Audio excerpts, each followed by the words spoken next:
were this notoriously wealthy family that just pretty much, is they own so much stuff that people just make up rumors and myths about the family. Like they're almost like the financial boogeyman to some extent, where people are just scared of that family. They sort of believe that they control almost everything, which to some extent is probably somewhat true. And I'll kind of give you some insight into that. But I thought it would be a worthy discussion today in terms of really understanding the secrets of just what families like that are doing and what your family can do that can help you to have a level of power that's pretty extraordinary. It does require a certain degree of planning and stuff like that, but well, I'll try to break it down for you so that you can kind of sort of see the vision for your own family. In fact, how many of you feel like your last name is important? Give me a guess if you care about your family legacy. Give me a guess if you understand what I'm talking about when I talk about the afterlife. The afterlife isn't just heaven in a place where the streets are paved with gold and everybody eats blueberry pancakes for breakfast. The afterlife basically is what happens after your life is over. What happens after your life is over. And I spent a lot of time thinking about that when I was in Egypt, as the Egyptians were obsessed with the afterlife. They would just have these elaborate tombs and they would put all this stuff in there. They would try to take stuff with them, like their horses and their gold and everything else, which is crazy. But it was interesting though, because when I saw that King Tut only lived like 9 years, but he spent the whole 9 years preparing for the afterlife, and now he's got this 5,000-year-old legacy that came out of 9 years of labor. I thought that was kind of interesting, right? So I decided to talk a little bit about legacy building, and what I want to do. Um, is kind of give not just sort of a history and an understanding of the Rothschild family, but also some things that we can kind of learn in terms of how they got to be so powerful and so wealthy. If you want to know how wealthy they were, they were so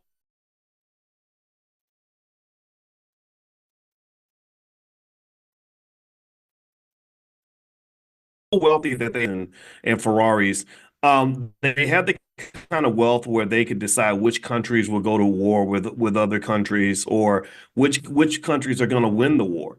And this sort of went on for hundreds of years. In fact, I heard Kennedy, Robert F. Kennedy, or I think that, yeah, that's his name, the presidential candidate, and he was explaining that when we give a bunch of money to another country like Ukraine or Israel, it's not really money being given away. What it is he described it as a type of money laundering, and I was like, huh, money laundering, interesting. And what he said is that, think about it like this: so you give a bunch of money to Ukraine or some other country because they're in a war and you want to help them win that war. But what do you do? Most of the time, money is power. Money is power. Money isn't just about the financial. Money isn't just like, I'm putting something in your bank account. Good luck with your life.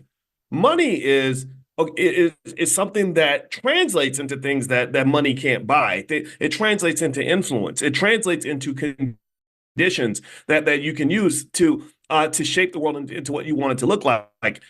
This is why things like Powernomics are so important. Why every child on Earth, every child in our community, anyway, needs to read books like Powernomics, because what money lets you do is money lets you influence people. It can influence policy. It can influence governments.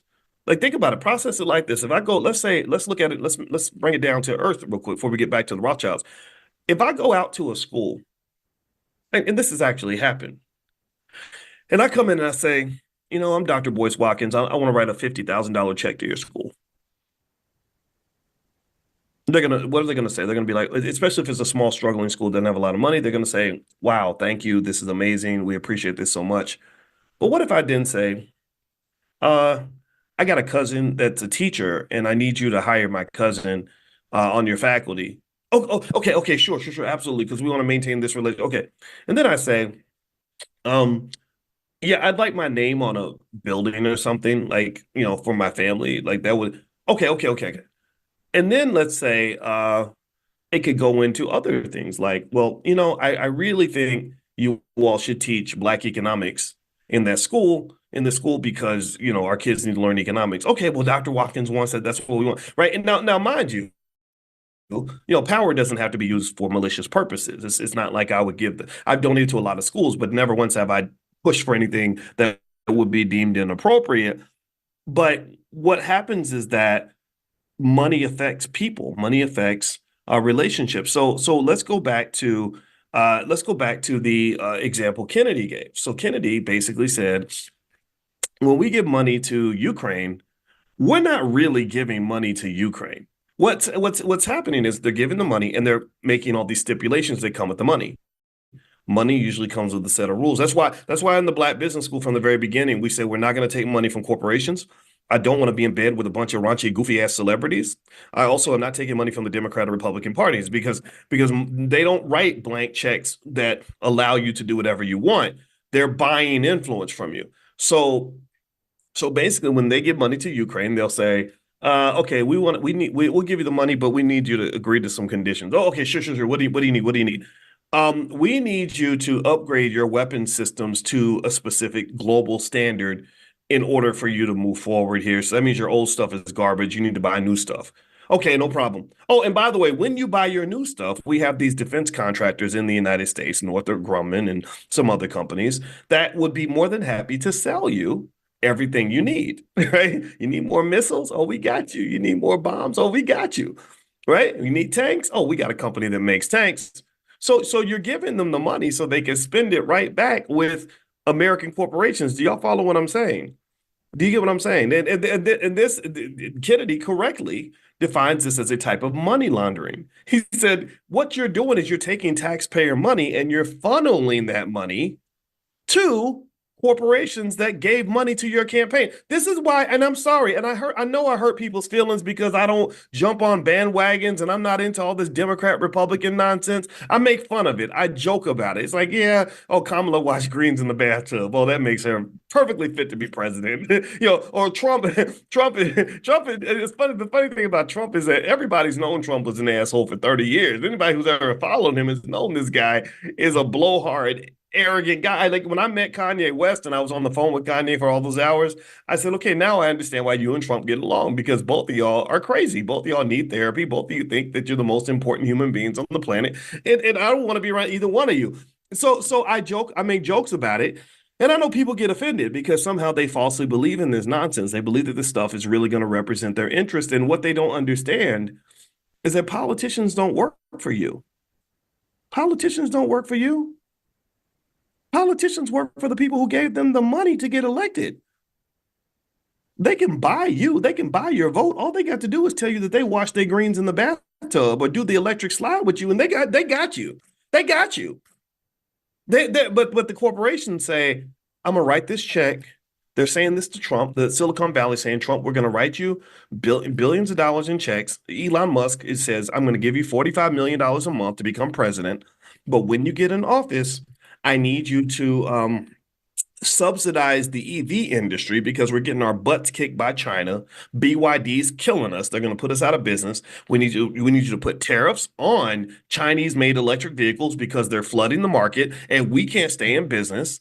Silicon Valley saying, "Yo, look, we're going to write this check for you, but we need to make sure you call off the Securities and Exchange Commission so they'll stop investigating us because they're really messing up our game. They're disrupting our swag. We can't go Google, we can't dominate the way we used to dominate because the Biden administration's investigating us for antitrust violations. Do you understand? So it is fundamentally, you could call it corrupt. It's definitely driven heavily by money. And this is a reason why I think it's kind of a joke. It's like we think that they're working for us, and it's like, no, they're not working for you. They're working for the people who gave them the money. If they don't work for the people who gave them the money, they will not get reelected. There was one sister out of Ohio who spoke up about APAC, and she was like, "We can't just be doing what APAC says, and we need to do what's right." And da da da. You know what they did? They found another black person in that area to run for office. APAC came along and said, "We're going to give you X millions of dollars so you can beat this lady and get her out of office." And that's what they did. And when they spent the money, they were basically buying advertising, which ultimately buys influence. You advertise to people, you tell them that you make your greens in the bathtub, so they'll vote for you, and whatever it is. I'm not picking on Kamala, but whatever. Politicians say, I don't even think. To me, it's like that's such a goofy topic anyway. I don't even care about that, but it's funny, right? It's funny. And then when you get in office, they call you up and they say, "Hey, we're the people who gave you all this money. we need you to go ahead and do what we agreed that you're going to do, and it fits right in with your policies because this is what you said before the election because you knew that we gave you money and you knew this is what we wanted. That's why, for example, Trump speaks heavily about putting big tariffs on products coming from other countries because Silicon Valley pretty much made that a condition before they could get his money. So effectively, circling back to the Rothschilds, they had a lot of financial influence that went beyond just writing checks and hiring people. This financial influence allowed them to determine whether England or France was going to win the war. And so let me kind of break down some of this so we can kind of understand the Rothschilds. In fact, actually, before we do that, I know sometimes I get kind of intense, and I don't want us to be too stressed out on a Sunday morning. So what I'm going to do is I'm going to actually play this video that I saw that was like this horribly made movie from the 1950s that basically kind of talked about the Rothschild family. And I thought it was kind of interesting. I think it's a good way to kind of start the discussion so we can pick up some of our lessons out of this. So give me 1 second. This is on my Instagram page. My Instagram is one of my Instagrams is Dr. Boyce Money, Dr. Boyce Money. So feel free to follow me on the gram. I could use your follows. All right. So here we go. Because y'all know my pages get taken down because I talk about stuff that you're not supposed to talk about. All right. So here is the Rothschild video. Check this out. For money. Money is power. Money is the only weapon that the Jew has to defend himself with. Oh, never. Come, you must speak with you. All of you. Much money is lost through sending gold by coach from one country to another. In times of war, it is seized by the enemy.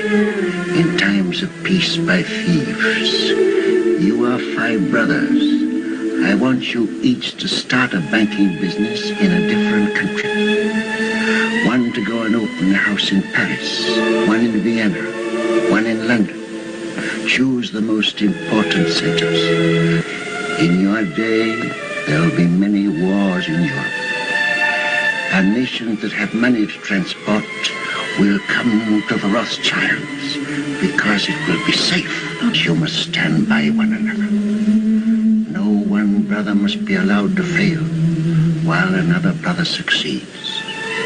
Your 5 banking houses may cover Europe, but you will be one firm, one family, the Rothschilds, who work always together. Work and strive for money. Money is power. I'm going to play it one more time. First off, let me know if you all can hear that. Will y'all give me a yes real quick in the chat to let me know you were able to hear that okay? All right. And I'm going to play it again because y'all don't understand.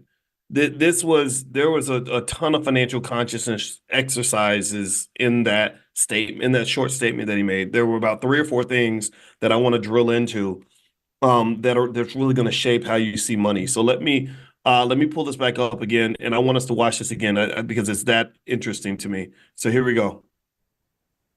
Money is the only weapon that the Jew has to defend himself with. Oh, never. Come, you must speak with you. All of you. Much money is lost through sending gold by coach from one country to another. In times of war, it is seized by the enemy.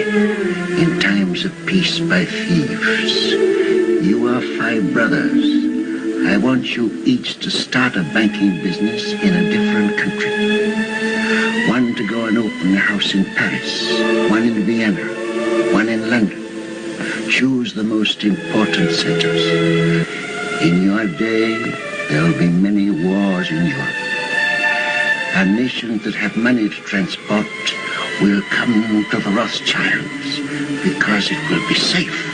You must stand by one another. No one brother must be allowed to fail while another brother succeeds. Your 5 banking houses may cover Europe, but you will be one firm, one family, the Rothschilds, who work always together. Okay, wow. First off, did anybody else sort of understand how powerful that was? Give me a yes if you could feel the power of that state of what you just saw, without me even jumping into it. Let me know. I want to know if you get why I watched this, why I had you watch this twice, why this was just this was a hell of a lot of game dropped in one. And then this was, again, Dr. Claude Anderson's been dropping this kind of game for many, many years, and people don't listen. But what I want to do is I want to go through piece by piece that short video and 4 or 5 financial consciousness lessons that you can extract from just something that simple, right? To learn finance, you don't have to go to a college campus or take a class or wait for white people to put you in school. You can learn these things on your own. You can learn these things from each other. And I think, in fact, I think that's better and it's actually safer because I don't think other people should be educating us because someone who makes money controlling you is never going to teach you how to be liberated. People who make money managing you and keeping you in your place will never ever benefit from teaching you how to break out of their management system. And this really even goes back to what, especially when you talk about Black folks and how many people have worked extremely hard to maintain control of Black people. In fact, I got to go find this. I'm going to put this up on my Instagram later today. There's a brother who found something, a document in 1922, where there was a meeting of the Communist Party representatives, and they literally made a document on how they would control the Black community by basically connecting with the pastors, by creating organizations that would be set to manage Black people, by sort of connecting to us in certain ways. It was so deep that I really want to break that down as well. And what someone said is that, and actually he fast forwarded to things that Malcolm X said about how liberals work to control the Black community and how some of these very same ideas about sort of going through the pastors and connecting with us in certain ways, that's exactly what the blueprint is, and it works effectively. So I'm not going to talk about that though, because I want to stay on this Rothschild thing, but that made me think as well. So the first thing I want you to notice is in that video, he starts off by saying that for his community, money is the only weapon that he says the only weapon we have to defend ourselves. It is the only weapon we have to defend ourselves. So he's talking about two things at once. He's talking about playing offense and playing defense. He's saying that money is a weapon, but it's used to defend ourselves. Now, if you read books like Powernomics and you listen to me even 3 or 4 times, you'll understand all the different millions of times I've tried to explain to you that money is a tool. Money is power. Money is a weapon that is used to control you.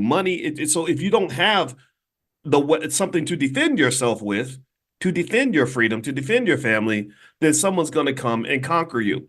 So he says that in his community, money is the only weapon that we can use to defend ourselves. And if you think about it, his community, and I'm not going to keep saying that J word because they're so powerful that they literally will ban you or come get you just for even mentioning their name. So we're not even going to do all that and also I don't want this to be interpreted as anti-nothing. I'm not into all that stuff. I ain't got time for that. And that's what I told Kanye too when he started ranting on all that stuff. I said, man, I don't want to hear all that. I want to talk about us. I want to talk about what we can do. Ain't nothing you can do to us that we can't do to you. Ain't nothing somebody else can do to harm us that we can't harness ourselves. So stop talking about how powerful other people are and let's start learning from that power so we can have power ourselves. So anyway, long story short, he uses the words weapon and defense. And I did a training with you guys called the economics of self-defense. I'm sure it's out there somewhere. If you go Google it, you could probably find it somewhere. And because literally I said, I get it. Black people want to be free and we don't feel free. The reason we don't feel free is because we got to get up and go work for a white man every day. That's why you lack freedom. And another reason you can't be free is because for whatever reason, we're not shifting the culture enough to implement enough economic discipline, like basic things like a $5 a day investing plan for our children to help them to become free. If we simply invested as much money as we spend on Gucci belts, fast food, and new cars, we would have plenty of wealth to be able to defend ourselves. We would not have to get up and go to work every day for somebody who disrespects us. That's the first thing. He uses the words weapon and defend. This goes back. This is a powernomics principle. Dr. Claude Anderson, he's talked about this for many decades. Number two, he says during times of war, when your gold is transported, it will be seized by the enemy, and during times of peace, it will be seized by thieves. Now, if you remember, one of the things I've always explained to you guys, and I'm gonna go through it real quick, is I said there's pretty much 4 stages to wealth, 4 stages. One is you got to know where the money's at. You'd be surprised how many people lack even the basic financial consciousness to even know where money is.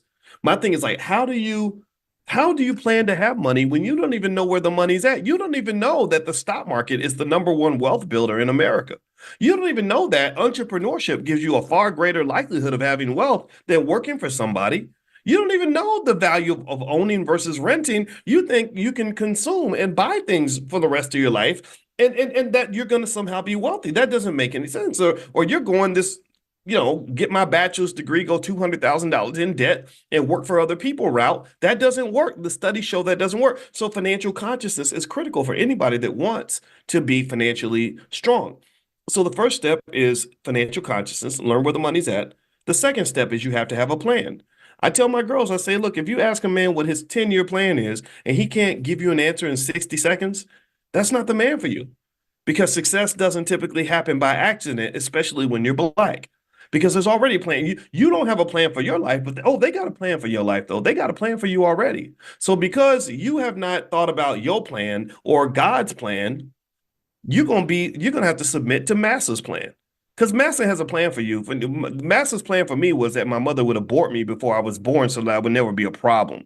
That was Massa's plan for me. So my mother, by going to those public schools and arguing with those teachers who wanted to put me on medication and put me in special ed because I didn't follow their rules, she was aborting, or she was, I don't say use the word abort. That's a different kind of abort, right? She was basically superseding Massa's plan and say, no, no, no, this is my plan for my child. This is what my child's going to be. And actually, if you ask my mother to this day, she'll say, I was implementing God's plan because in my mind, when I sat down at that altar and prayed to God about this baby, should I have it? She said, God told me, this is what my mother says. Now, maybe she's making it up. I don't know. But she says, God told her, you got to have this baby because this baby is going to help change the world. She literally will say that. She said, I did not feel that about in my other children. I love my brother and my sister. They're amazing people. But she literally said that to me. And who knows? Maybe it was a self-fulfilling prophecy. Maybe the fact that she told me that made me say, okay, I got to go do this, right? Which is yet another interesting thing about how the mind works, right? Whatever it is, but that's what my mother told me. So you have to be able to implement your plan and be strong enough and committed enough and fearless enough to make sure that that plan overrides any other plan that's out there because they got a plan for you. They do. So the first thing is financial consciousness. The second step is to have a plan. If you don't have a plan, then you're not going to be successful typically. The third is you got to work the plan. You got to execute. Wealth is nothing but an accumulation process. All wealth is doing the same thing over and over and over again, and then eventually you've done it a whole lot. You're saving $20 a day or whatever, and then over time you end up having $1 million because you've been investing that money the whole time. Or just like walking down the road, if I take 2 steps every 10 seconds and I do that consistently, I'm going to eventually take 10,000, 20,000 steps. Right? That's literally how wealth is accumulated. So you have to work the plan, be consistent, do the same thing every day. Every single day, I get up each day and I talk to you every day about economics every single day. I've been doing this since probably about 2009. And now I look back and I'm like, holy crap, I've done 22,000 videos and it's gotten over 1 billion views. Oh, it was step by step by step. Because I'm not the most popular person in the world. There's a lot of people that hate my guts. A lot of people don't understand me. A lot of people don't want to hear what I have to say. I'm not a great speaker. I'm okay. I'm not anybody special. But one thing I am special about is that I know who I am and I'm very consistent about it.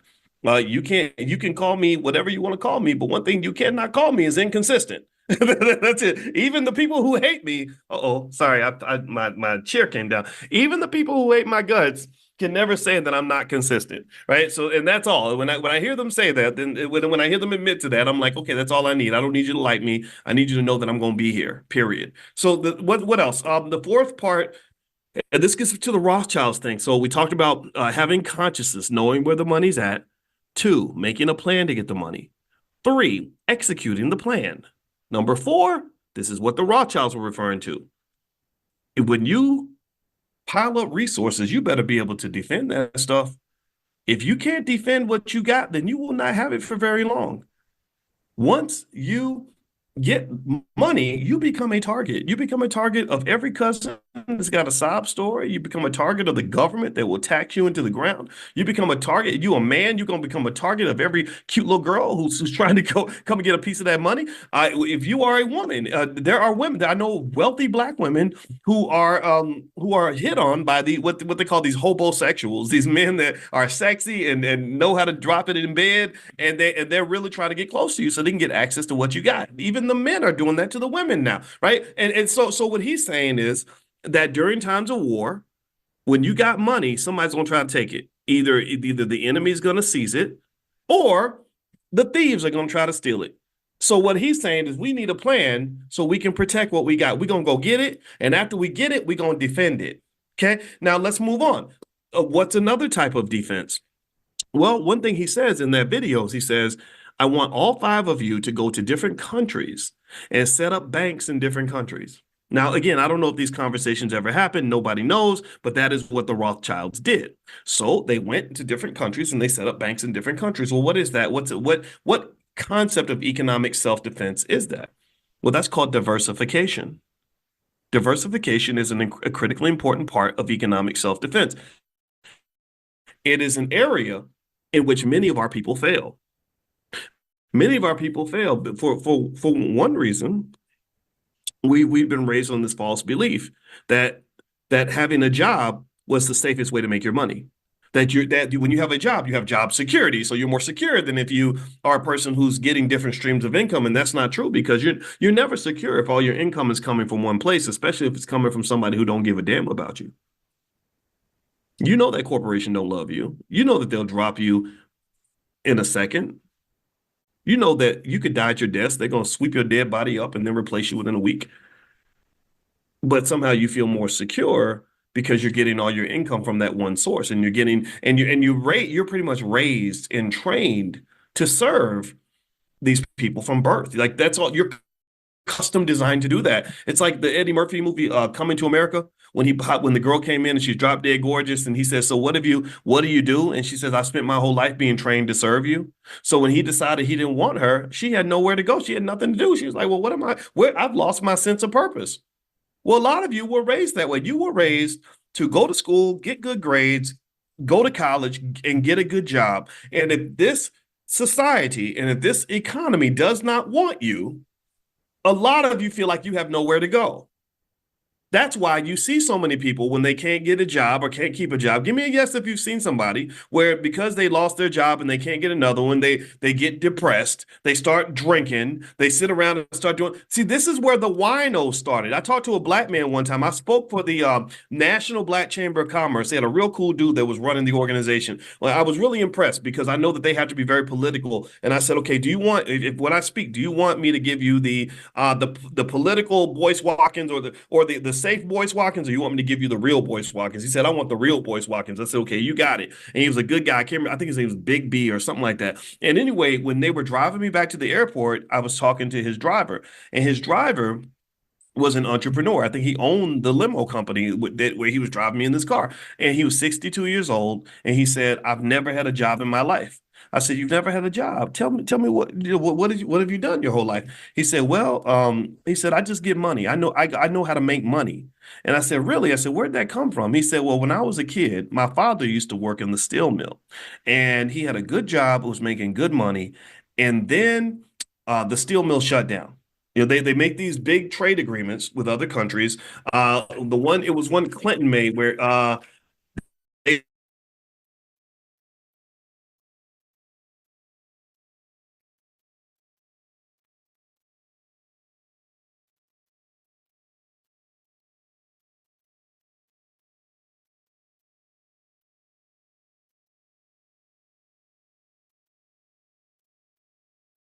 and basically saying, "Uh-oh, somebody said I'm frozen with no sound. Can you guys hear me? Okay, let me know if you can hear me. Oh, this is bad. Okay, let me give me 1 second, guys. Let me see. Am I in here? Can y'all? I'm gonna. You can hear me. Okay, yeah. This I'm in a hotel and this hotel Wi-Fi. Lord Jesus. All right, let me. You know what? Let me try. I'm gonna try to switch Wi-Fi's real quick. Hold on, guys. Sorry about that. Okay, hold on. Let me see if I can switch my Wi-Fi. All right, so you guys can hear me. I'm good now. Am I good enough to keep going? Okay, let me know. Interrupt me if I go out again. Okay, so what he said was he said, my father used to work in the steel. That's what. So let me tell you. So the reason that the manufacturing base in a lot of countries disappeared is because when they let China into the World Trade Organization, China was able to make a product for $1 that would have cost $30 in the United States.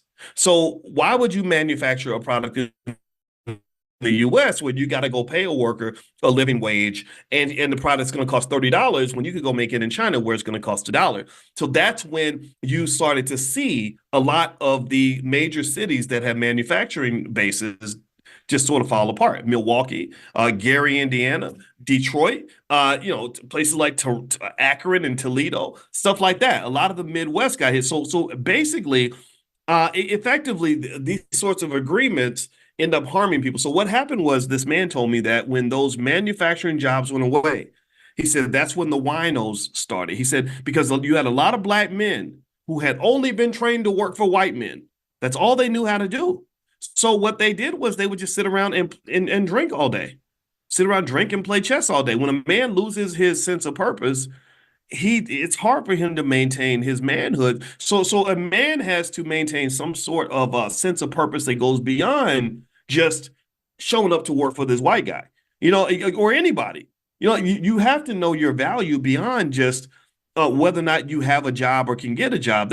In my view, a better way to look at it would be, okay, I got all this free time now because you don't want to hire me. But now that I've got this free time, I can put this into something else. There's always something for me to do. There's always something I can do in order to make money. So rather than just working for a company, I think that children should be trained to just kind of work for the world, right? Like if I work for a company, that means that if that company doesn't want me anymore, then I'm done. I have no income. I'm in trouble. Oh my God, there's financial anxiety. I'm stressed out. That's why my wife is a therapist and she has to work with people that are going through this. But if your child is trained to just kind of work for the world, then they know like, hey, you know what? If I can't work over here, then I'm going to find a customer somewhere. Instead of finding a job, I'm going to find a customer. Do you understand the difference? If I find a customer, that means, okay, this lady needs her grass cut. That's my customer. This other guy, oh, you need the house painted? You're my customer. Oh, you need me to help come and build something for you? You're my customer. You want to buy this shea butter, whatever it is, you're my customer. So ultimately, I think that it's just as easy to train children to find a customer as it is to train them to find a job. Because when you find a job, all you're doing is trying to find a customer. That's it. Except your customer is a corporation. That's it. That's literally when you go on a job interview, all you're doing is selling yourself. Well, I went to Brown University and I got a master's degree in mechanical engineering and I'm a diligent worker and I like to set goals and my biggest weakness is that sometimes I work too hard and you go into all these interviews, you're selling yourself. You're code switching, you're trying to fit in, you're trying to show them how great you'd be with the company. All you're doing is selling. So if you can sell yourself, then you can sell a lot of stuff. If I can sell myself, I could sell ink pens. If I can sell myself, I can sell cars. If I can sell myself, I can sell services. And the difference is, though, you just have a different boss. It really, so I would just encourage you, with kids. I'm sorry. People think I'm radical for saying this, but I don't think this whole like raising your kids to go work for white people thing is really working out for us.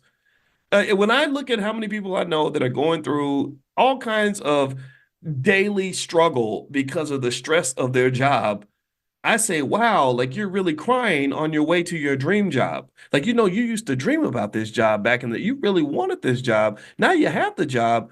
Now you're crying because the job is so stressful for you. This isn't where you're supposed to be. And maybe no one gave you the courage to realize that you can be in other places than this bad relationship. Maybe we have to heighten your economic self-esteem a little bit to let you know that you are worthy, you are valuable, even if this company don't want you no more. And I just think this is something that has to be taught in the beginning. So because I don't think any of the Rothschilds were sitting around saying, well, how are we going to get a good job? I don't. I think they were thinking, how we're going to find a customer. So let me keep going. Let me finish this video. I'm going to play this video one more time for those of you that just came in. And also, some of you are asking for this link The link for the estate planning class in the Dr. Boyce Academy. In case you just came in, I did finish it's estate planning essentials. So it's for beginners. It's all about legacy building, protecting your legacy, stuff like that. A lot of you have asked me for this, so I put something together. It's $2.99 for lifetime access, but the first 100 people can actually get in for 99 bucks. So what I'm going to do is I'm going to grab this link and I'm going to put it in the chat. And also, I'm going to text it out later. If you want to get the text, make sure you're on the text list. To get on the text list, pull out your phone and text the word morning, MORNING to 87948. Text morning to 87948. And what I'm going to do is before I show this Rothschilds video again, I'm going to actually give you the link in the chat for those of you that want to hurry up and sign up now. Give me a second here. Hold on. All right. I am grabbing this. And I think everybody should have some sort of estate plan in place. I mean, you have too many celebrities that die without any sort of plan, and it's just terrible because you're throwing all that money away. You're literally selling your kids into slavery. I mean, that's the craziest thing in the world. And so anyway, there we go. So if you are in the chat, you should see the link right there. If you want to hop over and sign up now, you can. It's totally up to you. All right, so let me go play this video now. And this is a video of some movie. I don't know the name of this movie, but I liked the theme in the sense that they were kind of going through the story of the Rothschilds. A lot of you have heard of the Rothschilds, but you may not know why they were famous and why they were so powerful. But here's the video. I'm gonna play it one more time, and then I'm gonna go through a couple of other lessons, financial consciousness lessons you can pick up from this. Here we go. And strive for money. Money is power. Money is the only weapon that the Jew has to defend himself with. Oh, never. Come, you must speak for you. All of you. Much money is lost through sending gold by coach from one country to another. In times of war, it is seized by the enemy. In times of peace, by thieves. You are 5 brothers. I want you each to start a banking business in a different country. One to go and open a house in Paris, one in Vienna, one in London. Choose the most important centers. In your day, there will be many wars in Europe. And nations that have money to transport will come to the Rothschilds because it will be safe. You must stand by one another. No one brother must be allowed to fail while another brother succeeds. Your 5 banking houses may cover Europe, but you will be one firm, one family, the Rothschilds, who work always together. Work and strive for money. Money is power. Okay, so we talked earlier about some basic lessons. First of all, he talked about money as power, as a weapon, and as a tool to defend yourself. Okay, so that's important to understand from a powernomic standpoint. Never think money is just money. I don't know the name of the movie, Rosa. I wish I could tell you. I just saw the clip and I thought it was great. I'm always looking for something. If I see something where I'm like, oh, this would be great to cover in class, that's what I grab. If anybody knows the name of the movie, then feel free to share it with me. I'm sure we can Google it. Number 2, he talks about another aspect of financial consciousness, which is that when you acquire money, you have to be aware of how people see you. He says that during times of war, money will be seized by the enemy. During times of peace, it will be seized by thieves. The lack of financial consciousness reminds me of this woman that I met who told me that one of her friends, they had a little group of 3 really pretty girls, and they would keep track of when athletes or rappers would come to town because they feel like rappers and athletes are stupid. But they have lots of money. So what they would do is they would find out what they like and what they want to talk about and stuff like that. And they would show up and basically give the man whatever he wanted. And then they would put a date rape drug in his drink and set him up and basically extort him. They would put the 15-year-old in the bed and say, if you don't give us X amount of dollars, we're going to call the press, we're going to call your wife, we're going to call your football team or whatever, and you're gonna lose everything. So men would have to pay money, and it was due to their lack of financial awareness, their lack of consciousness that would cause them to be put in this situation. They don't understand that you can't be a multi-million-dollar, multi-billion-dollar, whatever commodity and just sort of be hanging out and doing anything that you want. Literally, this is real stuff. I like to use real stories in real life. In fact, I remember my father always telling me that a man who has something to lose should not be in a space with a bunch of people that have nothing to lose, or a woman too. If you've got a lot to lose, you should not be in a space with people who have nothing to lose. Tupac, I think that's why Tupac's not here anymore. To be honest with you, Tupac always wanted to be the same no matter what, but he didn't understand that the more famous you become and the wealthier you become, the way the world sees you is going to change, and you're going to have to adjust with that. So anyway, with that said, he talks about thieves and enemies stealing your money once you get it.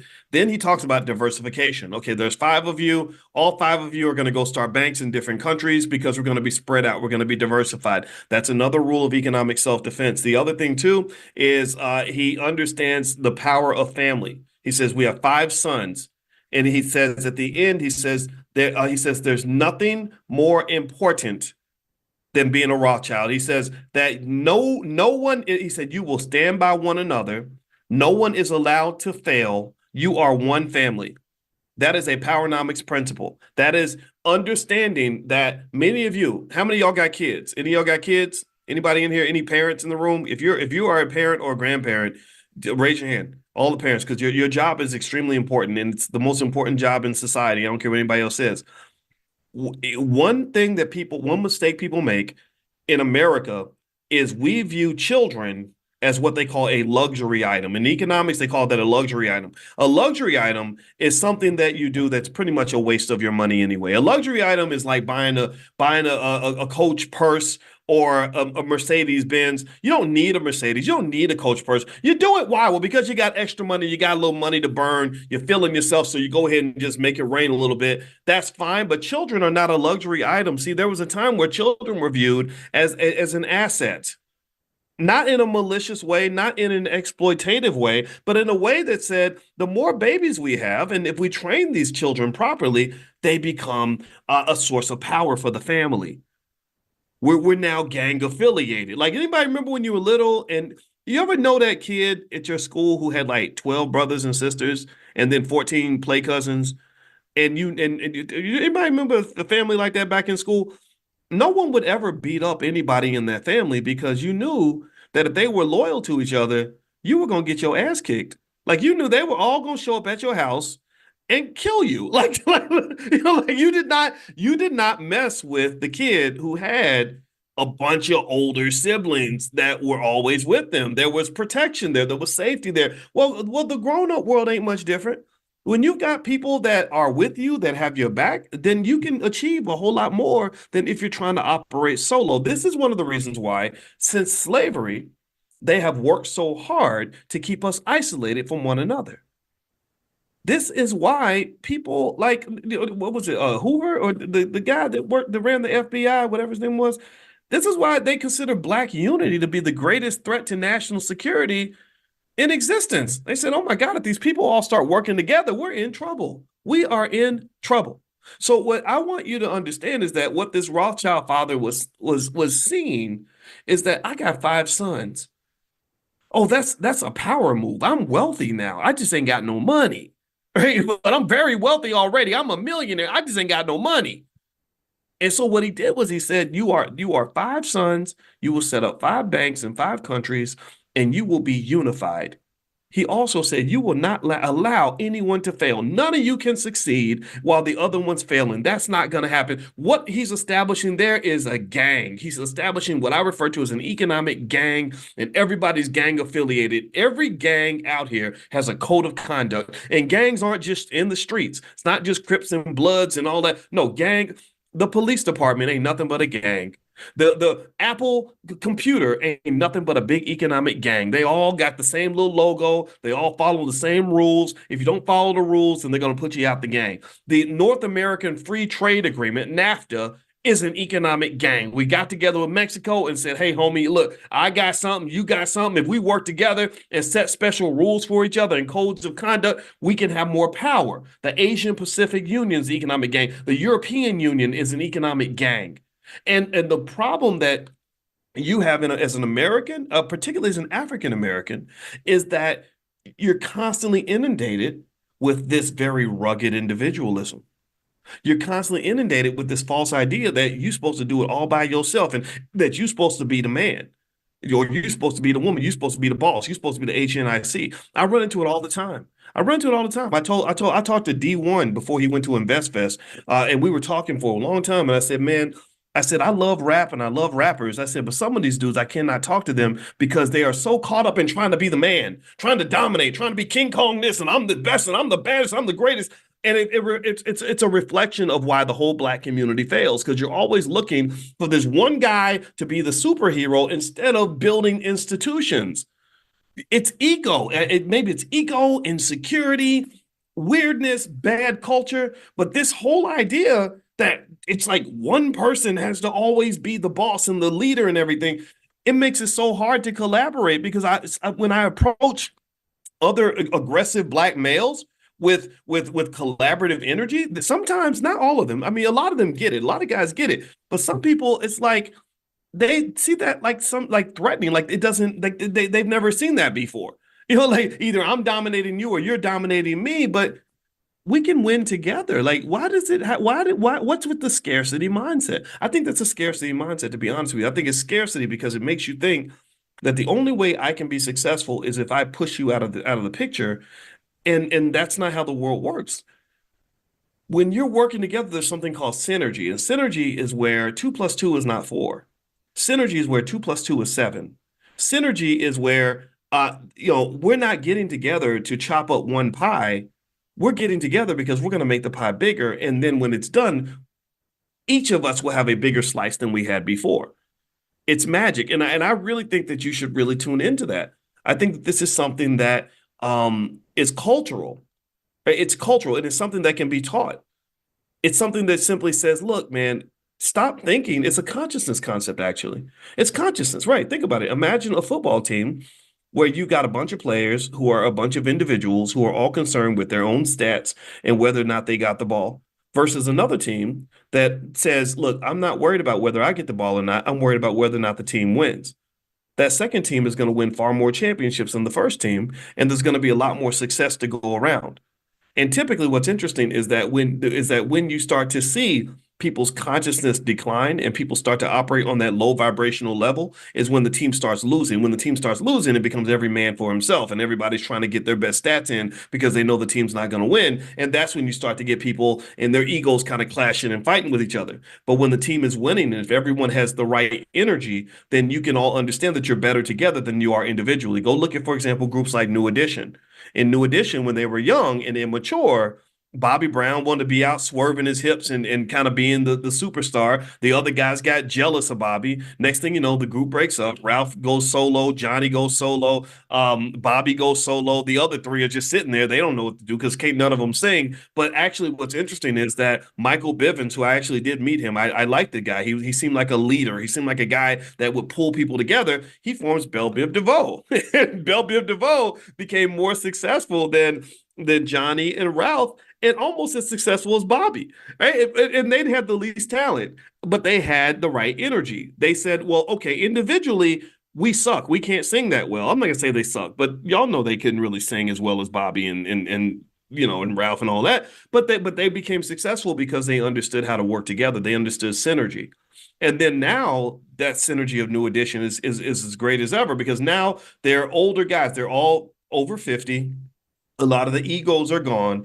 And now you see all six of them on stage. Bobby's up there huffing and puffing, looking like he's about to pass out at any moment. But I love watching that because it reminds me of this basic idea that you really can be far more successful when you are willing to submit to something bigger than yourself. People don't like the word submit. You talk about submit, people are like, I ain't submitting. I ain't submitting to nothing. I'm going to do what I want to do. I'm going to do it. Well, okay, keep your selfish ass over in the corner and keep on losing by yourself. I'm submitting. Every day I submit to my wife. My wife submits to me. Every day I submit to my family. Every day I submit to my goals. Every day I submit to y'all. I'm not better than you. I just want to be a good teammate. Right? I show up every day because I'm like, I want to be a good teammate for you so that you'll be a good teammate for me. So that if I come through for you every day, you're going to come through for me when I need you to come through for me so we can be a great team. I will never, ever meet any of you and pretend like I'm better than you. That's it. I'm just not interested in that. Why do I need all that? If you are mentally healthy, you shouldn't need people to constantly hoist you up like you're so special and you're better than other people. Then you're sitting up there all by yourself. No, I want to be surrounded by great people. I'm a great man. Hell yeah, I'm a great man. I ain't scared of nothing. I know how smart I am. I know how good I am. You can't hold me back. I can't be stopped. But I also want you to have that same energy. I want you to know how great you are because working together, we can be a great team. I am never going to be a great man because I'm better than you. That does not make me better. I want to be great together.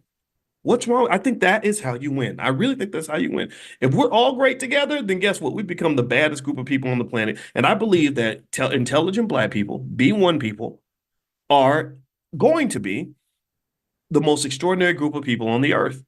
I believe that within the next 20 to 30 years, it's going to take time, but we will be the most economically advanced group of people on the planet. We're going to be doing things that people can only dream of.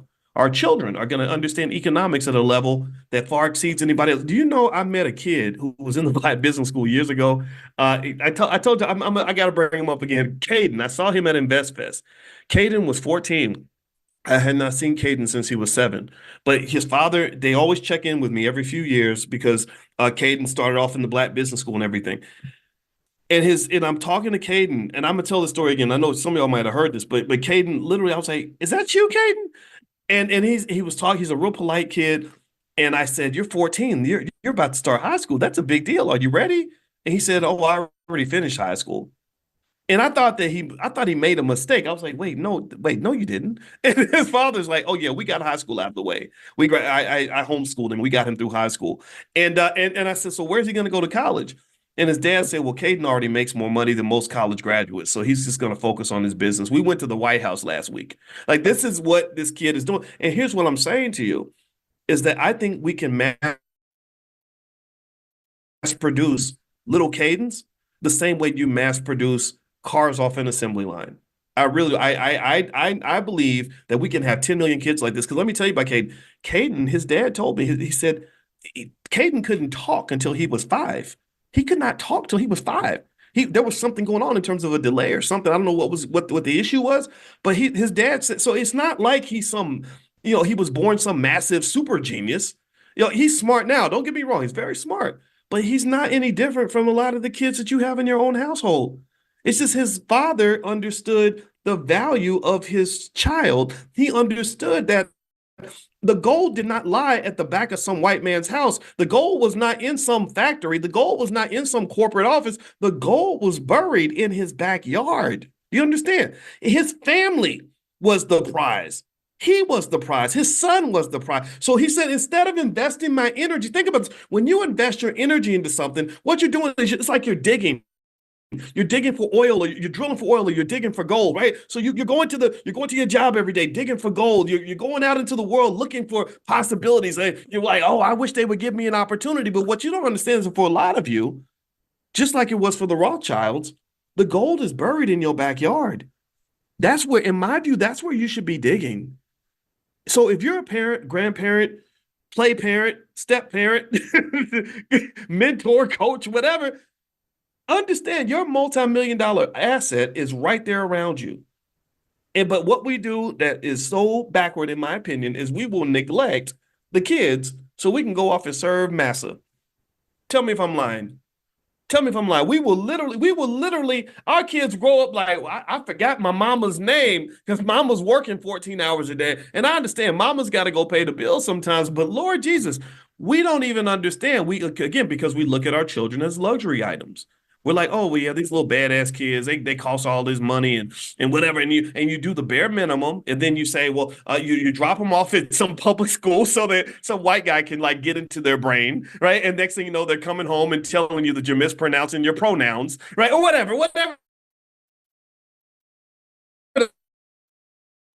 they're teaching in school. Because in Chicago, kids that are coming out of the public schools cannot read and write, and these are brilliant children. These are our children. These kids are smart. Somebody said my sound is breaking up. Let me switch my Wi-Fi real quick. I'm probably gonna have to. Can y'all hear me? Are y'all able to hear me? Because I keep going. Somebody said I'm going in and out. Am I good now? Thank you. Okay. I'm getting annoyed. All right, so let me give the last lesson because then I'm gonna go. My wife and I are gonna go to brunch today, and I don't want to make her wait for too long. The last thing that he mentions in that Rothschild video, so he tells them, "You're one family. You stick together." And what he's doing is he's again he's creating a defense system by saying, "None of you let the other one fail." This is exactly what I talk about in my book, The Ten Commandments of Black Economic Power. That's exactly what I in that book. If you go read that book, you will see that these are the things that I talk about. You have to set up a code of conduct. You take your family, they become an economic gang. Every gang has a code of conduct, and he's giving them the code. He's giving them the game. He's saying, look, this is what you're gonna have to do. You're gonna have to protect each other. All right. So somebody says my sound is going in and out. You know what? I'm gonna switch Wi-Fi real quick so I can finish this point up. So give me 1 second. Let me open up my personal hotspot because apparently this hotel Wi-Fi is a piece of junk. So and then we'll do the last point. Then we're gonna get out of here. So give me 1 second. All right, hold on.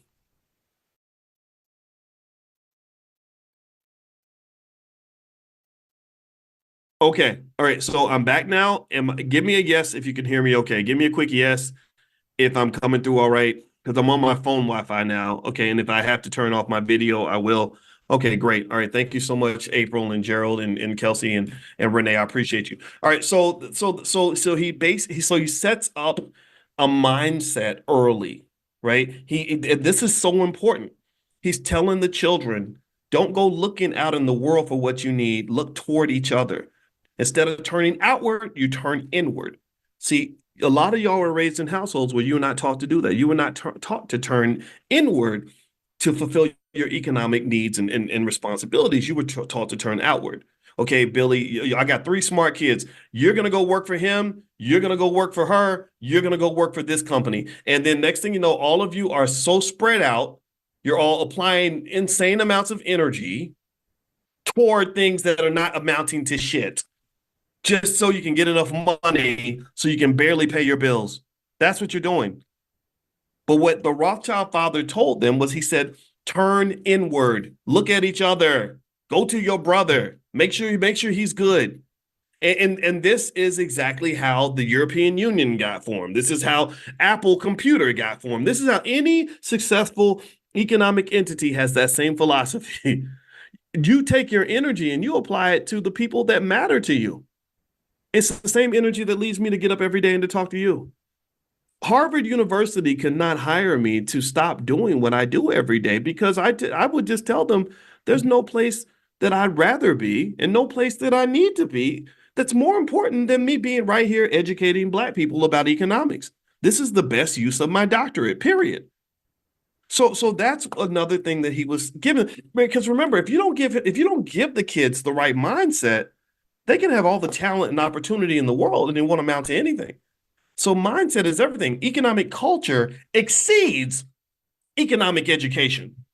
Education means nothing without culture because the education gives you the skill to do something. It tells you how to do something, but the culture tells you why you should be doing something. It tells you what you should do with your skill. If you teach me how to shoot a gun, but you don't tell me who I should be shooting at, I'm going to kill some people. I might pull that gun out and shoot my mother in the face. So you have to train me like, no, you don't shoot your mama, boys. You got to shoot the enemy. Aim right here. This is who you got to tell them the why. We don't give them the why. We give them the what and the how, but we don't give them the why. Why are you doing this? The why is where the fire's at.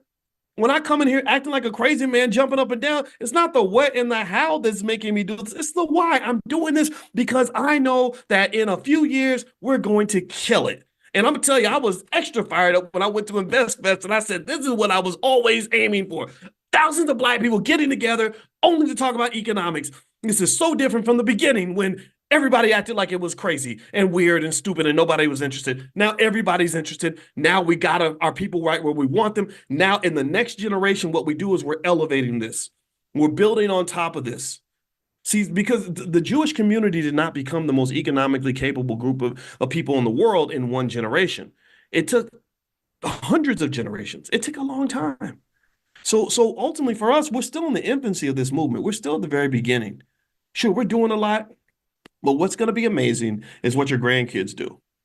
They're going to be looking at us 100 years ago and say, this is where it started and this is what we're doing now. They're going to be running trillion-dollar corporations. And what our job is to lay out the framework, to lay out the groundwork, to get them started, to move them in the right direction, to make sure that we can clear the obstacles. It's like if you're trying to build a building on a forest, first you got to clear the land. You got to chop down the trees. You got to remove all the stuff that's going to get in the way.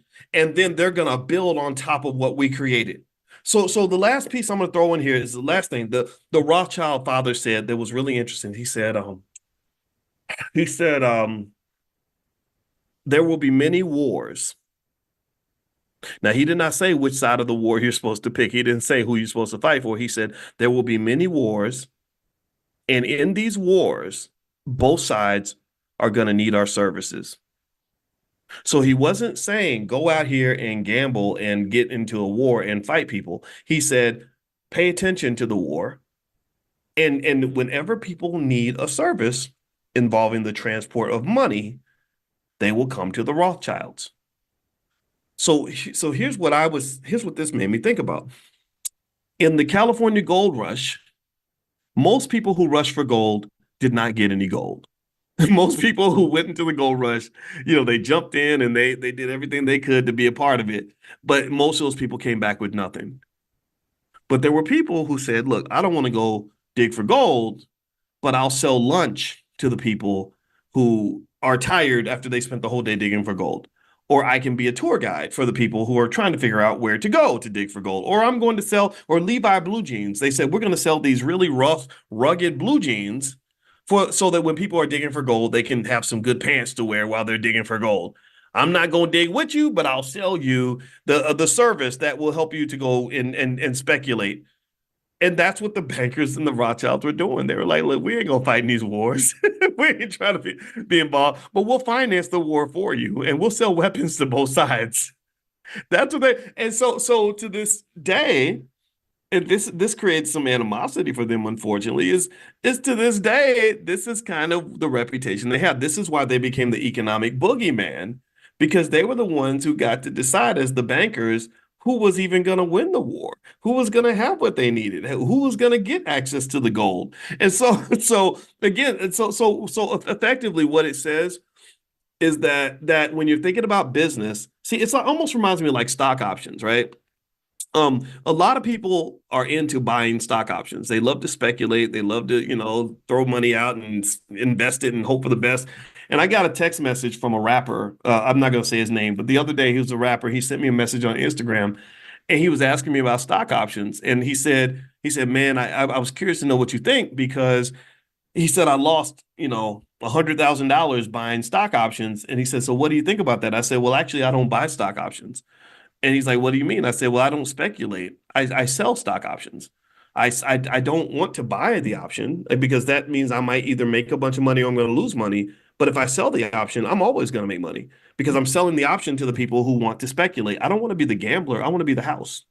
And so basically, when you're thinking about investing and making your money move, you want to sort of understand the terrain well enough to know where you want to position yourself. So this is that was the last point that was really interesting, is that he was basically telling his sons various aspects of economic consciousness. He said there's going to be many wars. Money is a weapon that can be used to defend yourself.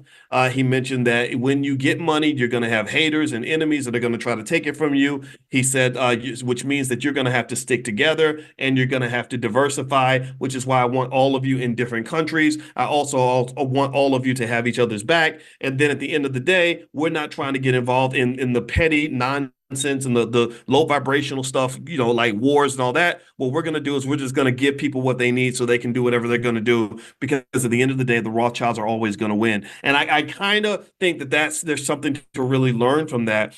So like literally when I'm watching all this stuff, I'm gonna tell you right now, I'm very frustrated because I don't enjoy watching Black people fight each other over Democrat Republican stuff. I don't want to see, one Black person stop being friends with another Black person because they're fighting over politicians that don't give a damn about either one of you. I understand if you're a Democrat, be a Democrat. If you're a Republican, be a Republican.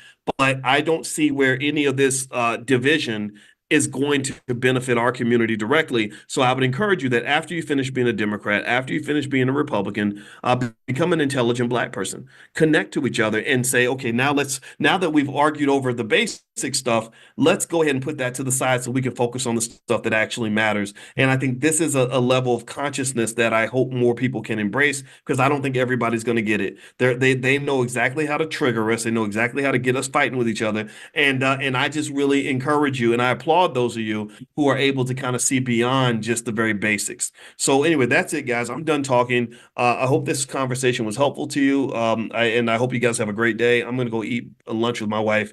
She's been waiting patiently. So I will see you all tomorrow morning. If you want to be on the text list to get notified when we do Money in the Morning, this is 7 days a week, every single morning at 10 a.m. Eastern. Just text the word morning to the number 87948. Text morning to 87948. Also, I will text out a link where you can join the estate planning essentials class. I put that together. The lifetime access fee is $299.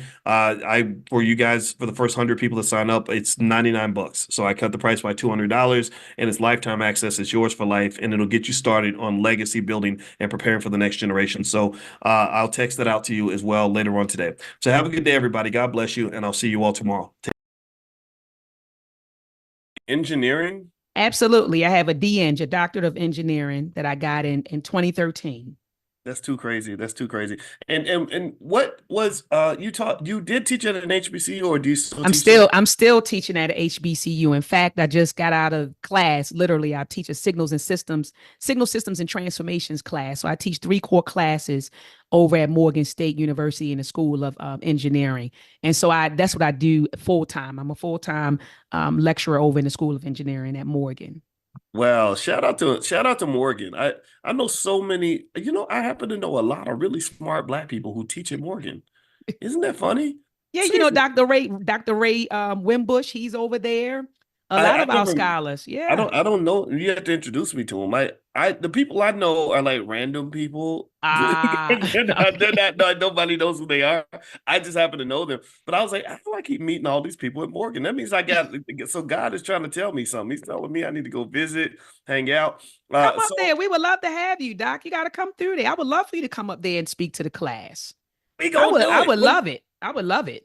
All right. So what do y'all think in the chat? Y'all think I should go? Give me a yes if you think I should go to Morgan, and give me a yes if some of y'all might come up there and support and hang out. Let me know if we roll through more. Yeah. Should we go and just rock that campus? Come Just on, pull up. wake some people up. I like and look in the words of the young folks, pull up. You know, they say pull up, pull up. That's right. We're gonna pull up. I'm pull up like Snoop did in Baby Boy. There we go. Oh, so let's start there. You and I, there's so many things I want to talk to you about. First off, Dr. Ma'at does extraordinarily good content, and she is Thank you, incredibly Doc. talented at what she does. We gave her an award at the All Black National Convention. You said you had it. There we go. Oh, right here. Yes, Oh, this is one of the yes. most, one of the happiest moments of my life. It was well deserved, well earned. We didn't even give you nothing. I mean, you earned every bit of that because you're dedicated to our people, and that's something that's as you all know, that can be tough to do because not everybody's on the same page. Yes, it And is. Dr. Ma'at, not only are you dedicated to our people, but you are well qualified in STEM. You're doing extraordinary work with our young people in STEM. And I want to start there with a question about something I just saw. I saw a lady, and I didn't verify the stats, but it didn't Mhm. sound completely off base just because I've seen what's happening like in Chicago public schools and other places. Mhm. And she claimed that only 3% of Black graduating seniors are even qualified mathematically to pursue a career in STEM. That it's gotten that bad, that only 3%, 97% of them couldn't even go into STEM, at least with the skills that they have at that point, because the school system has betrayed them so badly, or something's betrayed them. I don't know if it's the schools. I don't want to blame anybody, but it's or the teachers. I'm not talking about any of that. I'm just saying that these kids are coming out and they just ain't ready. Have you observed anything like that? What are your thoughts? At Dr. Watkins, that is 1,000% correct. We're seeing that on the collegiate level. It's not that our children can't successfully matriculate through a STEM program. They can do it. They're just not being prepared to do it. And that is why my team and I, we started, that's a part of one of the reasons why we started Conscious Ingenuity, to make sure that our children have those skills so they can successfully matriculate through any STEM program. So that teacher was 1,000% correct. Most of our children, by the time they finish high school, they don't even get past algebra 2. In order to be successful in STEM, when you get to college, we want you to place in math 241, which is calculus 1. So in order for, and I'm not saying if you don't take calculus in high school, I'm not saying if you don't take calculus in high school, you're not going to be, you're not going to successfully matriculate through a STEM program. The highest math that I took was trig. And that's because Dr. Watkins, speaking candidly to you and your audience, I went to Polytechnic, which is a STEM focused school. At that particular time, I'm in Baltimore now. So I'm coming out there and fighting and doing all kinds of stuff. They kicked my butt right out of that school. And they ended up putting me in my zone school, Woodlawn, and I finished there. And at Woodlawn, the highest math that I took was trig. And so when I got into the program at Morgan, I was behind, but I wanted to catch up. And I had a really, really good support system of professors, peers, my family who said, you can do this. And so I just stuck with it. And it took me some time. I had to go to school during the summer. I had to go to school during the winter break, but I was able to catch up with my peers. A lot of our children get frustrated in college, and 40% of our children, Black students, change their major from STEM majors to non-STEM majors. So they leave engineering and they go, and I'm not throwing daggers at anybody else's major, but they'll say, oh, doc, engineering is not for me. I'm going to go down to the School of Business where they're teaching, information technology, which is is less technical. I'm hearing now they have these cybersecurity classes in the School of Business now. So it's taking students away from, the School of Engineering, because now these students are like, I can't get past the math. I keep failing calculus. I keep failing statistics. And so, yes, that teacher's 1,000% correct in saying that our children are unprepared. And let me say another thing, Dr. Boyce Watkins: reading comprehension. So at that level, we're recognizing that our children are struggling in math, which is preventing them from successfully matriculating through the program. And we also see a lack of reading comprehension skills. I tell my students often that 95% of your job is going to require you to read. You have to read the project description. You're going to have to read articles. You're going to have to do research, R&D, research and development. So our children are struggling with reading. So I tell all of my parents, please, parents, this is Dr. Ma'at begging you, please, if your child is interested in pursuing a STEM career, every day in your household, make sure your children are reading. I don't care if it's nonfiction or fiction. I don't care if it's a quick article, a novel. Make sure they read something every day and ask them questions about it. Have discussions to make sure that they're understanding what they're reading, okay? To strengthen their reading comprehension skills. And then make sure that they're doing math, okay? And there are plenty of tools. I want to definitely plug a brother by the name of Professor Akil Parker. This brother's out of Temple University. He has a YouTube channel called Histomatics, where he's teaching parents how to incorporate math in your everyday life. You could be riding down the street looking at a license tag number and say, add up all of those numbers, and just tell your child. So now you're working on addition, or you might say multiply those first two numbers. So he teaches you how to incorporate math in your daily life. So you have Professor Akil Parker, you have Khan Academy, you have another software called Alex, Aleks.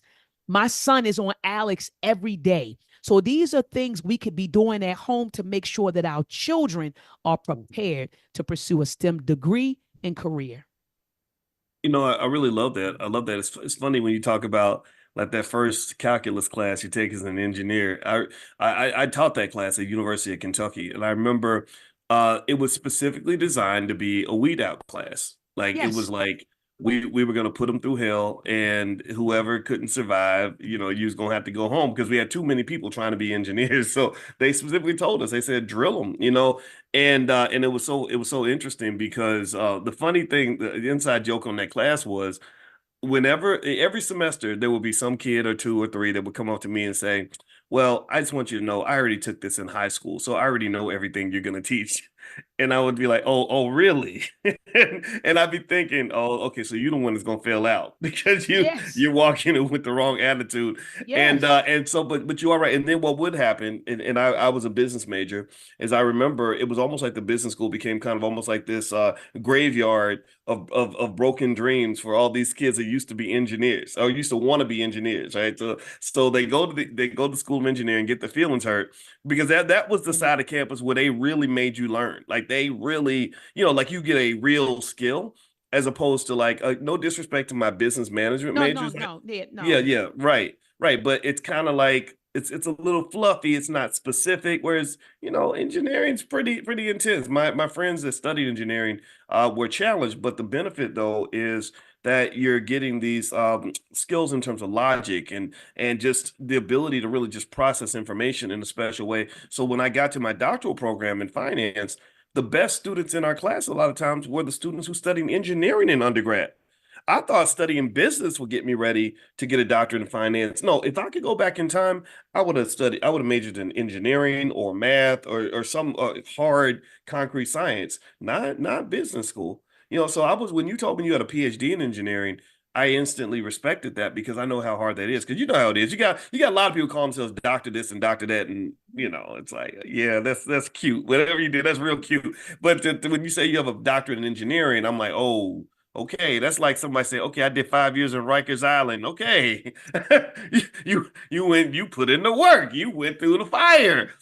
So tell me about that. Like, tell me about you in terms of just that process. What even led you to even pursue something? I imagine that your field was not just boiling over with Black women getting PhDs in Not at engineering. all. How did that happen for you? Not at all. And great question, Doc. Two things I want to say. Sister Ann in the chat, she talked about STEM or STEAM.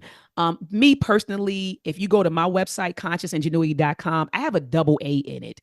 Science, technology, engineering, art, agriculture, and mathematics. So I just wanted to be clear because she was like STEAM or STEM or so for me, I feel like as Black people, we need it all, right? So in order for us to advance ourselves, we need the art, we need the agriculture, we need the science, we need this technology, the engineering, the math.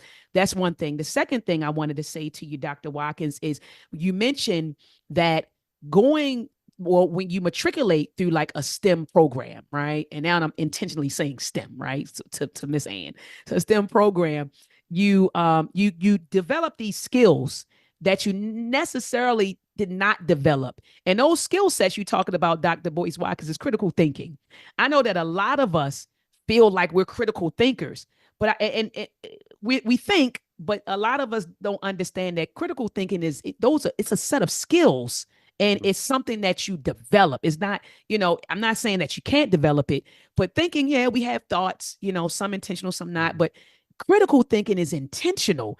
And see, a lot of us, when we enter college, we're used to operating at the lowest level of thinking, which is remembering. And that's what they teach us in the public school system. I'm sorry, the public school system. I'm sorry, Dr. Watkins.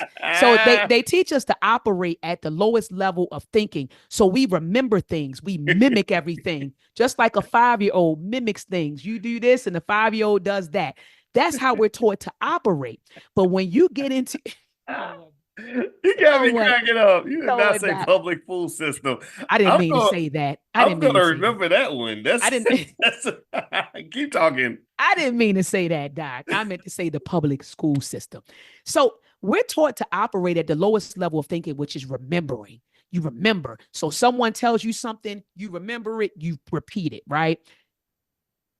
Engineering, science, math,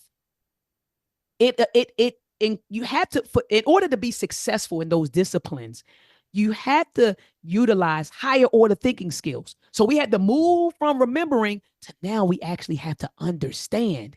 Then we had to be able to apply what we understand. Then we have to analyze and evaluate what we did, right?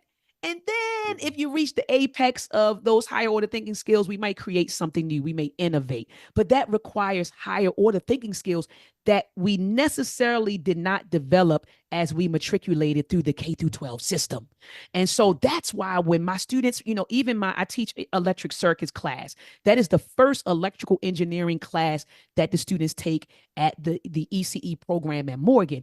And I tell my students, this is going to be a painful course for you because it's going to Mhm. require you to utilize skills that you necessarily have not developed. You're not incapable. Don't ever think that. But you did not, those skills weren't developed while you were going through the K through 12 process. So I tell them it's going to hurt a little bit. It's going to be challenging a little bit, but you will be okay. So I wanted to say that to you, Dr. Wilkins and Dr. Watkins. And now I want to move into your a question. How did I get into engineering, electrical engineering to be specific? I got to give props to my mother. Got to give props to my mom. When I graduated from Woodlawn, I wanted to major in history. I told her, I said, I'm going to school. I'm majoring in Africana studies. That's what I told her. And she said, baby, and my mother, she was a school teacher for, like 20 years in the system. And then she became assistant principal, then assistant to the area executive. So I come from a family of educators and also community activists. So no wonder what I'm doing, it's not, Mhm. if anyone who knows my family, they would say, okay, I see why the sister is an educator and I see why she's a community activist. My Mhm. father, he's a community activist, his side, community activism. My mother, educators. And hence you have me. So when I graduated from school, I wanted to become a history teacher. And she said, baby, teachers don't make any money, baby. Mhm. History, you're not going to make any money. So one day she came home with a magazine and it showed the top 10 paying majors. And at the top, it was computer engineering. And I said, well, my engineering is math and science. And she knew I was good in it. And I knew I was good in it. And so I said, well, yeah, I can do this. I can do this. Because at that time, we just thinking about bringing more money into the household. So Mhm. Morgan State had an open house. And I'll never forget, we got to the open house. And at that time, they only had electrical engineering. Now they offer electrical and computer engineering. And so we went to the open house and my mother fell in love with the school. She fell in love with the students, because of course, during open house, they showcase the freshmen and sophomore and juniors and Mhm. seniors. And we walked the building. The building was beautiful. The labs were beautiful. She loved the staff. She loved all the opportunities. And my mother said, baby, you going here. And I said, yes, ma'am. So I get into my major, doc. And about 2 years into my major, I was like, Mom, I'm changing my major. I'm going to math. I'm going over to the math department. I'm out of here. And she Mhm. said, no, you're going to stick with it. You're going to stick with it, Mhm. baby. And I'm glad that I did. Because I developed skills that I necessarily didn't have, those critical thinking skills. And I learned to become a problem solver. And I realized that as an engineer, the skill set that I did acquire, I can apply that to anything that I choose to do. Mhm. It Mhm. doesn't always have to be in the context of technology, right? Or science and engineering and math. Anything. I can apply critical thinking problems. I can apply that to anything I put my mind to. And that's what I realized. And that's what engineering did for me. And so, Mhm. anyway, decided to go back to Morgan, my alma mater, and teach in 2017. And so I started off as adjunct faculty, and then I was offered a full time position to actually teach. And that was one of the best decisions I've ever made. A lot of my friends, they're in industry and they're making like twice the amount of money, three times the amount of money. And they're like, girl, you need to come over here to Northrop Grumman. You need to go over here to Lockheed Martin, or you could be at Boeing, or you could be at HP making 250,000 or 300. I want to be with my people. I Mhm. love teaching our young people. I see what the problems are, and I'd rather be there in problem solving on behalf of our people than to be somewhere in corporate America. Mm. Well, it's that's a great point you make, and great segue into this. Dr. Oya Maat, by the way, that's who is here, and you are would you say a professor of engineering at Morgan State? Absolutely. Is that your official title? Okay, and Absolutely. also, and then also, here's another thing too, Dr. Maat, that I admire, and why I think you can have it all. I think you can have the best of both worlds because you're not just a professor, you're also an entrepreneur. And you're doing all these other amazing, fulfilling things that you probably would have a harder time doing if you were at Northrop Grumman, right? They're not gonna let you do all this, right? No. So in my view, and in case you want to know, this we meet every morning. This is our financial consciousness training. I And love I'm it. sure you have your own definition of what it means to be conscious.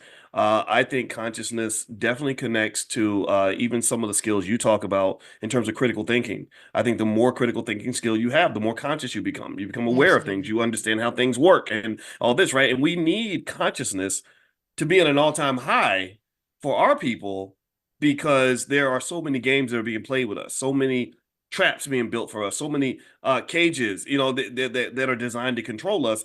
And what I like about you being a critical thinker and being the scholar that you are is that you're very much aware of this. I mean, you've done some really great work lately. You and I are both big fans of the one and only Dr. Claude Anderson, and you Yes. have done some amazing work lately in terms of really highlighting the discussion on reparations and how critical thinking needs to be included in how we even process that. Can you kind of talk about that? Let's start. You start anywhere you want, but I'd love to get your take on where we are in the whole reparations conversation and why we should even be demanding it in the first place. Let's start there. Yeah, so thank you so much, Dr. Watkins. And I couldn't agree with you more when you said that to be conscious definitely includes, developing and operating with critical thinking skills. So you and I, our definitions are very, very, very, very, very similar. But thank you for actually inviting me on to talk about reparations or to contribute to the reparations discussion. Doc, that's something that should be at the top of our list of priorities as Black people. Reparations. That should be at the top. And I just want to reiterate that. That should be at the top of our priorities. I was reading the book some years ago. Salute to Nana, Dr. Amos Wilson. I'm a huge fan of his work. Dr. Amos Wilson wrote a book, 868 pages, called Blueprint for Black Power. And Yes. when I say that I studied along with the group, and guys, you can go to YouTube, type in RAM, the RAM Book Club, and type in Blueprint for Black Power discussions. And we discussed every chapter. We met every Sunday for 8 months and for 2 hours just studied, Dr. Amos Wilson's work. And in that book, Dr. Amos Wilson made it clear that most of our social issues are tied to our economic issues. Mm. We had to get our finances in order. People talk about, politicians and politics. Well, goodness, if we had some money, Doc, we could influence these, Claude Anderson say, he talks about this ladder. I love Dr. Claude Anderson. He talks about that ladder. He says, get your economics together. You move up to the next level. You can go buy a politician that's going to do what you want him or her to do. So we have to get our finances in order. So how do we do that? Reparations. And some of you are naysaying, oh, Dr. Mott, we ain't going to do that. That's a pipe dream. No, it's not a pipe dream. People have sued for reparations and have gotten it. Okay. People have done it.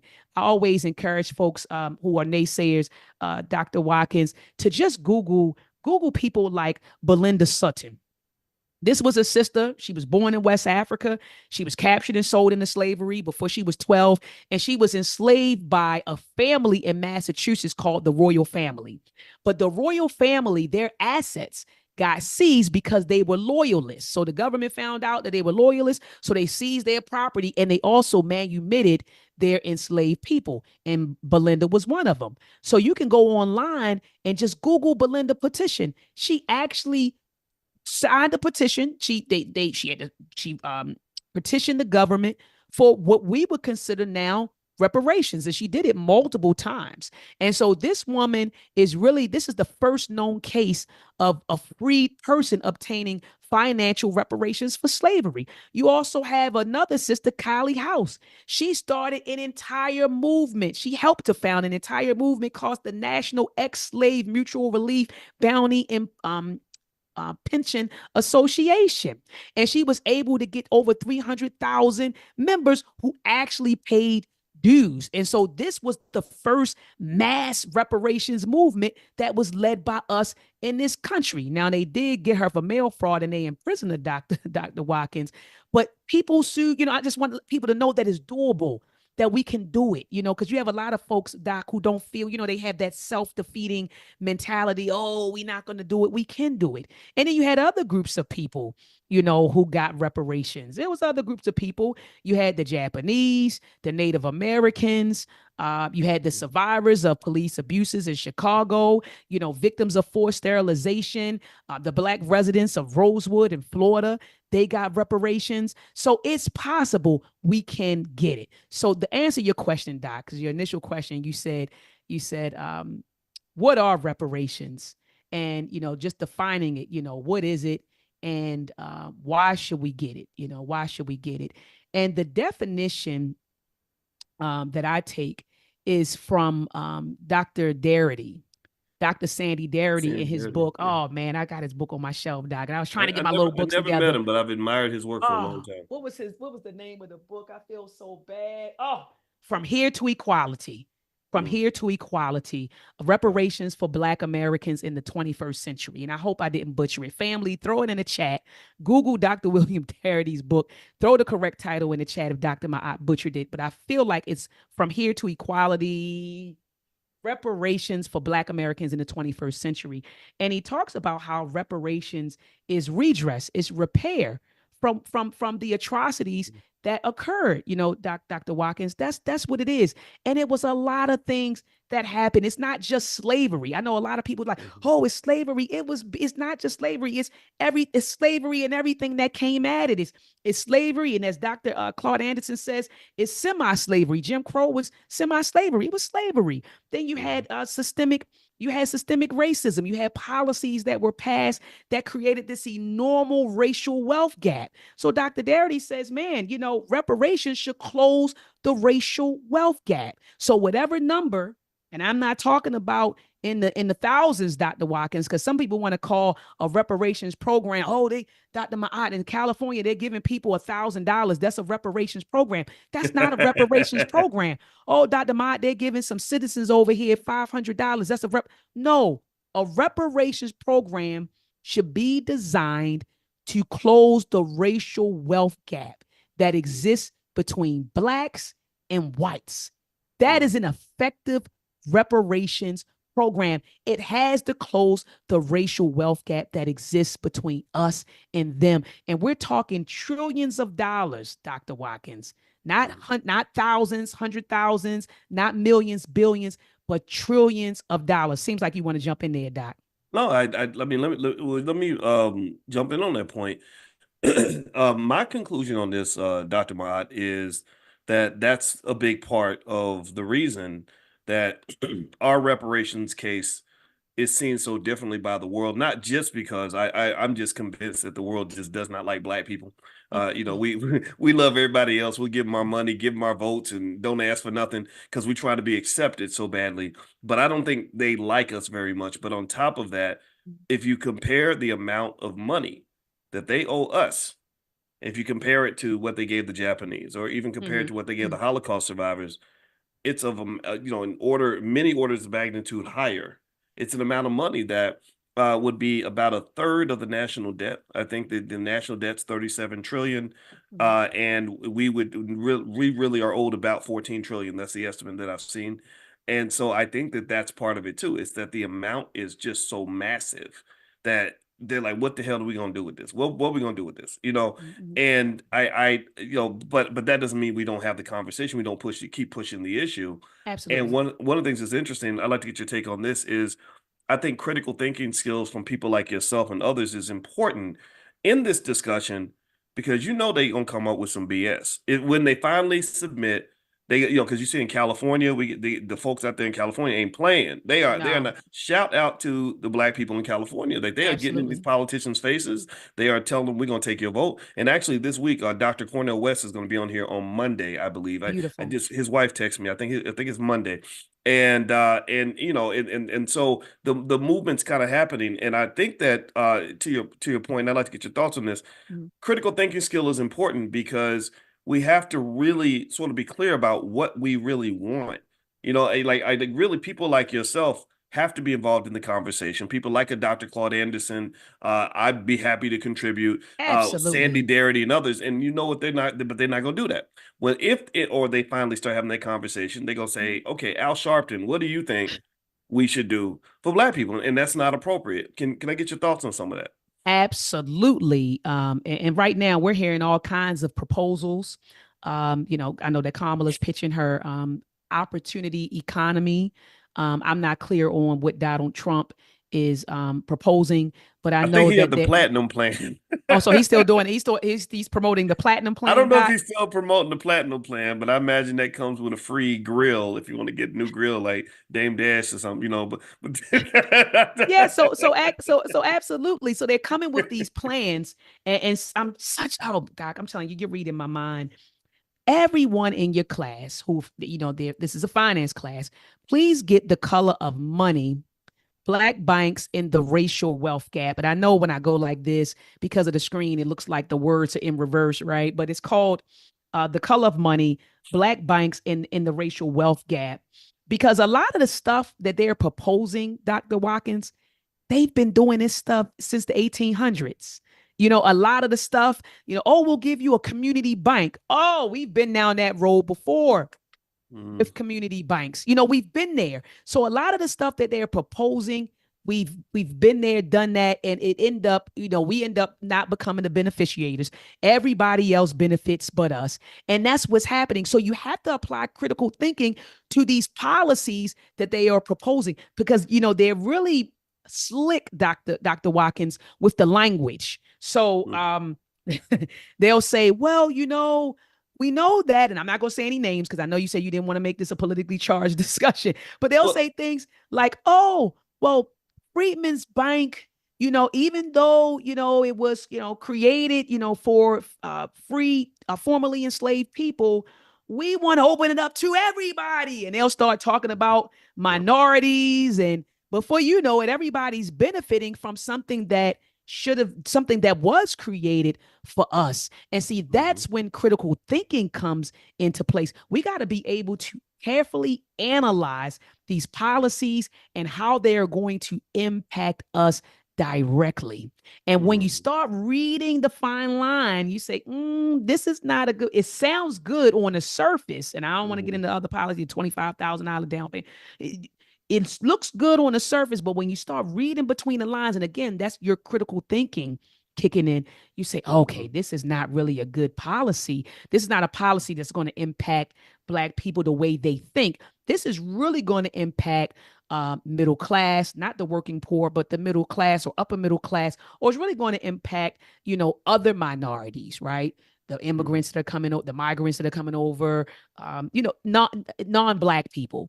And so you start seeing that when you critically think, when you critically analyze these policies that they are proposing, Doc. Mm. Well, Dr. Oya Maat, I'm gonna keep saying your name because I want everybody who's coming in late to know who I'm talking to.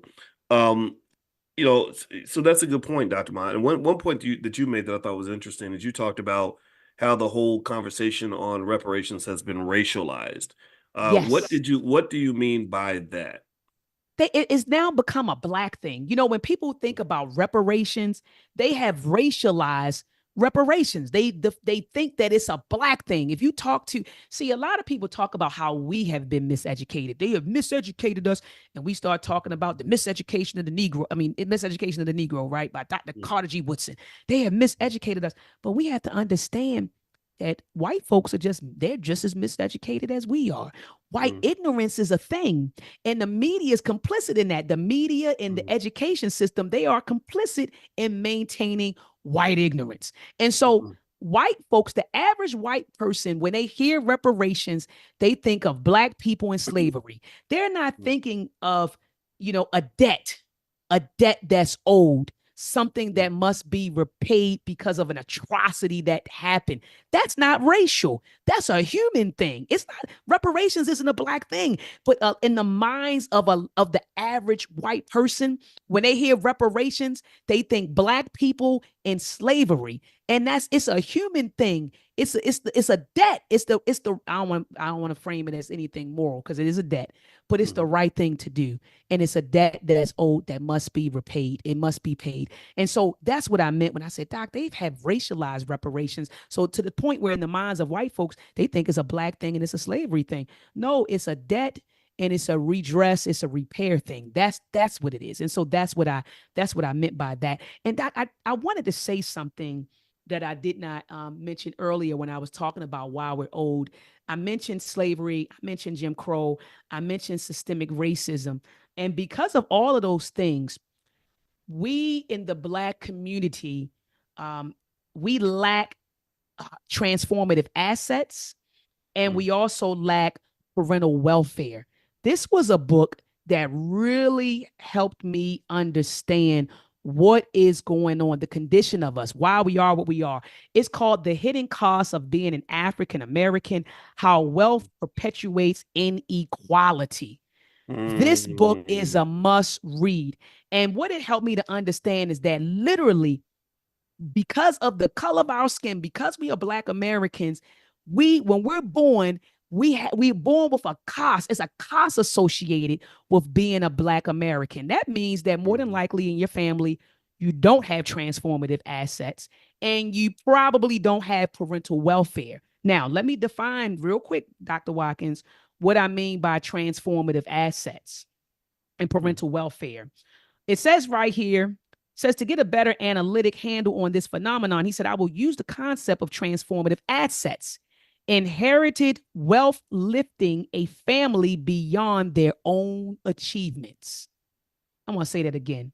It's wealth lifting a family beyond their own achievements. See, a lot of white folks, and in this book, I saw it, a lot of white folks that in terms of income, they make what we're making or less.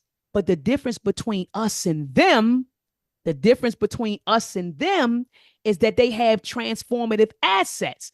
So they might be living in great grandma's house or great granddaddy's house that's paid off. So guess what? They don't have a mortgage. They're just paying land taxes and utilities. When it's time for their children to go to college or their children to buy a house, they can just grab the equity out of grandma and grandpa's house.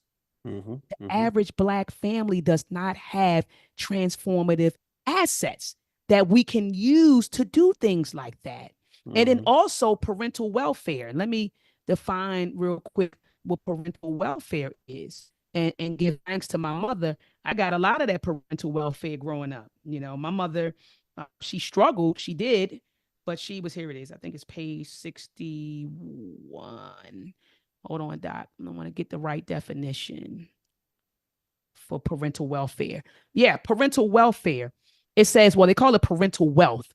So it says the name of the chapter says parental welfare, but it says parental wealth. The parental wealth measure captures the capacity of parents to give their children a head start on life.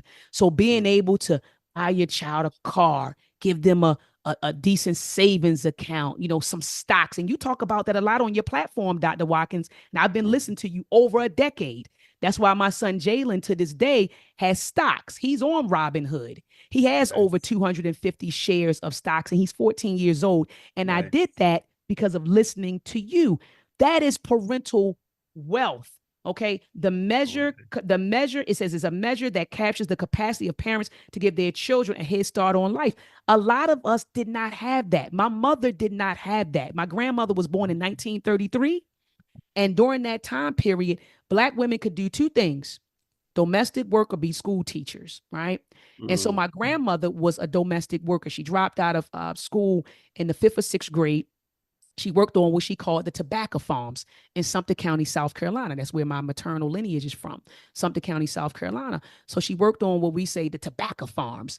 And so she had to do that, and she did not graduate from high school. She ended up relocating. She was among that great migration that took place between 1915 and 1970, those Blacks that left out of the South and they went to different places. And she was among, I think, the second wave of the great migration. She ended up in Baltimore and she used to clean the homes, my mother said, of Jewish people. She would scrub their homes for work. And then she ended up getting a job working in the laundry department at Shepherd Prayer Hospital. So my grandmother she could not give her 7 children parental wealth, but what she did was make sure that all 7 of them graduated from high school. And then my mother went on to become a teacher. And one day, she actually taught her mother how to read and write. So my grandmother could not give her the parental wealth, but she gave her the guidance, the wisdom, and the knowledge to get ahead. And in turn, my mother was able to give me some parental wealth, which is why, and my father, which is why I'm sitting here today. So that's what happened with us, Dr. Boyce Watkins. So in our families, we lack a lot of us, the average Black family, lack transformative wealth, transformative assets. And we also lack parental wealth, a parent being able to give their children 20, 30, 40, 50,000 for a down payment. And I always say this, and I'm going to land my plane. The baby boomers, give thanks. This is the largest wealth transfer ever. The baby boomers were the first generation. They got their homes. A lot of them, their homes are paid off. They got pensions. They're retiring. They said that this is the largest wealth transfer in American history. So if you're not tied to a boomer that has these things, then what will become of you in years to come? I'm going to land my plane. Mm. I love it. I love it. I hope y'all understand why I was so happy to bring Dr. Maad in here. Give her flowers because that's such valuable information. And you're right, that wealth transfer is happening now. The boomers, it's actually starting as a wealth transfer from men to women because men we don't take care of ourselves and we end up croaking and then we give our money to our wives. And then it's going to be a transfer from the boomers to Gen X. That's our generation Right. And it's in the trillions, the absolute trillions. So women, I think, will have probably more economic power than they've ever had in history, which I ain't nothing wrong with that. And then also, whenever there's a wealth transfer, whenever money's moving around, there's opportunity there, there's possibility there. And one thing that's interesting, Dr. Mott, when you talk about things like reparations, is I sometimes I'll be walking. One time I was walking through Denver and I just looked around and I looked at all the skyscrapers I saw in Denver. Oh, there's so many buildings. They don't have actual skyscrapers because they have laws where the buildings can't get too tall because they want to be able to see the mountains. But any city, you look at all the big buildings, they cost, hundreds of millions of dollars, some of them billions of dollars. And I say, isn't it amazing that we don't even think about the fact that if I do that, if I go through New York City and just look at the thousands of skyscrapers that there are, I bet you almost none of them belong to Black people. Not one, right? And really, in a perfect state of the world, we would own 10% of those. You could every 10 buildings, every 10 skyscrapers, you say, oh yeah, there's a Black family that owns that, or there's a black owned corporation that owns that. But we were just locked out. We were locked out of the multi-trillion-dollar thing called America, and now we've sort of been brought in, but we're brought in as the servants, as the slaves. We're brought in kind of in the basement of America, and that's what integration was all about. Integration was about them sort of we were kind of brought in the way the immigrants are kind of being brought in. Like they're not letting people across the border so they can go take over companies and own property. They're bringing them in so they can go pick grapes and tomatoes and that's why they want everybody coming in. And I feel like in a way that's kind of like we were kind of originally in that group where they were like, yeah, we want Black people here, but only because we need them to strengthen the economy. That's all it was. And this is one of the big tricks when you talk about the public fool system. You are being fooled because the goal of that system is to make sure that you play your position, that you know your role. When I mentioned earlier that the world doesn't like Black people very much, I don't think they always dislike us. I think they like us as long as we know our place. Absolutely. Right. If you showing up, if you're a Black man and you showing up as an athlete, a comedian, or some toxic rapper that's rapping about murdering Black people, oh, they're gonna love you. They'll give you lots of money and tell you how great you are. But when you show up as a critical thinker and you start saying, well, I don't want to, I can't rap and I don't want to rap about murdering my own people. Maybe Right. I'll rap about murdering your people. How about that? Right? Right? How about we rap about getting some revenge? Right? That, oh, and then suddenly everything, oh, no, no, no, no. We're okay with you talking about killing black people, but you talking about killing us. And that ain't cool. We can't pay you for that. Right. So really, and again, just to be clear, I don't want to kill nobody. Right. No, no, no, no, We no. just here, we here just talking we gonna murder them with knowledge. That's what we gonna do. But That's right. anyway, so the point of the matter is to say that this speaks to, and I think that you are among the most qualified to address this issue. That's We got right. to educate our own kids. That's I, right. I just I don't understand why we can't embrace that idea. We just have to be able to think outside the box. It does not necessarily, it may not necessarily show up in the form of us building a bunch of schools per se, even though that's possible. But until then, you got a lot of things you actually, and I'd love for you to talk about some of that, like Meltrek and some other things that you have in place. You have a professor, you are a professor, you have a real PhD. I have a PhD. There are thousands of us out here that are good educators who have stuff in place that our people can embrace. Tell us about what you're doing. And then I'd like for you to address sort of the psychological hurdle of us even believing that we're capable of educating our own. Please. Absolutely. Oh my gosh, Doc. You just be like, like you throw me the ball. What they call it? The alley oop. Is that what they call it? You just Yep. go like that, Doc. I'm Steph Boom. Curry and I'm gonna throw it up in the air. Yes. You could I'm be just like, LeBron yes. or what's the one that plays for the Chicago Sky? I forget. You know what I'm talking about. Yeah, but I'm just like, thank you. Like this is right up my alley. Yeah, educate. We have to educate our babies. Right now, 83% of teachers in the public school domain are white. What is that saying? That's saying that the responsibility and of the development of the mind of black children are in the hands of middle class white women. I want you to think about that, Dr. Watkins. 83% of school teachers are white middle aged women. What does that mean? That means that the future consciousness of us, black people, is literally in the hands of white women. And you all should read the book, They Were Her Property by Dr. Stephanie Rogers. Oh boy. Anyway, in the hands of white women.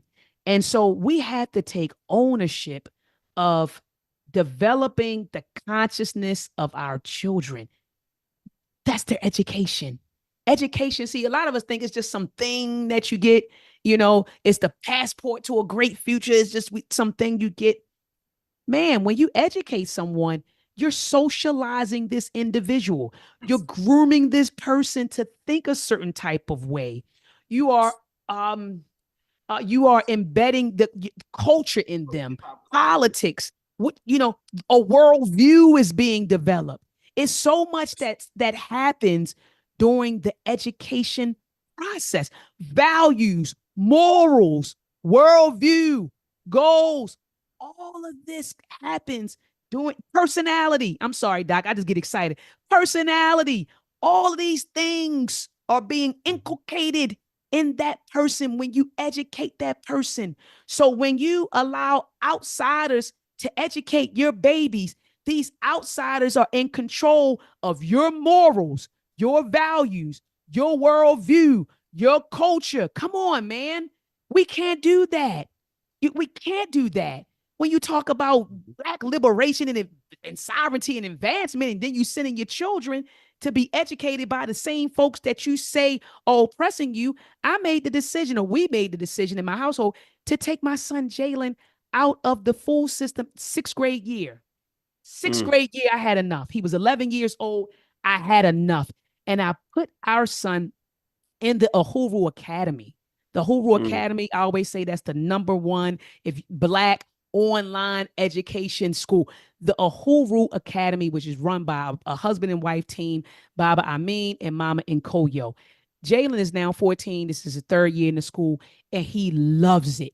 He loves that it is centered around our history, our culture, our psychology, and our interests. Our children need to be in our schools. And I know some of us used to say, well, I don't live near an African center school or a pro black school. I don't live near one. Black center schools are online now. And during the Mm-hmm. pandemic, we didn't have a choice, Dr. Watkins. Remember, during the pandemic, they shut the school system and they were teaching online, you know? And so people say, well, Doc, well, what about the social aspect? Your child is doing, you know, he's doing, you know, school online and he's getting that. But what about his social life? He has a family. He plays football during football season, basketball during basketball season. He goes to church with my mother. He's active in the community. During the summer, he attends 2 to 3 summer camps. So he has a social life. So a lot of us, Doc, you know, we make all kinds of excuses. Well, the real deal is this. Be afraid to change. People Mm-hmm. are very monotonous. We're used to the same old thing. My mother sent me to public school. I'm going to send my children to public school. We're routine. Humans are monotonous. It's routine. It's routine. No, we just because you went to public school, you don't have to send your child. You have options. We have options, and we need to understand what our options are, Doc, and not be afraid to explore our options. Public school is not the only option. We can educate ourselves. We have. What do you think they did? What do you think we did prior to the inception of the public school system? What do you think they did? There's documentation of us on plantations teaching prior, you know, post emancipation. There's documentation out there. People getting all the kids at a schoolhouse, you know, up the street. Or they said one brother was a teacher. He was teaching on a rock. He used to bring the children. They used to bring the children to the rock, and we've always educated ourselves. So I think bottom line is a lot of us are scared, Doc. I mean, let's tell the truth. We are afraid of change. That's what Mm-hmm. it is. A lot of us are really scared, and we don't want to admit that. We don't want to admit that. We are afraid of change. And we need to overcome that fear and understand that it's our responsibility to educate our babies. It's our responsibility. Our babies aren't even receiving education right now. What they are receiving in the public school system is miseducation. How do I know it's miseducation? Because when they grow up, they act against their own self or best interest. That's how I know they've been miseducated. See, educated people don't do that. When you're educated, you act in the best interest of yourself. And by self, I don't mean individualism. By self, I mean collectivism. So the best interest of self, the best interest of Black people. See, when you act against your best interest, you're miseducated, because educated people don't do that. Mm-hmm. Education empowers you. Miseducation disempowers you. So we have to understand that our children aren't receiving education right now. They are receiving miseducation. They are being trained. They are being schooled. They are being indoctrinated. Okay. Mm-hmm. And so I land my plane there, Doc. Yeah, I mean it's you know, to your point, it's you know, the power teachers are very powerful because teachers don't just teach you how to do things, they teach you why you should do these things and who you should be doing them for. So sometimes a highly educated Negro can be more dangerous than an uneducated Black person. Come on. You know, if you have that education and you've been taught to use all of your skill, all your resources, in you know, to help other people, to do things for other people, and or in sometimes even against the interests of your own people. I mean, there's a lot of highly educated Negroes that work for BET, you know, who get excited every time, you know, the BET Awards get 10 million viewers or whatever, and they made money from all these big white corporate sponsors that say, "Oh, that was great. Bring Sexy Red on. Keep her on there longer next time." And there's no consciousness. There's no critical thinking about the what in economics we might refer to as the externalities, which is like almost like a type of social pollution that you're creating because you got this massive corporate powerhouse that's making all this money, but you're destroying the community in the process. You're creating millions of little girls who want to grow up and ride up and down the stripper pole and you know, get pregnant by whoever, and you know, just whatever, and embrace a culture that is not going to lead them to peace, success, freedom, or happiness. And that's a problem. That's something that that people like yourself and I think I feel like it's our job to kind of speak on that.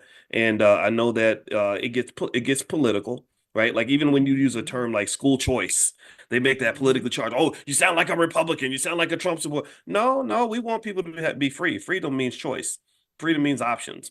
Ain't nothing wrong. Ain't nothing. If you got an issue with Black people being free, then I got an issue with you. And so ultimately, another area where they make it political is they might look at you and hear you talk and they say, oh, she's from the conscious community. And the conscious that's dangerous. And I don't know if you ever had anybody define you as I've been called dangerous my whole life, and I'm like, where am I dangerous? I ain't hurt nobody. Like, what are you talking about? I love people. I love the babies, and I ain't, but same time, you got a thug on stage talking about he gonna murder everybody in your whole family, and that's your favorite black man. But Right. I'm dangerous. Right. You're But I'm dangerous. dangerous. But I'm Right. What makes dangerous. it, well, we know why we dangerous. We dangerous because we see right through your bullshit. That's And right. you don't like that. You're like, dang, these are our Negroes. We own these people. These are our pets. We got our pets doing exactly what we want. They are well trained to follow instructions, even if it's leading them to a path of their own self-destruct, even if it's taking them all right down the pathway to hell, economic hell, spiritual hell, family hell, social hell, educational hell. We got them trained to ride the stairway to hell. Mhm. And here you are coming along upsetting the apple cart. You're just simply waking them up out of the trance and saying, hey, why are you doing that? Why would you why would you promote an artist that wants young black men to die or be hooked on drugs? That part. That part. Why would you dedicate your life to working for businesses that do nothing for your community and are gonna leave you broke after you don't work 50 years? You don't work 50 years your whole life and you got less wealth than a newborn baby. How the hell is that? How's that benefiting you? How's that Right. working out for you? That's right. And you got 100,000 in student loans from that big white university that overcharged you to go to school. So my thing is, it's a war. It really is a war. Yes, it is. And I'll say that I love the fact that I got some fellow soldiers out here like yourself, and everybody in this Absolutely. room is Absolutely. is in this battle, and all of you. I know that it takes a special kind of person to participate in conversations like this, because let's just be clear, this is seen as radical. And I'll tell you something. It is. It really is. Well, I'll tell you something, Doctor. When I was on the faculty of Syracuse, I remember that was when I met Dr. Claude Anderson in 2006. Hmm. And I remember our first conversation, I think I said it was at the Black Family Conference in Louisville, Kentucky, my hometown. And I remember just kind of talking to him, and I said, yeah, well, you know how it is when you start being pro-black, they call you radical and everything else. And he said, ain't nothing wrong with being radical. He said, you're supposed to be radical. He said, that's good. That's a compliment. And it really made me rethink what it means to be radical. He said, because he was like, basically like, if what are you trying to do? You're trying to just fit in to a system that isn't working and fit Mm. into a culture that's losing. You trying to just maintain the status quo? We cannot. Mm. What are we going to sit around and be a bunch of conservatives and try to conserve the Right. way things are? No, we need to all sort of say, okay, no, we're not doing this anymore. That's And right. critical thinking to me, and I'm gonna let you. I'd like to let you get the last word because I definitely want us to know how to follow up with you and stay in touch. Um, to me, critical thinking means that you really assess. The instructions are real simple for me. And Hmm. everybody write this down you may have heard me say something like this before. Look in all the areas that represent your quality of life. I encourage you to start with health, wealth, and relationships. Look Mm. at your mental and physical health. Do you feel that the life that you live optimizes your mental health?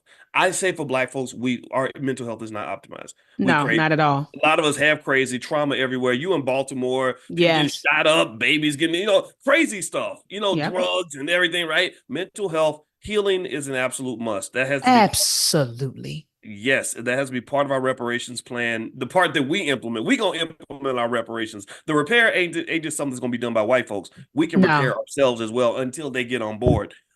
So mental health, physical health, right? You look at the garbage that they feed us, right? This is capitalism. We're gonna feed you all the cheeseburgers and fried chicken we possibly can until you are 45 years old and you're starting to keel over because you got the health of an 80-year-old, right? Mm. So physical health, we have to be conscious of that. And by the way, brother Nuri Muhammad, I spoke to him this morning. He's gonna be in next week. I want y'all to know we bringing the heavyweights up in here. These are my seniors Ashe. right here. Dr. Maad is one of them.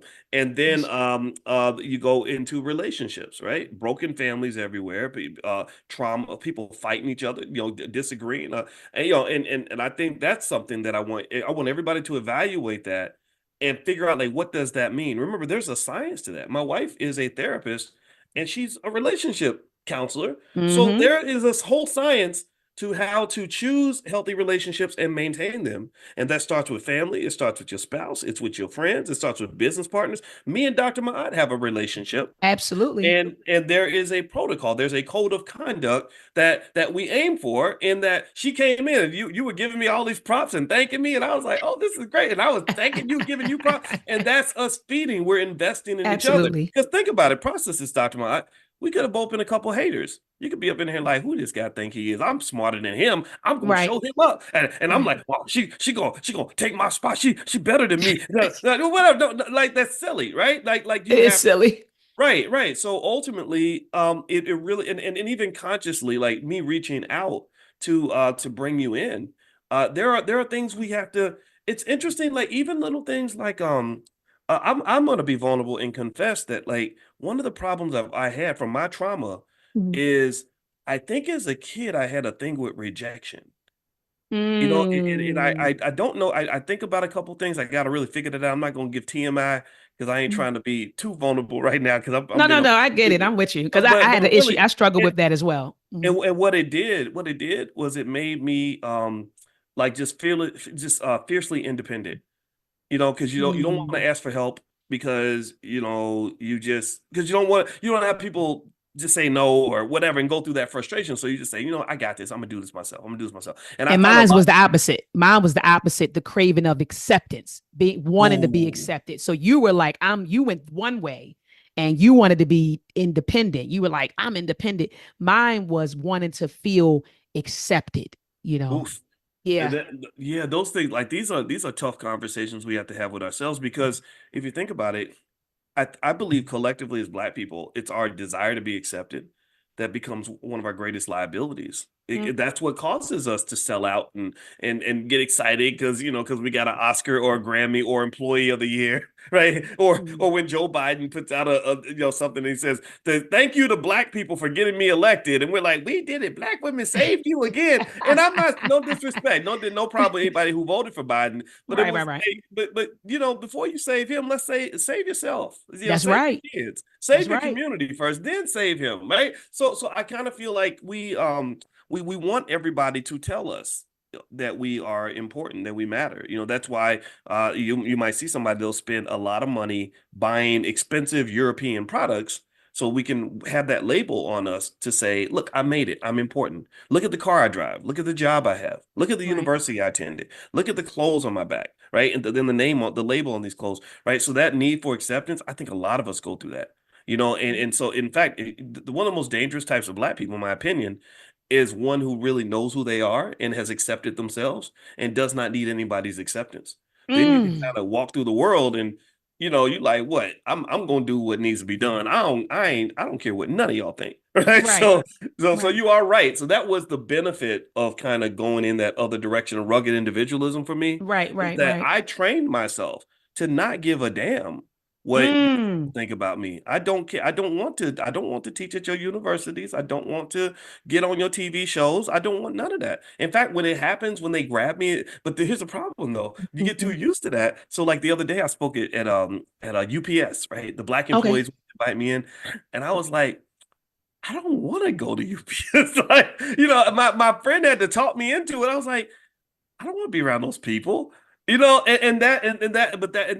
the lack of balance though. That's the downside of that extreme. And what I really would like is just to be balanced, where you're not carrying there's so much baggage that comes with being Black sometimes, Absolutely. and the last area I'll throw in there, and then I like Dr. Mahat to take us out is in terms of measuring your quality of life, we know we talk about health, wealth, and relationships. So we talked about health and relationships, and y'all know what it is when it comes to wealth. We got you.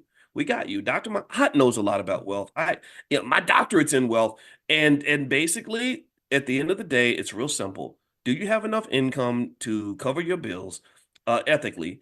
And do you have financial security to protect you in case something goes bad, in case Right. that man doesn't want you at that job anymore, or in case something goes wrong in your personal life financially? This is why we invest, and we're doing this for ourselves. We're also doing it for our children because that's what we're going to be. This pain and trauma that we went through in this generation, we're not passing that on to the kids. We're not doing that. So, Dr. Mahat, tell me where people can follow up with you and just see more of what you're doing because your work is amazing. Before I do that, Doc, I want to give you your flowers Doc, I'm telling you, you are a brilliant and amazing brother. I've Wow. learned Thank you. so much from listening. I've been listening to you over a decade now. And let me tell you real Wow. quick, just being candid about something. You were promoting Bitcoin years ago. This was years ago. But you were promoting it. I think it was like barely like $3,000. And I kept hearing you talk about it. You was like, I'm telling you, just get a share. And I was like, man, I don't really got the money. I called my auntie up. I'm like, auntie, Dr. Watkins is talking about this Bitcoin. I think we, should invest. I ain't got 3,000. Won't you put up the money? She's like, girl, I ain't got it. Da, da, da, da, da, da. And then it got up to $65,000. So I wish that I would have called pops and called mommy and got that $3,000 up and got more than that. Because I mean, you've given out a lot of great financial advice. You also talked, and I mean, decades ago, you was like, stop buying your children toys. Don't buy your children toys. Buy them stocks, buy them this, buy them that. Jalen's tell you, I stopped. Nope, we're not doing the games. We're not doing this. For your birthday, you're going to get STEM kits. You're going to get a savings account. So by the time you're 18, you got 10,000 in your savings account. You're getting stocks, STEM kits, and books. And he'll tell you he's in school right now, but I'll bring him on camera. He'll tell you it's stopped. Dr. Wow. Watkins, I thank you for the wisdom and the knowledge that you have given the global Black community. This stuff, the stuff that you're doing is global. You Wow. got brothers and sisters listening to you around the world. And I just want to say publicly, I thank you for who you are and what you mean to us. You know what I mean? You mean a lot Wow. to us. And you've been stomping for Black wealth. You've been stomping. We need to create wealth. We need to create wealth. We need to create businesses. And you've been out there on the front lines consistently, consistently.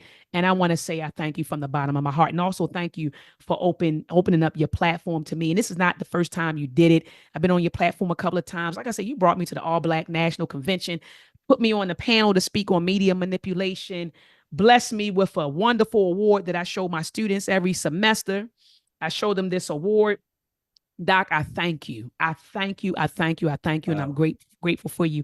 I'm also grateful for your listening audience. You all could have been anywhere right now, but nearly 1,000 of you are tuned in. And this is the place that you need to be for the best advice for you, for Black families. And so you could have been anywhere doing anything, but I thank you for opening up your mind to us. So I always tell people, I thank you for your mind and I Mm. thank you for your behind. The last thing that I want to say is please, family, the last thing I want to say, family, is please support the work. Okay. I'm wearing a shirt that says conscious ingenuity. This is a pro-Black, Black-centered STEAM program that was designed to make sure that our children are prepared to successfully matriculate through these programs when they get to college, through a STEM program, even STEAM programs, just preparing them. So make sure that you get your child enrolled in Conscious Ingenuity. You can go to consciousingenuity.com. And Doc, I know you have the link, so you'll put them in the video. Go to consciousingenuity.com, sign up for our email list. Okay, you'll love the website. I have Black engineers going into our communities teaching STEM, young Black people, 18 to 22. So right now, with Conscious Ingenuity, Dr. Watkins is doing is bridging the gap between Black college students and also in the community, and Black engineering professionals in the community. Because a lot of times they get their degrees, and what do? We go work for white corporations. We forget about the community. We move out to the suburbs, and that's that. Right now, we're bridging that gap. I have students who are working at Northrop Grumman, students who are down. I have one student, he's getting trained in Mexico, but they're in industry. And you know what? They teach for Dr. Ma'at. Even to this day, they teach and they go into the community. So we're bridging the gap to make sure that our children are prepared. So support Conscious Ingenuity. Also, family, support the Meltrek program. Please go to Meltrek 365. Support the Meltrek program. We actually just dropped our third film, Meltrek Exploring the Ma'afa Part 1, The Arrival of the Portuguese. Meltrek is a series that is teaching Black history from a Black perspective. And it's an animated children's series that's doing that. So we're targeting the babies, making sure we teach what we call corrective history. Lastly, family, make sure that you get your son enrolled in the Asafo training camp and your daughter enrolled in the Agoji training camp. These are camps that focus on critical thinking, the development of critical thinking skills, and also character and leadership skills. So make sure you get your baby enrolled in what I call all of these youth empowerment programs. With that said, thank you so much, Dr. Watkins, for having me. Peace. And I always say Black excellence, peace and Black excellence. Yes. Yes. Well, by the way, everybody, I put some links in the chat for you all to take a look at. And also we will bring this back so that everybody can get a chance to take a look at this. And also, what is your Instagram, Dr. Mott? It's Did, Dr.Maat underscore. So Dr.Maat underscore. That is my it, IG. And also, family, check me out on my YouTube channel, Dr. Oyamaat. All you got to do is go to the search engine, type in Dr. Oyamaat, and it'll pop up. So make sure you check out my YouTube channel. all right. And you'll see her name on the screen. So give me a quick yes if you're going to go and follow or support something. Let's be conscious and let's be clear. Just give me a yes. Again, you could buy something if you want to, but if you can't, at least you can pay attention. If you can't pay money, just pay attention. Because and the reason it's important, the reason I'm consciously asking you all to put that yes in the chat is because it's not easy to get the attention of our people if you're not into like foolishness and silly stuff and Right. destructive stuff, right? And so again, I had no problem with the rappers that have 20 million followers that they're where they talk about their baby's mamas and who they shot yesterday or whatever it is that they might Right. talk about. That's fine, they can do what they're going to do, but I really think that we got to bring our scholars to the table.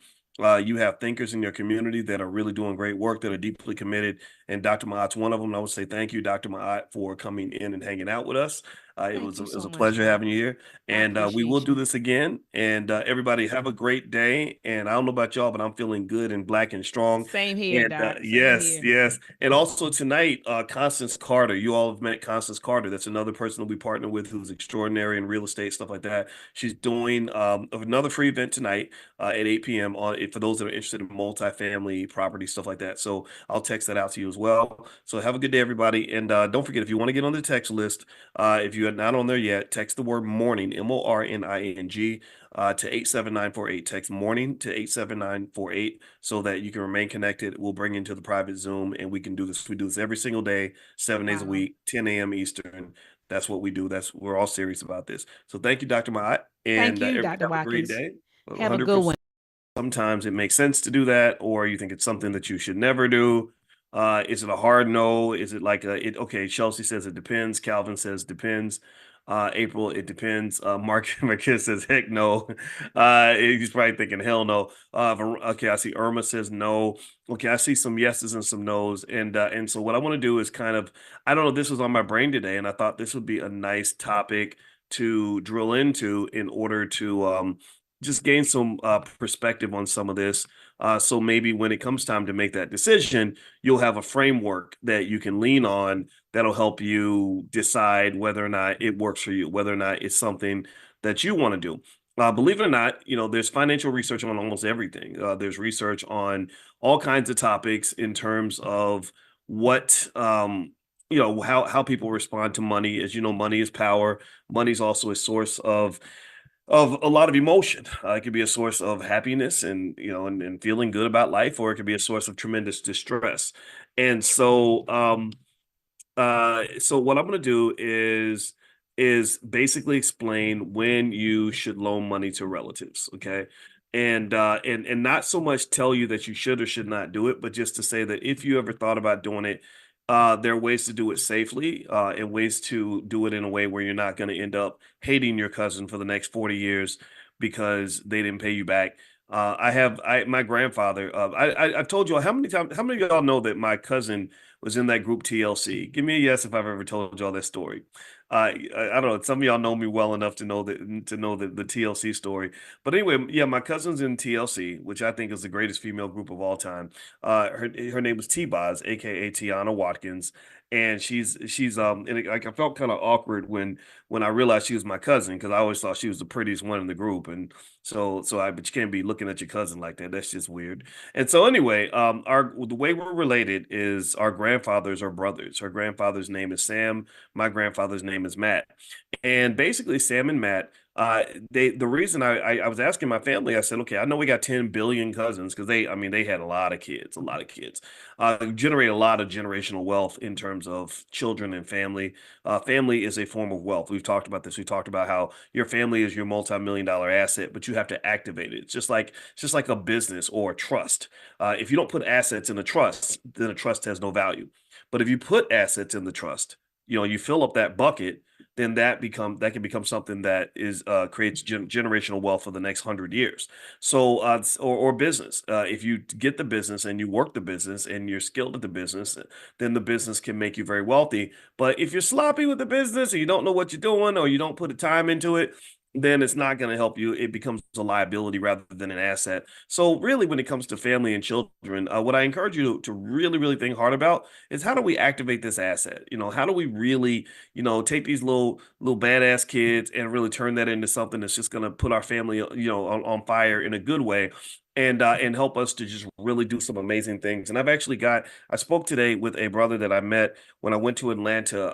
I forget, I don't have his name in front of me, but he was a black man that he happens to be a member of the Nation of Islam, which I told you all, I think that you should study the nation in terms of their philosophies on family structure, on economics, education, things like that, mental health, because there's a lot to learn there. Anyway, he had 3 kids. He homeschooled all of his kids because he didn't want them to be harmed by the school system. And now a lot of his kids, I think at least 2 of his kids work for him, and he has a very successful construction company that's doing really amazing work. And so, really, ultimately, I encourage you to really understand that children are an asset, but like any asset, you have to activate the asset. You got to work the asset in order for the asset to become worth anything. If you acquire an asset and you don't invest in it, it's going to fall apart. So, for example, I was listening to a podcast where they were breaking down whether or not private equity firms are good or bad for business. Is it good or bad when a private equity firm takes over a company? And they point out examples where it was good and examples where it was bad. Like Red Lobster pretty much got destroyed because the private equity firm came in and they sucked the company dry. It's kind of crazy how they do this. They do these things called leverage buyouts. It's crazy, right? So what they'll do is they'll say, we want to go buy Red Lobster, and they'll say, well, we got to borrow $3 billion to buy Red Lobster, so we'll put up three hundred million, and the rest, the 2.7 billion, we're gonna borrow from a bank. But then what you tell the bank is you say, after we borrow this money, Red Lobster is gonna have this debt. Red Lobster is going to go into debt. Not the person who's controlling the asset.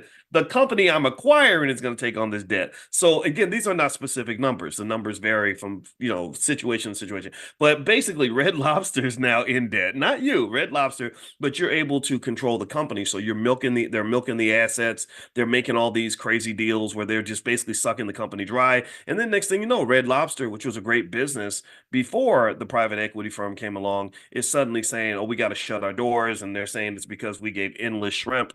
And it wasn't because of the endless or bottomless shrimp or free shrimp, all you can eat shrimp. That wasn't what brought it down. It was basically some moves by the private equity firm that allegedly caused this company to have so many problems. Okay. So ultimately, I think it's like, in a way, you can think about that like with children, where or any asset that you have, if you invest in the asset in a relevant way, where you are pouring something into it consistently, you're not just sort of milking it dry.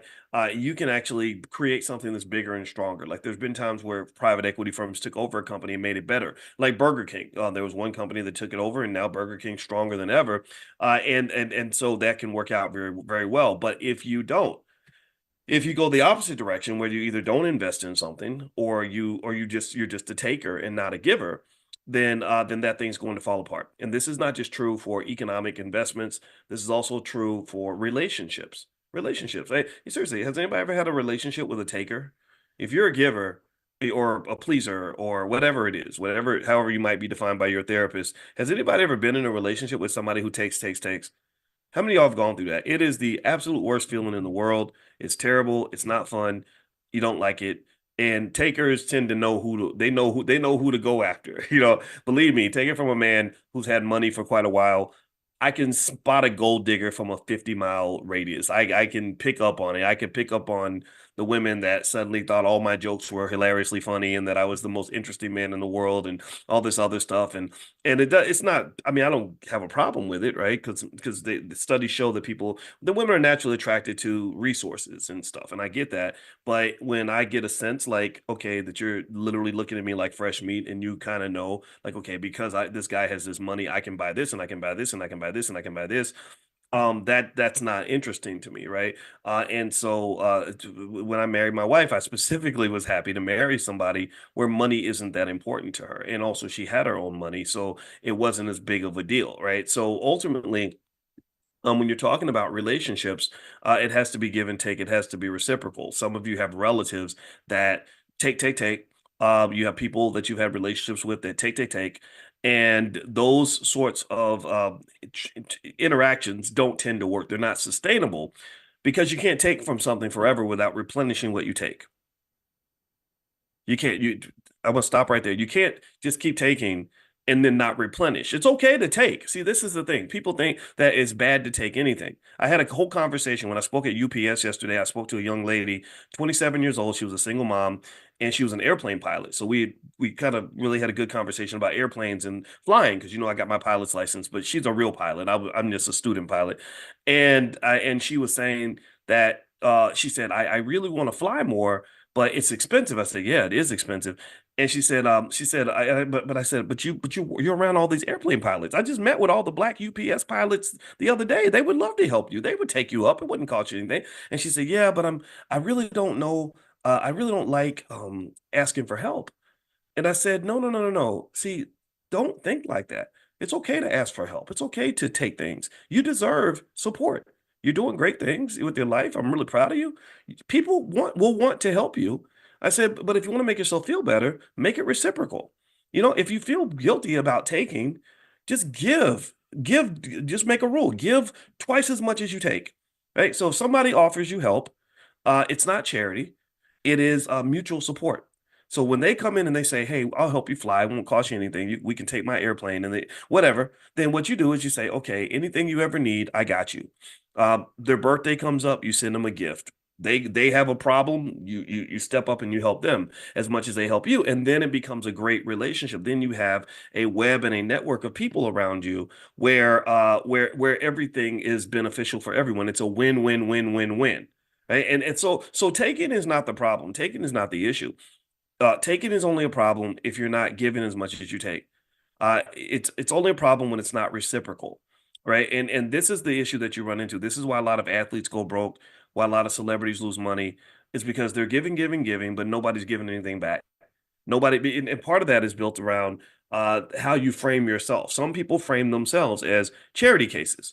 If I have a brother who goes off and becomes a rap star and he's making lots of money, maybe I define myself as a person who can do nothing for him except be a part of his entourage and just sort of hang around him and wait for him to pay my bills. Right. And that's not effective. What has to occur is that I got to say, okay, how can I help? Maybe you need security. Maybe you need somebody that can cook for you. Maybe you need somebody that can help handle your business affairs. Like, I want to help. I'm available. What you need, cuz what you need. And you have to have a mindset that says, okay, how can I activate you? LeBron did this. LeBron activated a lot of his friends. He didn't want a big entourage of a bunch of people just that he was just throwing money at. He would send them to places to learn skill sets that he needed. I do need a chef. Here, I'll send you to culinary school or whatever. I do need a business person. So I'm gonna make sure you get trained so that you know what to do with my money when I start getting rich. Rich Paul, thank you. That's his name.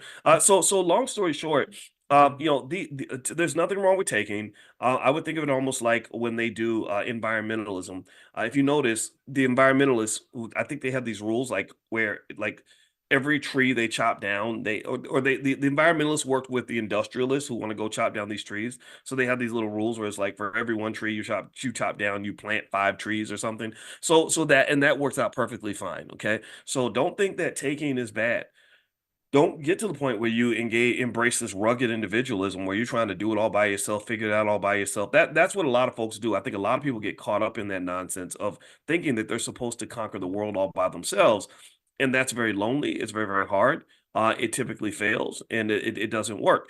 But if you find good people that will give to you as much as you're giving to them, then that becomes a beautiful thing. Then you can ask for things and it's okay. So let's talk about loaning money to relatives. So one of the things I want to sort of drill into, and actually before I forget, let me give you all this quiz that I created this thing. You can try it out. Tell me what you think about it. But it's a quiz on whether or not your estate plan is properly put together. And so this quiz will allow you to kind of figure out where you are. Remember, building all this wealth doesn't matter if you throw it all away, but when you die and stuff, because we're all going to die. And what's interesting is that a lot of us are not prepared for death. We just kind of, I don't know, think we're going to live forever or something. But you're black, and that doesn't happen for black people or anyone. Actually, no one lives forever. But black people, we kind of die a lot. So it's kind of important for us to kind of have a plan for that, especially if you love your kids and love your family and stuff like that. So in fact, that same single mom, and I hope I invited her to class, so she may be in here. I hope she doesn't feel embarrassed. I won't say her name, but I was talking to her about her. By the way, the link is in the chat. I did tell her, I said, as a single mom, you got to ask yourself, what happens if I'm not here tomorrow?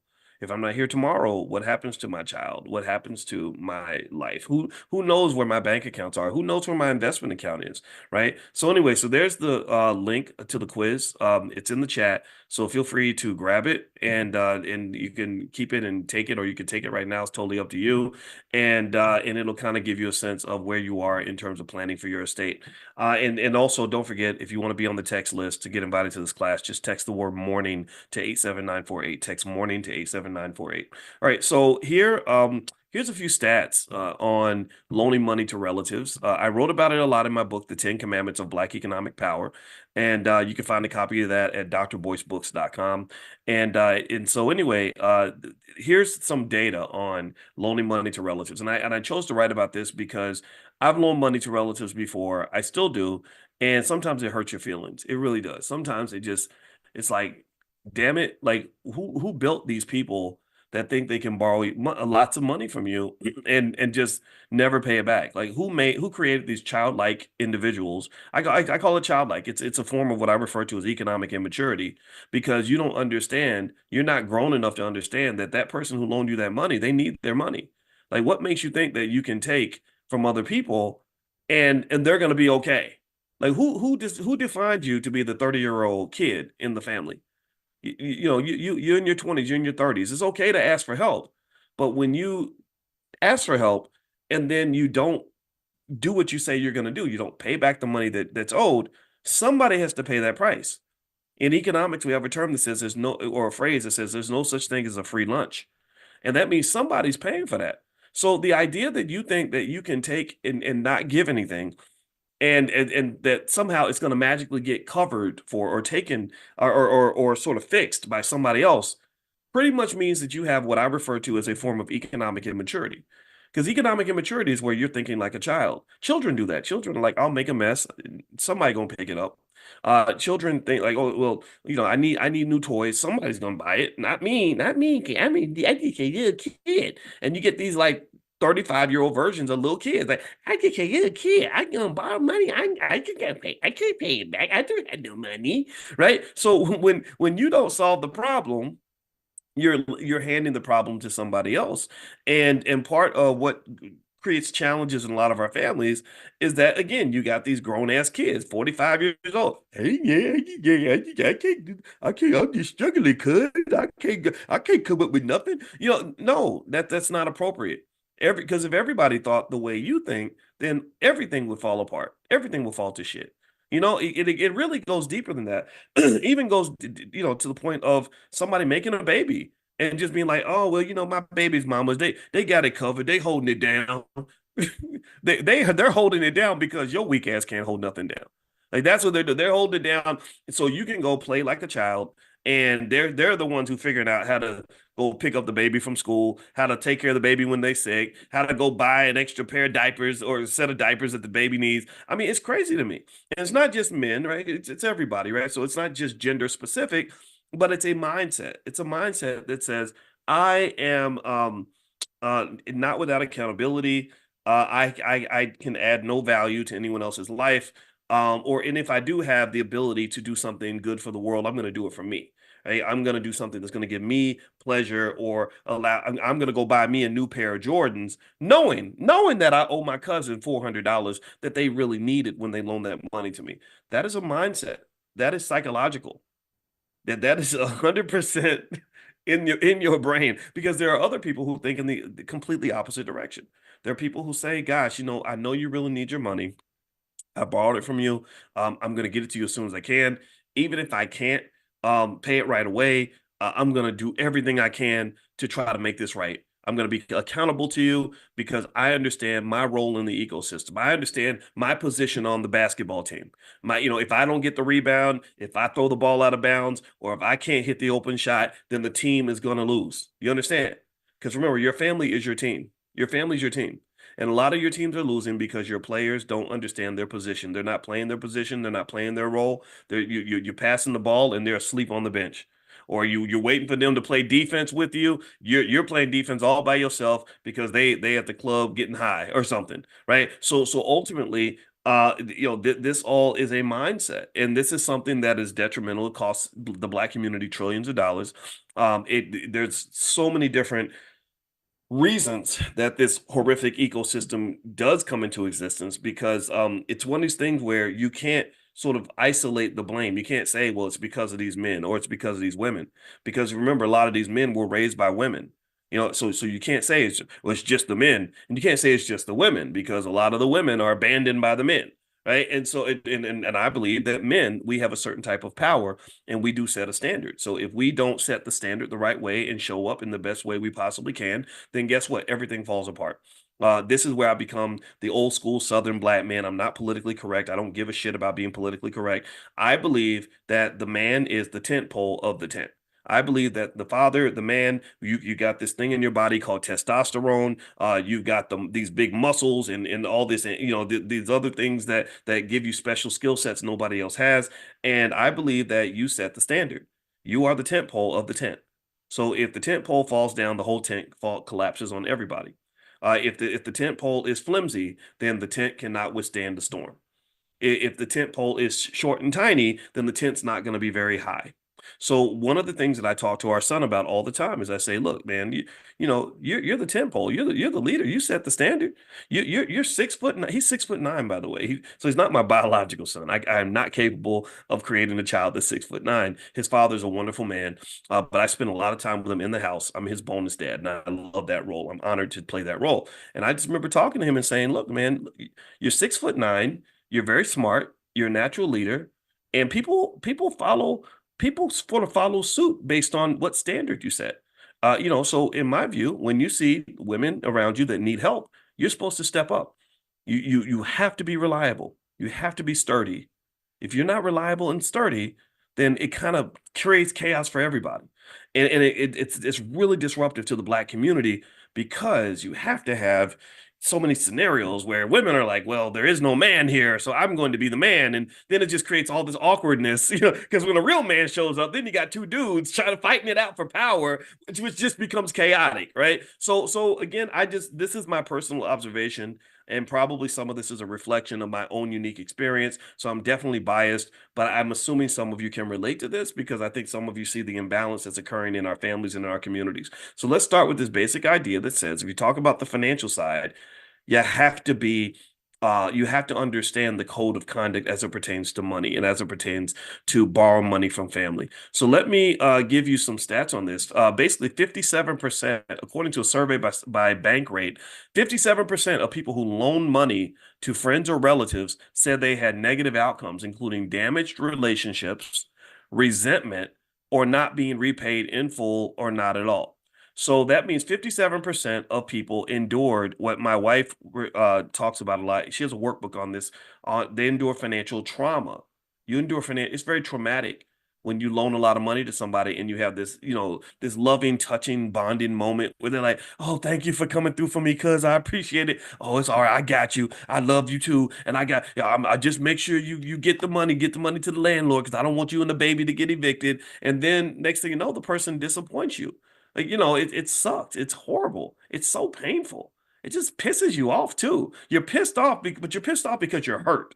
You know, I had a cousin I loaned a lot of money to one time. He ain't the only one, and I remember that I like came through for him. Like it was like this triumphant moment of like yeah, we're gonna elevate. We're gonna really do this together. We're gonna really, I want to see you do better in your life. And then the Negro disappeared. Like I didn't see him for 4 years. And when I saw him again, part of me was like, I want to knock you out right now. You sorry ass piece of shit. Excuse my French. It's too early to be cussing. That's how I felt. I was like, wait, we had this bonding moment, and you just lied to me. You just completely just fed me a whole fairy tale. I don't know if you own dope or something, because drug dealers, drug addicts are good liars. I was like, what happened? But then there's the other part of me, the part of me that went to therapy. That see, all of Boyce didn't go to therapy. Only half of me showed up with the therapist. The other half of me needs to. I need to go get him and bring him to the sessions with me. And the part of me that went to therapy was like, well, Boyce, forgiveness is a superpower, and you have to give them grace, because not everybody can do everything that they plan to do, and you have to forgive, and you got to move on, because being mad is not gonna help the situation. It ain't gonna get your money back, and also it's only gonna hurt you to be bitter and angry. So that was the therapy side of me. But the other side of me was like, I want to kick you in your testicles right now, because you lied to me. So the anger that we feel it's driven by hurt. Like I felt that way because I was like so disappointed. Like, damn, man, that was a lot of money, man. And they told me not to loan you the money. I was being stupid to trust you, and I did it. And now I'm looking even dumber because I took a chance on somebody who didn't deserve my support. So what does that do? That then affects how you view loaning money in the future. Somebody else comes along, so with maybe a good investment idea, or maybe they really need help and maybe they're really going to come through, but you're all bitter, you're all scarred now. So now you're like, I ain't loaning money to nobody. I ain't never loaning money to relatives again. I hate my family. I hate my relatives. F all of y'all. F all of y'all. Like that's what happens. And you got to think about how toxic and unhealthy it is to go through life. Think about this: the Jewish community, they be loaning money to each other all the time. There's a section of India where they literally own, like, I want to say like 60% of the hotels in America, and in like 80% of the 7-Elevens in America or something, because they loan money to each other all the time. They do. I forgot what it is. If somebody knows the name of that section, let me know. And I probably got the stats wrong. But they own an insane number of hotels and an insane number of 7-Elevens. Ironically, I have no idea how this happened. And it's because they're loaning money to each other. But you get into like a lot of black families, we like, I ain't never loan. I'll loan money to a white man who I don't even know before I loan money to my own damn sibling, because these Negroes ain't nothing. And that's just such horrible energy to have to carry around. It's the Patels. Thank you, Mike. I did so generally speaking, let me go through the stats. Let me lay some of this out. All right. I'm gonna try to get more serious now because I'm in a goofy mood today. All right, so 46% of lenders lost money, according to the same bank rate survey. They said 46% of respondents who loan money to loved ones reported not being repaid. So think about that; it's almost half. That's just terrible. And it's not just black people. This is a survey they took of Americans. Period.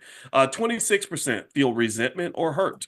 I mentioned that there's a lot of hurt when you trust somebody and you go on a limb for them and they completely let you down. And so the question would become like, well, what made me trust you in the first place? That's when you question yourself. But then the question for them is, what made you think it was okay for you to do that? What in your culture? See, culture is very important when it comes to money, because in the Patels, apparently the culture is, if you borrow money, you pay that shit back. If you borrow money, you pay it back. You pay what you owe, right? But for whatever reason, in our culture, it's like, maybe I'll pay you back, maybe not. And there's not sort of an understanding of the fact that you're not just going to lose the money there, but you're going to lose the relationship. So loaning money to people that are close to you, it's important to find a way to do it because we have to share resources. That's a powernomics principle. Shout out to Dr. Claude Anderson. But the downside is that it's a highly risky endeavor. It's a highly leveraged kind of thing because so many assets that you have are correlated, connected to what you're doing. So what do I mean by that? Well, you're not just when I loan you money and you're my cousin and we have this relationship and I then what happens is about me loaning you money, I'm not just risking the money, I'm risking the relationship. Because if I loan you a lot of money and you don't pay me back, then I lose a cousin and I lose the money. And which makes me a double sucker. It makes me sit back and say, man, what was I doing? That was so stupid. I should have told my cousin no. But then that creates the other alternative where you left somebody you love stranded like that. And it creates a special dilemma for those of you that are doing well. When you got extra money and your family knows that you're doing well, you're doing better than everyone else. So your survivor's guilt kicks in and you want to make sure that you're there for other people, and you say things like little things that don't typically mean anything like, hey, let me know if you need anything. Well, that term means nothing if you're broke. If you have nothing to offer anybody, then if you say, hey, let me know if you need anything, then that's easy. It's easy to say it because you ain't got nothing to give nobody. So it's like a greeting. You just say it, just to say it. But what if you got like $1 million in the bank and you say you talk to your broke cousin because you want to keep it real, you want to be, you want to stay down, and you're like, hey, let me know if you need anything. And then 2 hours later, they're like, hey, we got a situation, and I had a cousin. He would always call me and say, hey, cuz, I got a situation. And I'd be like, oh Lord Jesus. Like I don't want no situations on my doorstep. And so so long story short, I even got to the point where um I was afraid to even say like let me know if you need anything. And that's crazy. That's like a reflection of very awkward trauma, because there was a big burden that suddenly came with even saying that. I remember I saw an old friend from high school, and he was my buddy in high school, but I hadn't seen him for many years, and I saw him in Walmart, and he wasn't doing so good. To be honest with you, he wasn't really big on education or nothing. So he kind of ended up where you end up when you don't make the right choices. And I remember saying, "Hey, all right, man, well, good to see you. All right, well, let me know if you need anything." Why did I say that? He literally called me 2 hours later. He needed me to. He got in a fight with his wife, and he was trying to move out that day from the house. It was something crazy, something really weird. And I was like, I don't want to be in the middle of your drama. I don't even know you like that. But it was like that was an example of where even that little statement, like, let me know if you need anything, that can be kind of weird. So anyway, let me read more of the stats, and then I'm actually going to give you a solution. You guys know I want to be solution oriented and not just talk about the problem. So another thing is that family loans often lead to unspoken expectations. Research from the Pew Charitable Trust in 2019 highlighted that people often struggle with unspoken expectations when they loan money to relatives. The absence of formal contracts or repayment terms tends to exacerbate misunderstanding. So that means that if you don't have something written down, maybe a contract or at least something written on paper, then you can have misunderstandings. Misunderstandings are literally the trigger for a lot of broken relationships. But then also sometimes people loan you money and they expect more than just the money. Right. So all money isn't good money. This is a general principle that you have to be really thoughtful about who you take your money from, because when they give you money, many cases there's something else that they expect. So for example, that's why with the All Black National Convention, we don't take any money from corporations. We don't take any money from the government. We don't take any money from the Democrat or Republican parties, because I know money well enough to know that you're not going to write a big fat check without having some sort of expectation that comes with that check. Like, oh, hey, Dr. Boyce, we want to put this person on a panel, or we'd like for this politician to come speak at your event. No, I don't want to hear all that. And I'm not going to be on stage, thanking Walmart for Black liberation.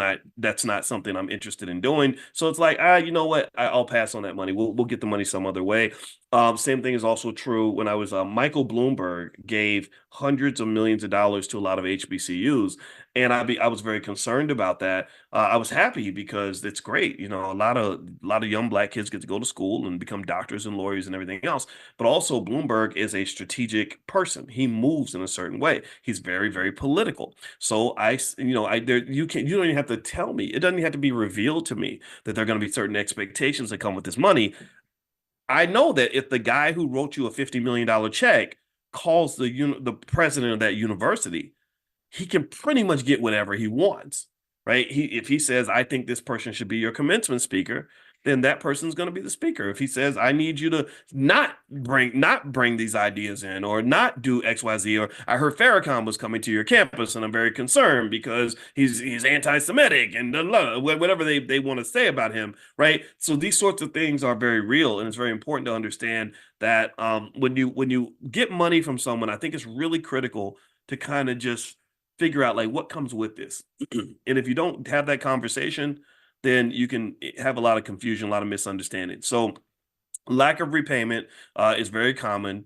A lot of emotional tension is connected to loaning money to relatives, and also formal agreements can really help to kind of clear the process. Now, let me give you a few rules that you can apply when it comes to loaning money to relatives, so that if you decide to embrace a poweronomic strategy and group economics within your family, you will have a pathway to kind of do it in a way that's not harmful to you or that minimizes the damage. Okay. And actually, before I do that, I want to remind everybody tonight we're doing a stock options training in the Prime program. If you're interested in options and you want to get an invitation, it's not free, but it's worth the investment. Feel free to text the word options to the number 87948, and you can join us in the Prime program. A lot of you are members of Prime, and you can feel free to say something in the chat about your experience, so others will know. But feel free to text the word options to the number 87948. All right, so so here are a few recommendations for how to kind of deal with loaning money to relatives.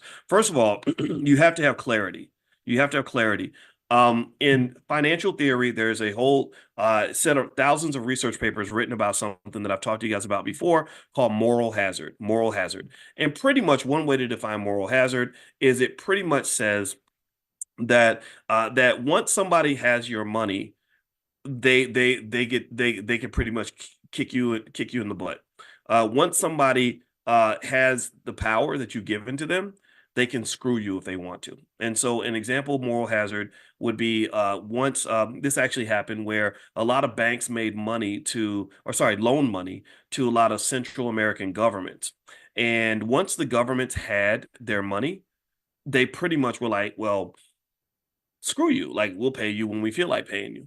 Right. And so they had to negotiate, and they got just pennies on the dollar on all the money they loaned, because these people that had their money were pretty much laying out the terms. And a lot of you have gone through this. Have you ever had somebody where you loan money to, and they're really, really polite before they get your money, but what happens after they get your money? What happens? What happens a lot of times after they have your money and you're trying to get your money back?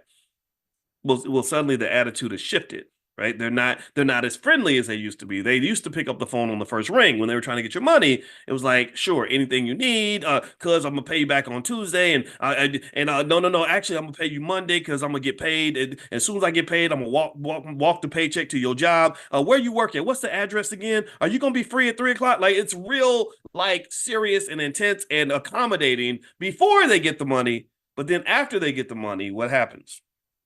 They kind of slack off, because you're generally, when you're loaning money to relatives, typically the people that are coming to you to borrow money, they're not your sturdiest relatives. They're not the ones who are typically on top of everything, because if they've been on top of everything, they wouldn't have trouble paying the rent this month, right? If they've been on top of everything, they wouldn't be behind in their finances every month. So they're already kind of, or before they ask you to co-sign for the loan because their credit's so bad, well, if they'd been on top of everything, they wouldn't have bad credit needing someone to co-sign for their loan. My father used to cuss about that. My father used to get really pissed off when people would ask him to co-sign for stuff, because he was like, why in the F, I'm not going to cuss, I'm going to repeat what my dad said to me, but he said, why in the F would you think that I believe you're going to protect my credit when you didn't even protect your own credit score? You didn't even protect your own credit score. So I know you ain't going to give a damn about mine. So you got to remember that sometimes those people, I'm not talking about people who need help every now and then. A lot of us need help. I've borrowed money before. So I'm not talking about you if you're the person that comes through for other people. That's that. Let's make that clear. But those people that sort of chronically have one disaster after another in their life haven't yet figured out that the number one variable in their life is the person in the mirror. I really feel sorry for people who have one problem after another, and every single time they somehow believe that it's always someone else's fault. That's kind of a hell to be trapped in, where your life is screwed up and you feel like you ain't got nothing to do with it. I got 4 kids and I ain't had nothing to do with it, but you did. You made the kids. Like those are yours. You were there when the sex happened, right? Were you conscious and you were there, right? Nobody did anything inappropriate, right? So basically, generally speaking, the moral hazard issue, let's go back to that, pretty much says that once you let go of that money, you're letting go of power, because money is power. So same thing happens even in dating. You have a guy that's super nice to a lady in the beginning, because even the worst men can be very, very nice. Even the worst women can be super nice in the first 3 or 4 weeks, and then when they get whatever they want from you, sometimes the attitude changes. That's what moral hazard is. Well, the solution to moral hazard is something they call optimal contracting. And what optimal contracting means is it means that you want to set everything up properly before the problems arise. Before you give away the power, you make sure that you put safeguards in place to ensure that they cannot screw you. That's why banks ask for collateral, right? That's why, if you're trying to get married or something and you're afraid of what might go wrong in a divorce, well, that's what prenups are for. My wife and I got a prenup, but it wasn't because I thought she was a crazy gold digger, and it wasn't because she thought I was going to take what she had. It's because she's like, I got what I got, you got what you got. Let's just go ahead and make an agreement now so that we're not trying to figure it out when we're angry at each other in the event that we did choose to get a divorce, right? It's very hard to go back and make that contract with someone you hate. It's easier to make the deal with somebody that you love, right? So while the love is flowing, you go ahead and say, okay, well, you know what? Can we go ahead and just get something on paper? That way we can preserve our relationship and make sure everything's clear. So one of the rules of loaning money to relatives is you got to set clear terms. You got to be super clear about exactly who's going to do what, and what each party is going to do and by when. That's really important. Two, loaning that a lot of people believe you should never loan more money than you can afford to lose. I don't care how bad the situation is. I don't care what promises are made or how sure you are you're going to get paid back. Loaning more money than you can afford to lose typically is a losing strategy. If you consider the fact that half of all the people who loan money to relatives don't get their money back, you're taking a huge financial risk by loaning money that you actually need. And that's just not a healthy thing to do in general. So generally, I've seen people where they understand, like, look, the relationship is more important than the money. I want to not hate you as my cousin, so I'm only going to loan you an amount of money that I can afford to give away. In fact, some people do it just in advance. They say, "Look, don't.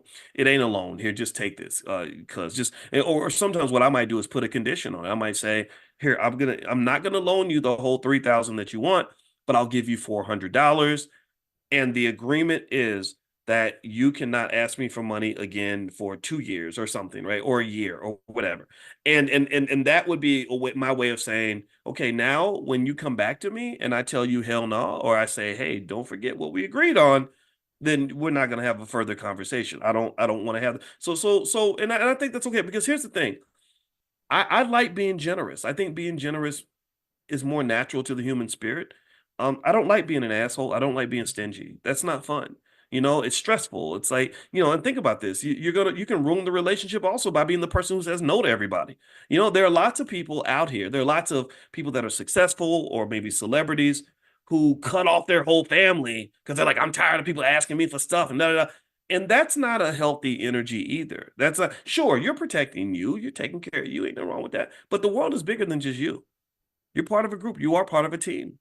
And I do believe that it's okay to conclude that the star of the team has an obligation to the team as well. Like Michael Jordan can't just say, well, screw everybody else. It's all about me, when he was trying to win championships with the Chicago Bulls, because he needed his teammates. Michael Jordan could not win championships by himself. He tried for 7 or 8 years and he realized, dang, I need more. So he needed a Scottie Pippen. He needed somebody getting the rebounds. He needed a Dennis Rodman. He needed those other people, in order to fill in that void, because he never would have won a championship if he tried to do it all by himself. So ultimately, I would say to you that finding the balance is probably the healthiest approach. as opposed to going to one extreme or the other. The extremes would be where you're loaning money to a bunch of people that are screwing you financially. The other extreme would be where you become such a traumatized miser that you completely cut off everybody and just say no to anybody, even the people that have really been there for you in ways that are far more important than money. Like I'm never going to say no to my parents. I'm never going to say no to my siblings. I don't say no to my children unless it's like a matter of discipline, right? With kids, it's a little different. With kids, you got to kind of make sure they don't get too dependent on things. But balance is the key. And I think every decision can be made independently. And by putting optimal contracting in place and safeguards in place, you can make these investments knowing there's a reasonable amount of risk. I mean, there's no such thing generally. Well, there's rarely such a thing as a risk-free investment. There are technically investments that will be considered risk-free, but for the most part, most investing is gonna have some risk, and some of that risk you cannot eliminate, and so just sort of understanding that this risk is going to occur and these ups and downs can happen is also part of being a healthy human being. It doesn't mean you go through life where nothing bad ever happens to you. It's like, for example, if you never want to ever be in a car crash, then stay home for the rest of your life. Never get in a car. But that's not a healthy life. That's an extremist life, right? So what happens is maybe you get in the car and you drive safely, you put on your seatbelt, and you minimize the risk, but there's still risk out there, right? So in accepting that as a part of life. So also, a lot of experts believe you should discuss the consequences. Like, look, if you don't pay me back, I'm gonna let you know like what's gonna happen. My grandmother, rest her soul, she's right behind me, by the way. That's our Panther. Our Panther's name is Felicia in the Black Business School. My grandmother, her rule was straight up, it was real simple. It was like, if you don't pay back the money I loan you, then I will never loan you money again. And she had people in the family that would come to her to borrow money, and she would say, "You didn't pay me back in 1972, so don't ask me for nothing. Don't ask me for money ever again."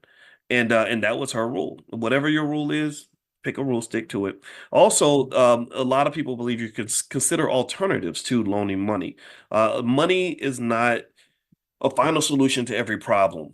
Money may be part of the issue, but sometimes it's deeper than just the money. Maybe there's a way I can help you without necessarily giving you money. Or maybe I use that opportunity. So now that I've got your attention and you want money from me, I'm also going to give you some advice on certain things, or maybe some connections, or share some alternatives that may not involve me giving you a whole bunch of money.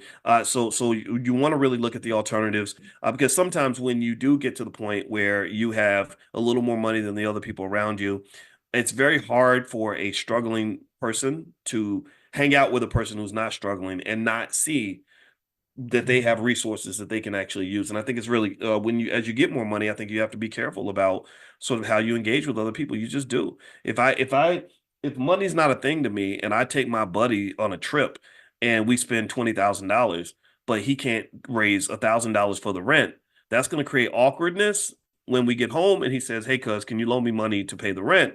And he knows I got the money. I can't lie. I can't say, "Well, no, nah, man, I'm broke. I don't have the money." Well, he just saw you spend $20,000 going on the trip, right? But you want to spend money on the trip. You don't want to spend that money paying somebody's rent. So it just creates like a lot of strangeness and awkwardness. And what I've noticed is one thing that's inevitable is as people climb the economic ladder, it's difficult to keep all the same friends and all the same people around you that you had when you were broke. It doesn't mean you have to cut them off or be snooty about it, but it means you have to be thoughtful about sort of what that sort of looks like, right? So anyway, that's my thought on that, and I would encourage you to not just sort of think that your relatives are toxic and you can't support them in any way. I think that I know the powernomics principle is that we support each other, and maybe it's just a matter of having balance and containing it. So if you want to know what my rule is when it comes to helping family and stuff like that, I help a lot of people every year. I probably loan and give away more money than most people make in a 2 or 3 year period. Like, really, no, I'm talking about hundreds of thousands of dollars that I have that's allocated to helping other people. Um, I don't regret it, but what I do is I draw boundaries. I draw boundaries because I have to protect me.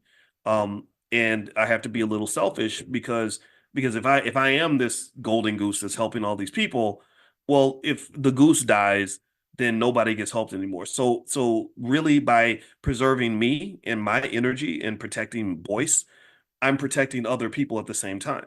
And my rule is I will never ever just love other people as more than I love me, more than I love myself. It doesn't mean I'm going to put myself above others. I don't do that. But at the same time, I matter too.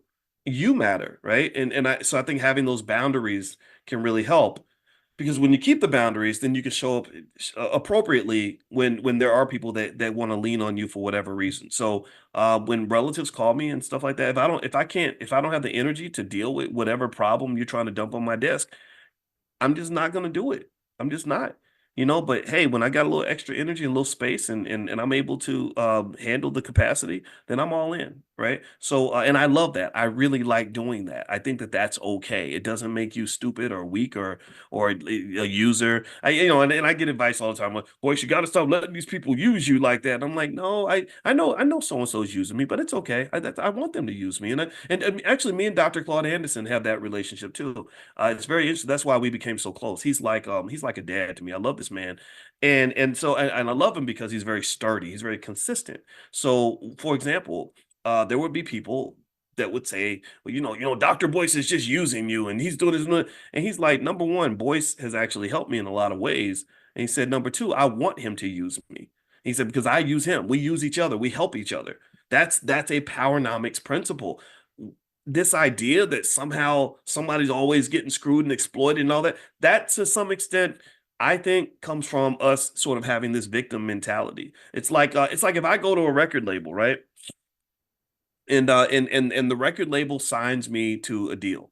And let's say that we sign the contract and they agree to give me 10% of all the records that I sell. And so we sell $10 million worth of music and I make 1 million, they make 9 million. The simplistic way to look at it is to say, damn, they just used me, they exploited me. I only made 1 million and they made 9 million, and I'm the star. I'm the one that everybody comes to see. But that's not seeing the whole picture. The whole picture is that remember they were investing $1 million in you before anybody knew who you were. So they had to take a risk. And if that $1 million investment had not worked out, I wouldn't have been paying them back. I wouldn't be giving them their money back.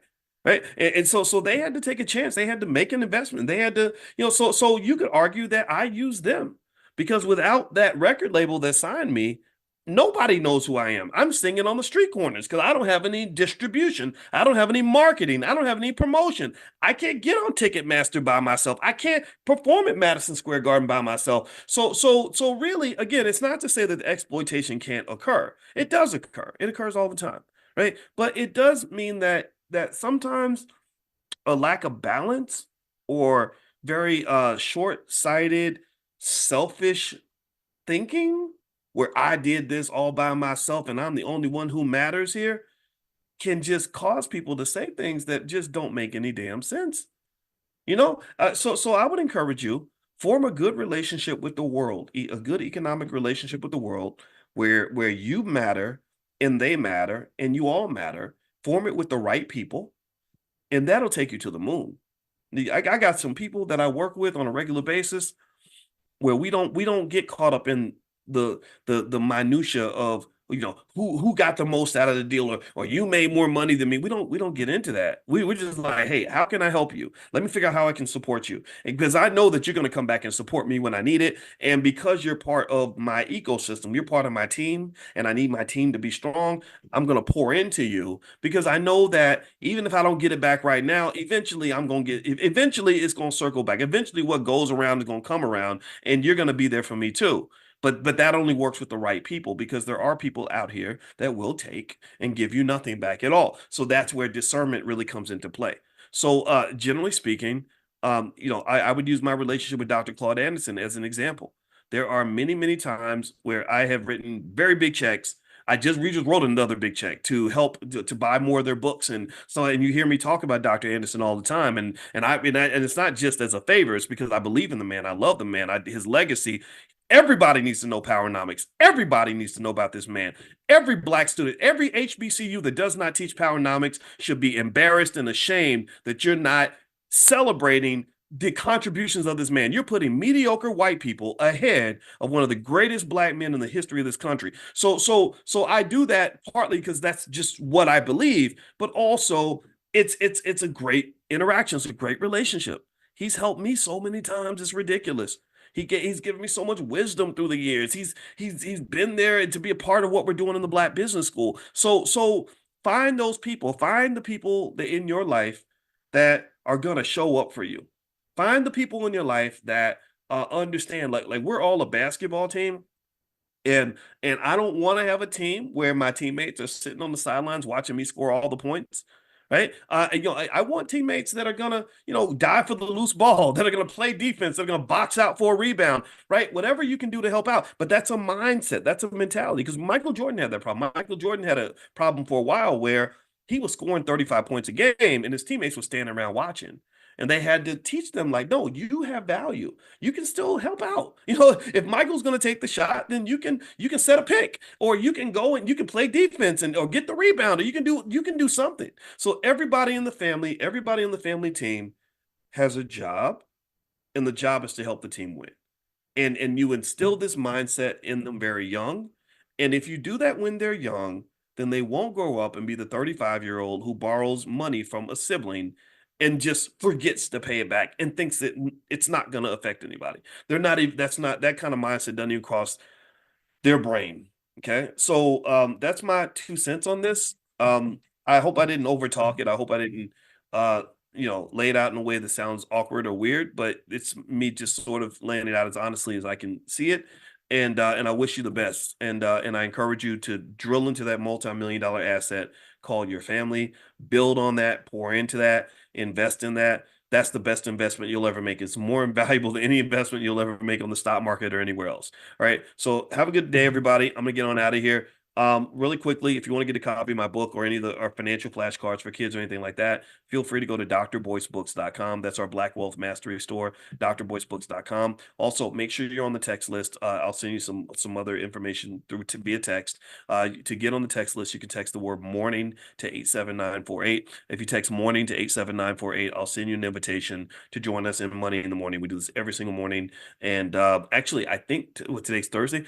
I gotta check, but I think we might have Dr. Cornell West coming in sometime. I gotta check. I think it might be Friday, but I could be wrong. So anyway, we are talking. I'm hoping I can get him in here because I like Dr. West. That's a good guy. All right, so have a good day, everybody. God bless you. I'll see you soon. Take care.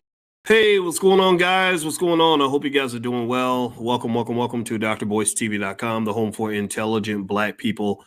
My name is Dr. Boyce Watkins. I want to say what's up to everybody. I hope you guys are doing well. I also hope you guys can hear me okay. What's going on? What's popping? I'm here. I'm in Atlanta. I came down for the Black Business Conference, which has been amazing. It is literally historic. They literally gathered hundreds and hundreds and hundreds of African or Black CEOs with dozens of leaders from African countries to do business between the U.S. and Africa, which is absolutely quite astonishing. So shout out to Dr. Ken Harris for the great leadership that he's showing. I'm super impressed with everything that I'm seeing, and I'm really having a great time. So anyway, I hope you guys are doing well. Give me a yes if you can hear me. Let me know if you can hear me okay. And I know some of you are coming in as I just sent out a text message to let you guys know what's going on. And also what I'll do, if you stick around to the end of the video, is I'll give you a stock investment that I've been making that I think is going to make money in the future. I want to say what's up to Richard Malvo, Larry Doherty, Kia Massey, Serge Wall Street, good to see you. The Stokes Marvelous Moments, Nicole Sudler, Priscilla, Ayana, Larry, Patricia's Marketing Strategies. I see you. It's very smart that your business name is in your title, in the name of your channel, because that's how you market your business. And that's really on my mind. I'm actually, I went to InvestFest today. I hadn't been to InvestFest before. I just walked through and I really just went in the lobby. I didn't have time to like buy a ticket and actually go inside. But I did go in to where to the lobby where there were a few hundred people out there, and it was really beautiful. I just loved seeing all these people getting together to think about Black economics. I mean, I just think that is the solution. That's the key.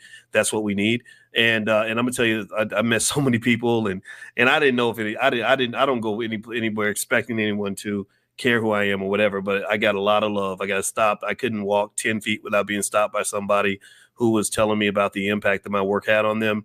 And I saw my buddy Ash Cash over there. He's a great guy. He does a lot of stuff with the Earn Your Leisure guys. And And he actually, he spoke a lot about things that we did back in 07, 08, 09 to kind of lay the groundwork for a lot of this stuff. And this is what I wanted. This is exactly what I used to talk about back in 06, 07. As I said, I want to create a world where Black economics is common understanding for millions of Black people. I want Black people to understand that your economics has to be the first and most important thing that you learn. It has to be that wealth, Black wealth, has to be at the top of our priority list, that we have to really, really obsess about it. And this was one of the things I said 15 years ago. And at that time, it seemed kind of crazy. Something like InvestFest wasn't even possible, but they've done it. I mean, they did a great job, and I loved every minute that I was there, and I loved meeting all those people. And this is the future. Like, the ball is rolling. I think that economics is one of those things where when you open up the Pandora's box, you can't really close it. Once people learn what it's like to be financially free and to be free in general, once people experience freedom, tell me if you get what I'm saying. Let me know if you understand. Once a person experiences freedom, even an animal, when an animal experiences freedom, that animal doesn't want to go backward. They don't want to go back to slavery after they've experienced freedom.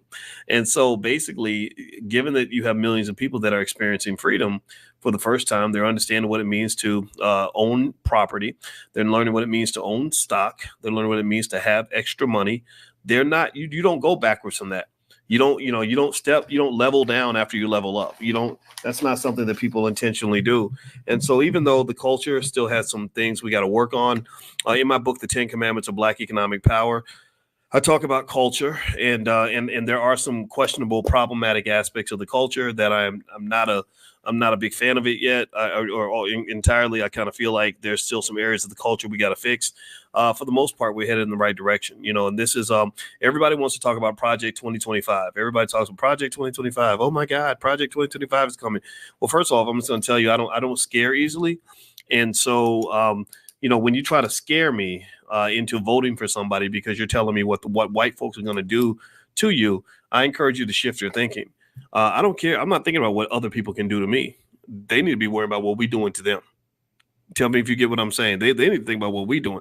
Before they had Project 2025, I had Project 2070. That is a real thing. In 2013, I was literally, I did a tour and I was promoting Project 2070. And Project 2070 was, I said, by the year 2070, B1 people, intelligent Black people who are forward thinking, are going to be the most financially intelligent, most financially literate, the most financially on fleek, the most financially capable people on the freaking planet. That's what we're going to be. And I'm going to push every single day. I've gotten over 1 billion views on different videos I've done. I've done probably 25, 30,000 videos training and talking about economics. We do Money in the Morning financial consciousness training every morning at 10 a.m., 7 days a week.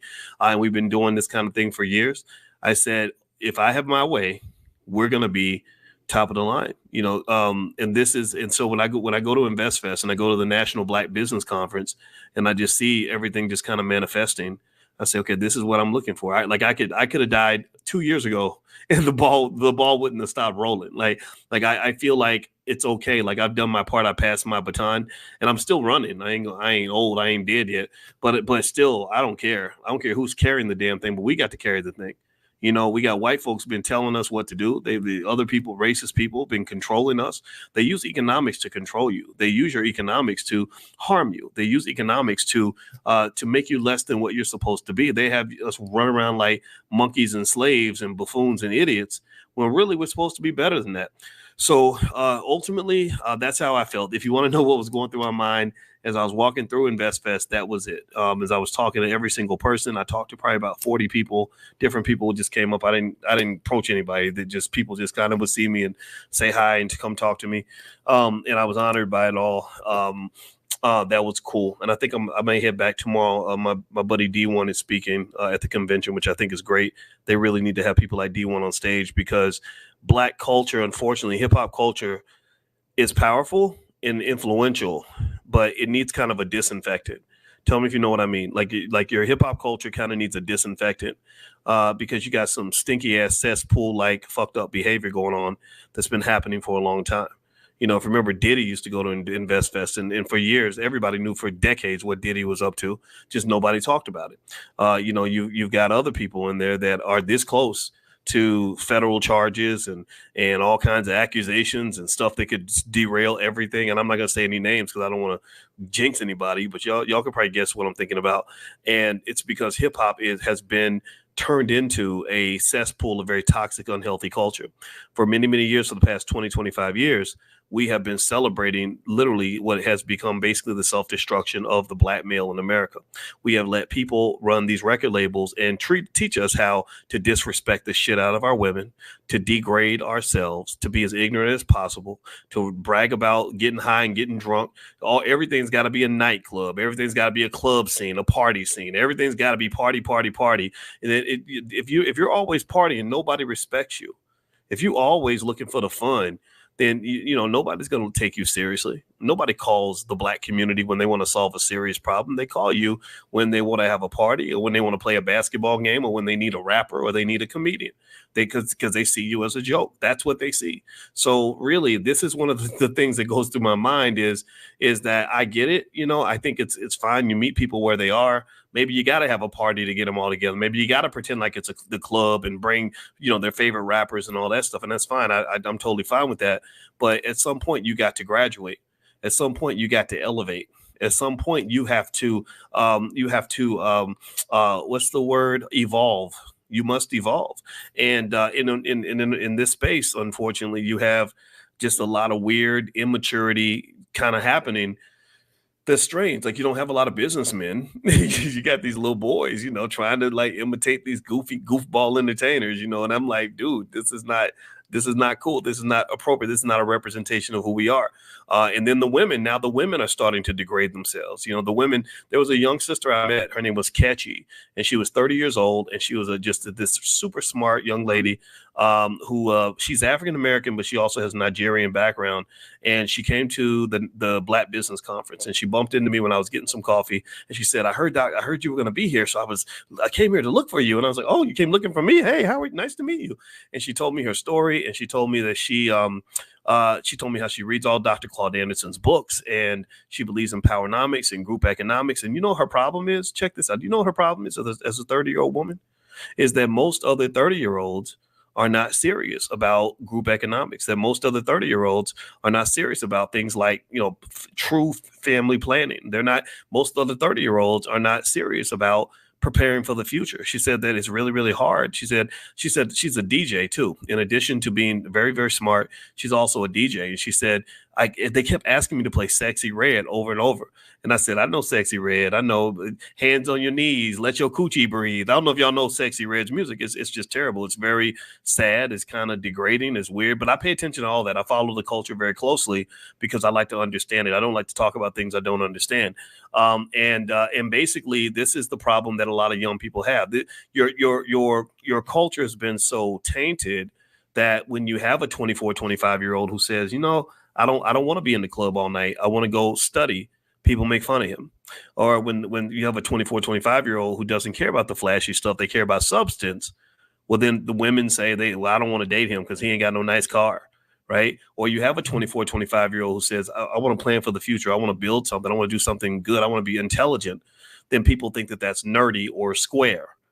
And what they don't understand is that it's the square people that are running the world.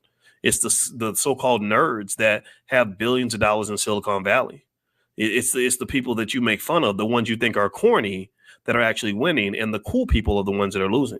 So what has happened in the Black community to some extent is that, and you have to be careful about this, is that they've turned your whole community into a big goddamn fucking high school. Excuse my French. I'm trying not to cuss anymore. It's Saturday night, so I hope that's okay. I hope y'all can forgive me. But they've turned your whole culture into a big high school. So you have 35-year-olds, who are still doing stuff that teenagers used to do. And I just personally think that this is something that we have to address. I think it's something that if we don't address this, if we don't force ourselves to grow up, if we don't start saying to some of the rappers that are out here acting like clowns at 35, 40 years old, if we don't say to them like, hey, bro, look, you're not behaving like a leader. You're not behaving like a husband, father. You're not behaving like a black man. You're behaving like a little boy, a little girl, a little punk, a little idiot. You're being the class clown. Why? Why is it? Well, because they're paying you money to do this. And you think that the fact that they're paying you money to be a puppet and a clown somehow makes it okay.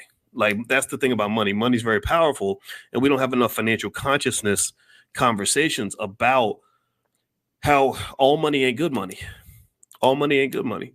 You know, money may seem powerful. Money might make you feel like, look at me, I'm successful, I have money or whatever. But if you got your money doing something that's like weird and degrading and unhealthy and lacks substance or benefit for anybody else, then that's kind of a problem, right? And I don't know if we necessarily have that barometer yet, because think about it, the person who shows up with the most money, you know, they pulling up at the club, they pulling up in something nice, you know, they all the girls are checking them out, you know, they walking in and they're famous and rich and got money and all that, and so that's, you know, so if you want to know, for example.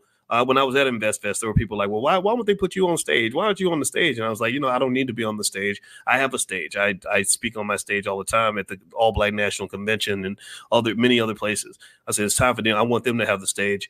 But I said, also, I'd probably offend the culture. I'm probably offensive to the culture because I'm just the guy who just doesn't give a shit. I think I'm like the father figure who comes in and says, this is stupid. Like, what are you doing? Like, come on. You're 26 years old. Why are you poisoning your womb by sleeping with every guy that walks by because you heard a rapper tell you that this city girl lifestyle is good? You're going to get 35 and you're going to regret not having children. You're poisoning your body this way. You know, you're drinking a lot. Your children, your babies are getting fetal alcohol syndrome because people don't know that the fetal alcohol syndrome is an epidemic in the Black community. How many of y'all know that? My wife brought this up and Cardi B got pissed. Cardi B sent my wife a notice. She sent her message on her Instagram.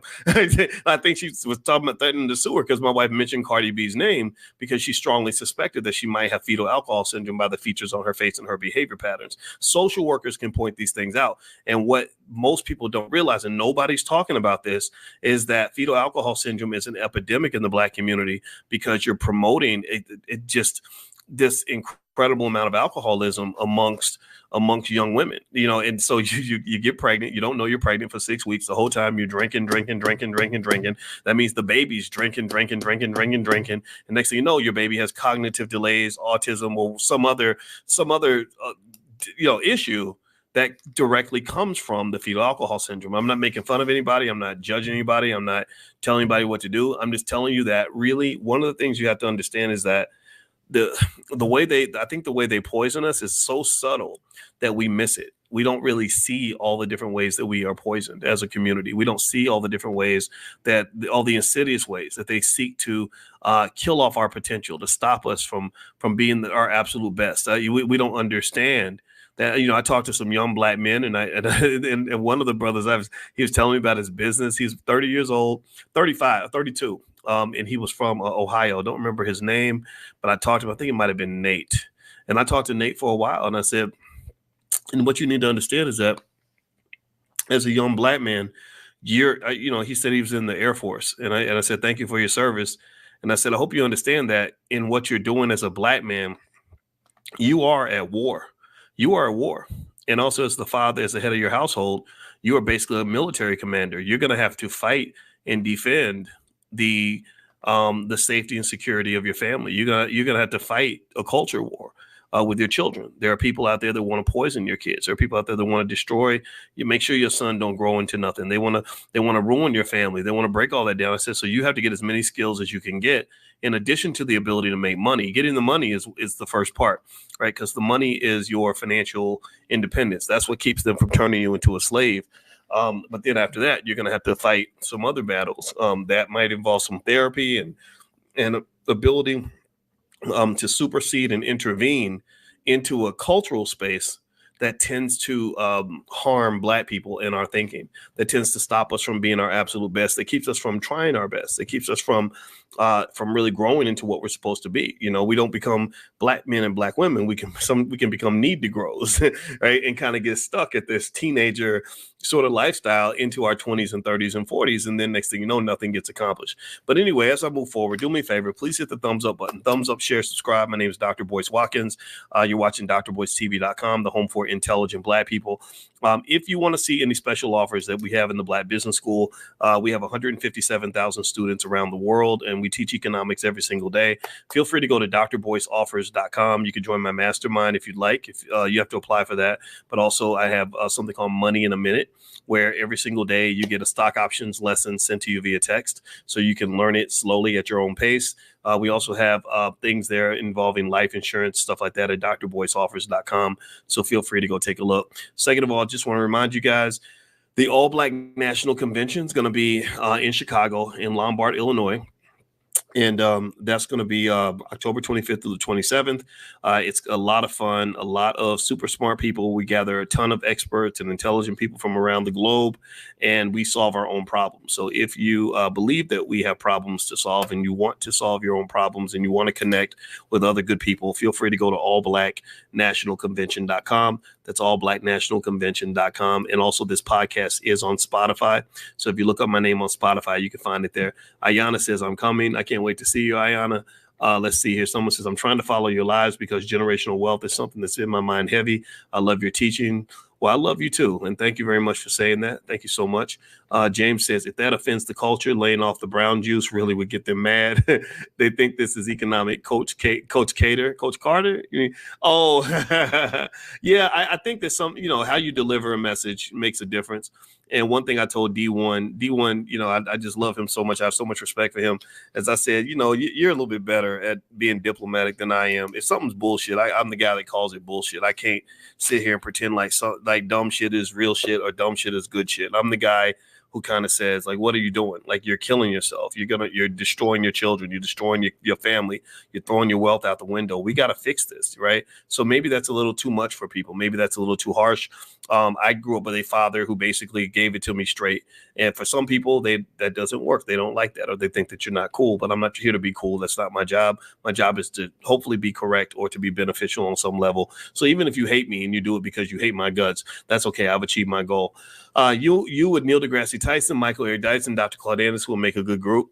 Yeah, well, Michael Eric Dyson, I know him. I don't know Neil deGrasse Tyson, but I love him. I love Star Talk. He does a great show with a guy named Chuck. He has a black guy on his show. It's a great show. And Dr. Claude, that's my dad, basically.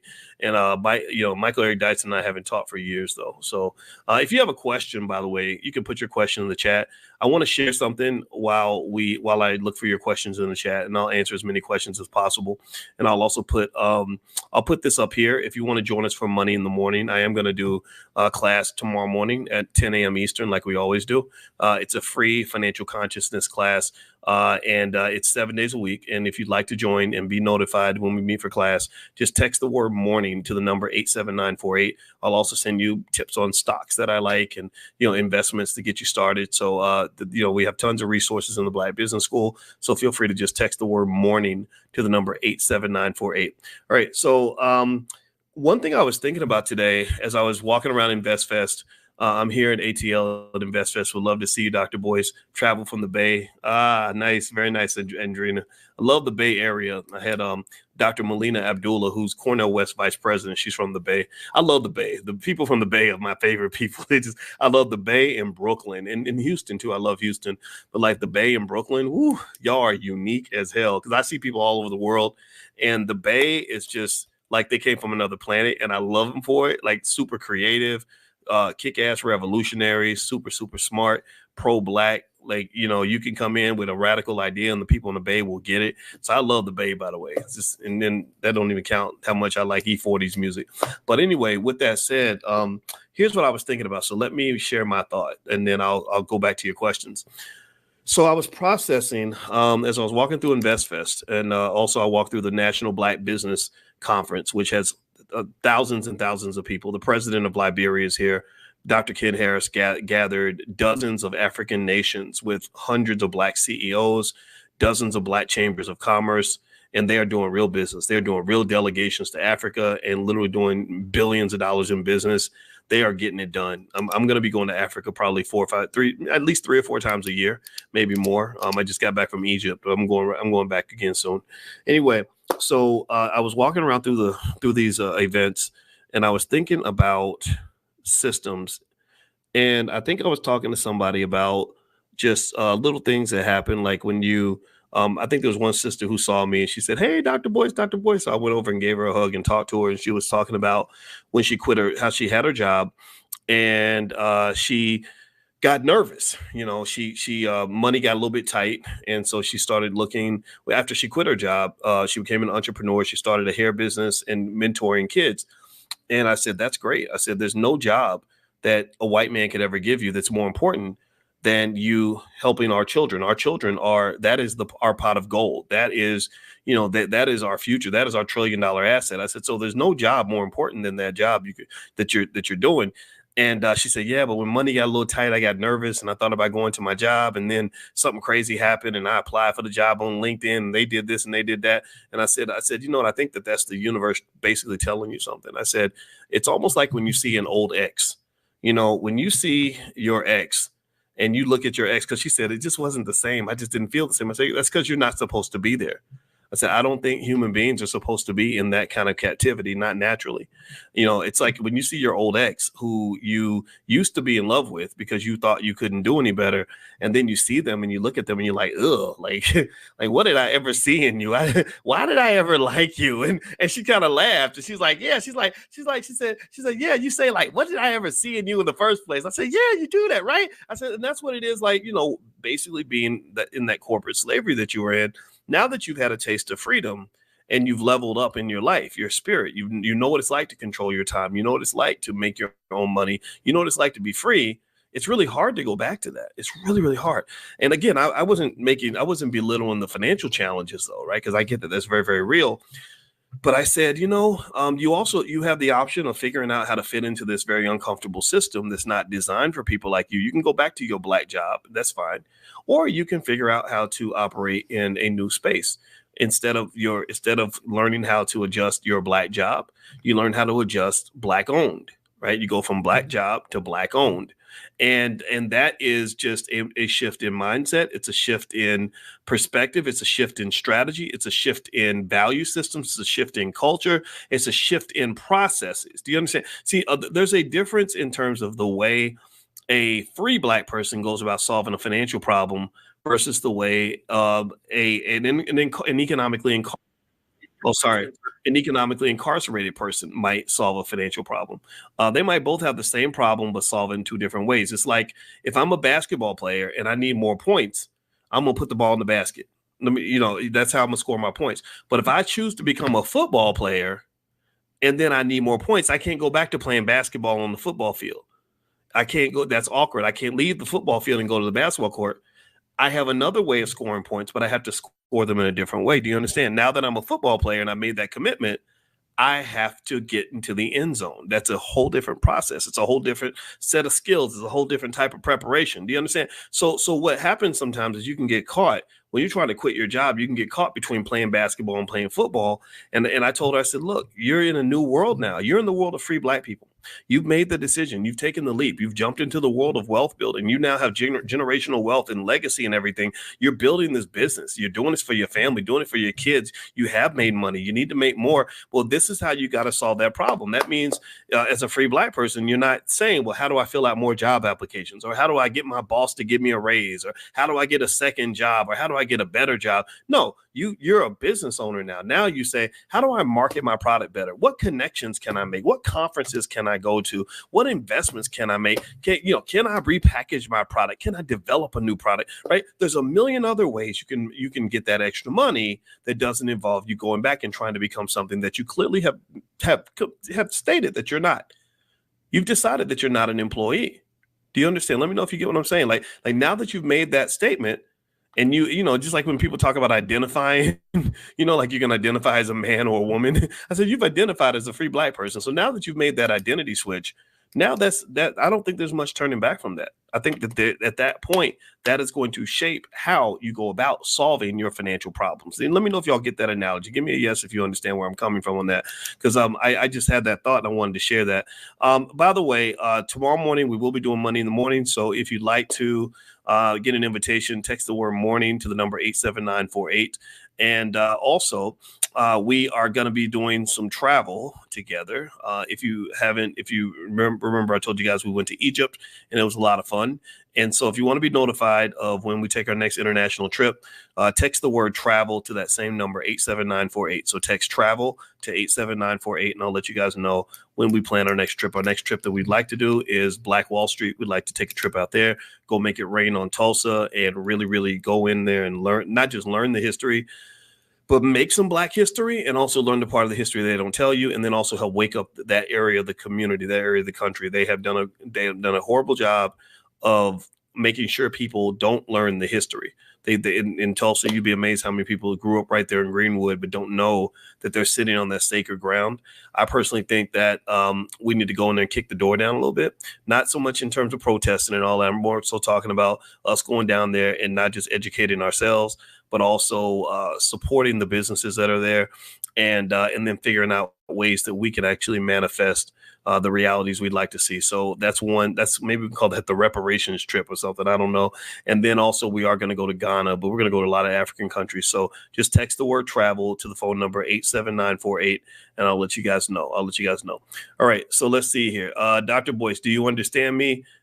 Kind of. Sometimes, most times you talk in circles. Yeah, that's what I do, because I do stream of consciousness. Just chalk it up to the fact that I'm a weirdo. That's what I am. So yeah, so if I get a little bit too weird, it's okay. You can turn it off. I don't blame you at all. All right. So the other thing I was going to share, one other thought that I had too, that I wanted to mention. So I was walking through. I walked through the Black Business Conference, and then I walked over. We took a little Uber, went over to the InvestFest space, and we're there for a while. I'll probably go in there for a few more minutes with D1 too. Here's one thing I was thinking about after I finished talking to that woman about her job I was talking to her about systems, and I was explaining to a young Black man. I met a young brother who's 24 years old who does investing. He does something with stocks and investing, which I said, that's really great. That's amazing. You should be doing that. At 24, you should be doing it. At 14, kids should be doing it. At 8, kids should be doing it. Really, like, if you really want to be smart about it, get your kids investing when they're young. I mean, we got them playing basketball and football and twerking when they're young, so at least have them do something that's gonna make money. Anyway, so so we were talking about just systems, and I said, first off, every Black man on the planet needs to know how to start a business. Every Black man on the planet needs to own stock. Every Black man on the planet needs to understand the difference between ownership and renting, especially with real estate. Every Black man on the planet must know this. And now Black women should know it too. And Black women are learning it 100%. Nothing against that at all. But here's your problem. You have a system, an economic system, that is designed to squeeze you out. You have this bullshit game called integration that they play with you. And what integration does is it has us all basically lined up like we at the club, and we all trying to get into the club. We all trying to, and the bouncer's letting in the pretty girls, but he's not letting the men in. So the economic system is a system that is designed, just like the political system, is designed to divide you by doling out and allocating resources in a specific way, where one group is being given more than another, and that's being done very intentionally. And do you understand that? So let me explain it a little bit better. So if you talk about the economics, what's really been happening is that there are opportunities and jobs that Black women are given access to that Black men are never considered for. For example, my wife, it works at a university that hired her, her beautiful light-skinned self. And she knows for a fact that they have not hired a single African-American male anywhere on the entire faculty. They certainly wouldn't hire somebody like me. And this is not just there. This is a microcosm of the entire economy. Every single study shows this. So this economic system is not designed to truly empower Black males and allow them to extract the full depth of their human capital, allow them to fully experience the economic benefits they deserve. So what has occurred as a result of that is that you have this imbalance that's been created. It's been created by the dungeon masters. You're in a cage and you're cage fighting, and the people that control the cage have designed the cage in a certain way. They designed it where there's going to be divide and conquer. They designed it so that you'll fight each other over the resource, just like Democrat, Republican. I told a brother today, I met a brother who's a lobbyist in Congress. I was at the National Black Business Conference. It was a brother that was a lobbyist in Congress. And I told him, look, I told myself, one vow I made to myself is I will never fight another Black person over Democrat, Republican bullcrap. I won't do that. Because if you're a Democrat, your enemy is not the Republican. If you're a Republican, your enemy is not the Democrat. If you're a Republican or a Democrat, your enemy are the bastards who created this damn two-party system. It's the people who designed a system where you have to be a Republican or you have to be a Democrat. It's the people who designed a process where if you don't vote Democrat, they automatically call you a Republican. And I refuse to accept any of that, because you're not going to tell me who I am because I didn't do what you told me to do.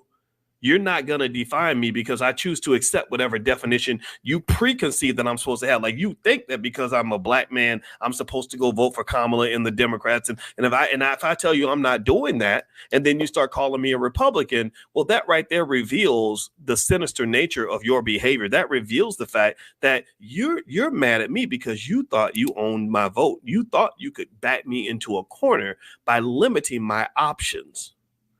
But what you don't understand is that I'm not playing this game with you. I'm not. This is because it's all a game. The economic system is a game. The political system, it's a game.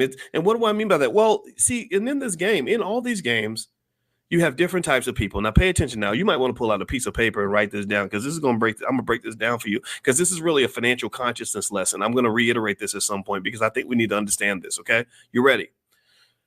There are people that win the game. And then there are people that lose the game, right? And then there are people who can't even get into the game. And then there are people who refuse to play the game.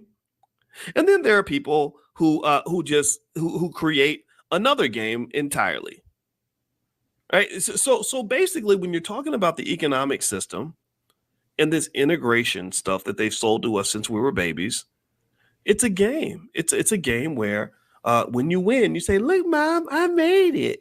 Well, why is that? Well, because some white guy gave you some fancy job in a company, and they gave you a bachelor's degree to go with it, and they gave you a little bit of money, so now you feel like you're doing better than other black people. But really, you just won the game inside a specific context. Good for you. And then you get people that lose the game. They go in, they try, they get accepted, they get hired, but it doesn't work out. They get fired on the day off. They don't get the raises and the promotions, and they end up feeling like losers because you lost the game. But really, you lost a specific game based on specific rules designed by specific people. But then you get people that get a little smarter, and there are people that say, "Oh, I'm not playing this game with you. You're not gonna even define me you won't even have the right and ability to even define me, because I'm not even participating in the process at all." Right? You think about the economic system, there are people who choose to be non-participants. And then you have people that want to participate in the game, but they can't get in. Right? And those individuals get very frustrated. So my belief is that the people who can't get into the game and refuse to participate in the game should be leaving the game to create a new game somewhere else. Systems are not just things that have to be overcome. Systems are things that can be created by you as well as anybody else. That system that you're operating in, that system that you cherish and you worship so much, somebody created that. Somebody created that. I call them economic gods. Somebody created this whole whatever measuring stick you use to decide that you're doing well, financially. Maybe you got some Gucci on your ass. Maybe you have a bachelor's degree from Brown University. Maybe you finished your degree somewhere, or you got your medical degree. Maybe you became an attorney at a leading law firm. Like, whatever those measuring, and now you drive a Mercedes and make $300,000 a year. Like, all these measuring sticks basically come from a game. And what happens is that because we're not elevated and raised to have the economic consciousness that we need to have, we focus our energy on trying to win the game and competing with each other to win the game, as opposed to sitting back and saying, okay, who created this damn game? Because remember, remember, you got people that can win the game. You got people that lose the game. You get people that can't get into the game. You get people who refuse to play the game. Then you have the people who created the game, and then you have people who leave the game and create a new game. So that's really 6 degrees of freedom, six positions you can choose. Which position do you choose? Do you choose to be the person who plays the game and tries and wins, the person who plays the game and loses, the person who refuses to play, or the person who can't play? Maybe you can't. Maybe you're a black man with a degree and you can't get a job in your industry. They won't allow you to sit at the table, and nobody really helped you understand that tables are built, that the table that you're trying to sit at, somebody built that damn table, and you do have the option of building a table for yourself. we don't really get to that part of the conversation. We don't get to the part where we say, damn, I'm fighting with another black man. I'm jealous of this black woman in my department because I think she's going to get the promotion from me because I know that they only have room for one black person. But instead of fighting with this person, really the real enemy is not that person that you're competing with. The enemy is the son of a bitch who made you believe that there's only room for one of y'all. Do you follow what I'm saying? Do you get what I'm saying? Like if I create a cage fight and I set the rules of the cage and I say there's going to be one piece of chicken and everyone else will starve and whoever wins the fight to the death is going to get the chicken, then I can create whatever kind of chaos that I want to create. If I want to make everybody passive and feel better, then I can just add more chicken. I can give everybody some chicken. If I want to make everybody more aggressive and hate each other and fight each other, I can take away chicken and then tell the people that don't have any food, like, oh, the reason you ain't got no food is because they took your food. I heard a joke one time where somebody said that there was a rich man, a poor man, and a black man sitting at a table. And there was 10 cookies. So the rich man takes 9 out of the 10 cookies and then gives 1 cookie to the black man. And then he whispers to the white guy, he says, that Negro took your cookie. Right. And so do you get the joke? Right. So really the real enemy is not the man who you think took your cookie. It's the fact that there's not enough cookies to go around in the first place. So when I look at American politics, I got friends that are Democrats. I got friends that are Republicans. I got friends that are independent. I got friends that ain't going to vote. I don't tell them what to do. I listen to them. I want to learn from all of them and hear their perspectives. And really, I would just tell you that if you ask me about the American political system, the real enemy is the people that keep you fighting each other in a damn two-party system. They're the ones who do it. If they got you fighting your own damn cousin because you're a Democrat and he's a Republican, then they've won. They've won already because you're so busy fighting each other. Your consciousness is so low that you're just putting all your energy fighting a person that should be your ally instead of fighting the real enemy. The real enemy is the person who put you in a position where you have to fight each other. So I told the guy from DC, I said, I forgot his name already, but I liked him. He was a very nice guy. I think his name was Daniel. I said, man, I'm not gonna fight anybody over this Democratic Republican stuff. Not only does it not matter, black wealth goes down under Republican administrations. Black wealth goes down under Democratic administrations. What's the difference? I care about black wealth. I believe black wealth is one of our solutions. I believe if we get our economics right and start thinking on a systematic level, and then also which comes from things like doing business with each other, which is why I was very happy to be at the Black Business League. And I was super proud. I was super happy to see all the young people over at InvestFest and all that stuff. I believe that's the solution. I believe that if we really administer on a broad national scale an overall commitment to aggressively and consistently inject economic discussions into our culture, like literally make economics just one of the most important things that we have to learn, make it a rite of passage, then that will that's going to give us an amount of power that we'll never get from voting. And if you think about it like this too. Everybody talks about Kamala versus Trump. And if you think about it, most people will end up debating their politics over social issues, right? They'll debate, like maybe one person believes in abortion.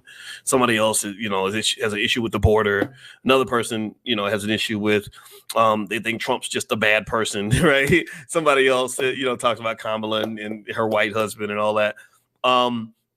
What's interesting to me is that we vote based on social issues. We vote based on whether we like somebody. We vote based on what certain social policies we think the person's going to support, whether it's DEI or something else. What's interesting to me is I think you want to ask yourself a deeper question. Politics is driven by money. Part of the reason that Kamala is doing such a great job running for president, and looks like right now like she's really, really on her way to being the next president. Part of the reason she's doing so well is because she's been raising so much money. Do you understand? Like she's been just raising money hand over fist. Pay attention. Now, follow me now.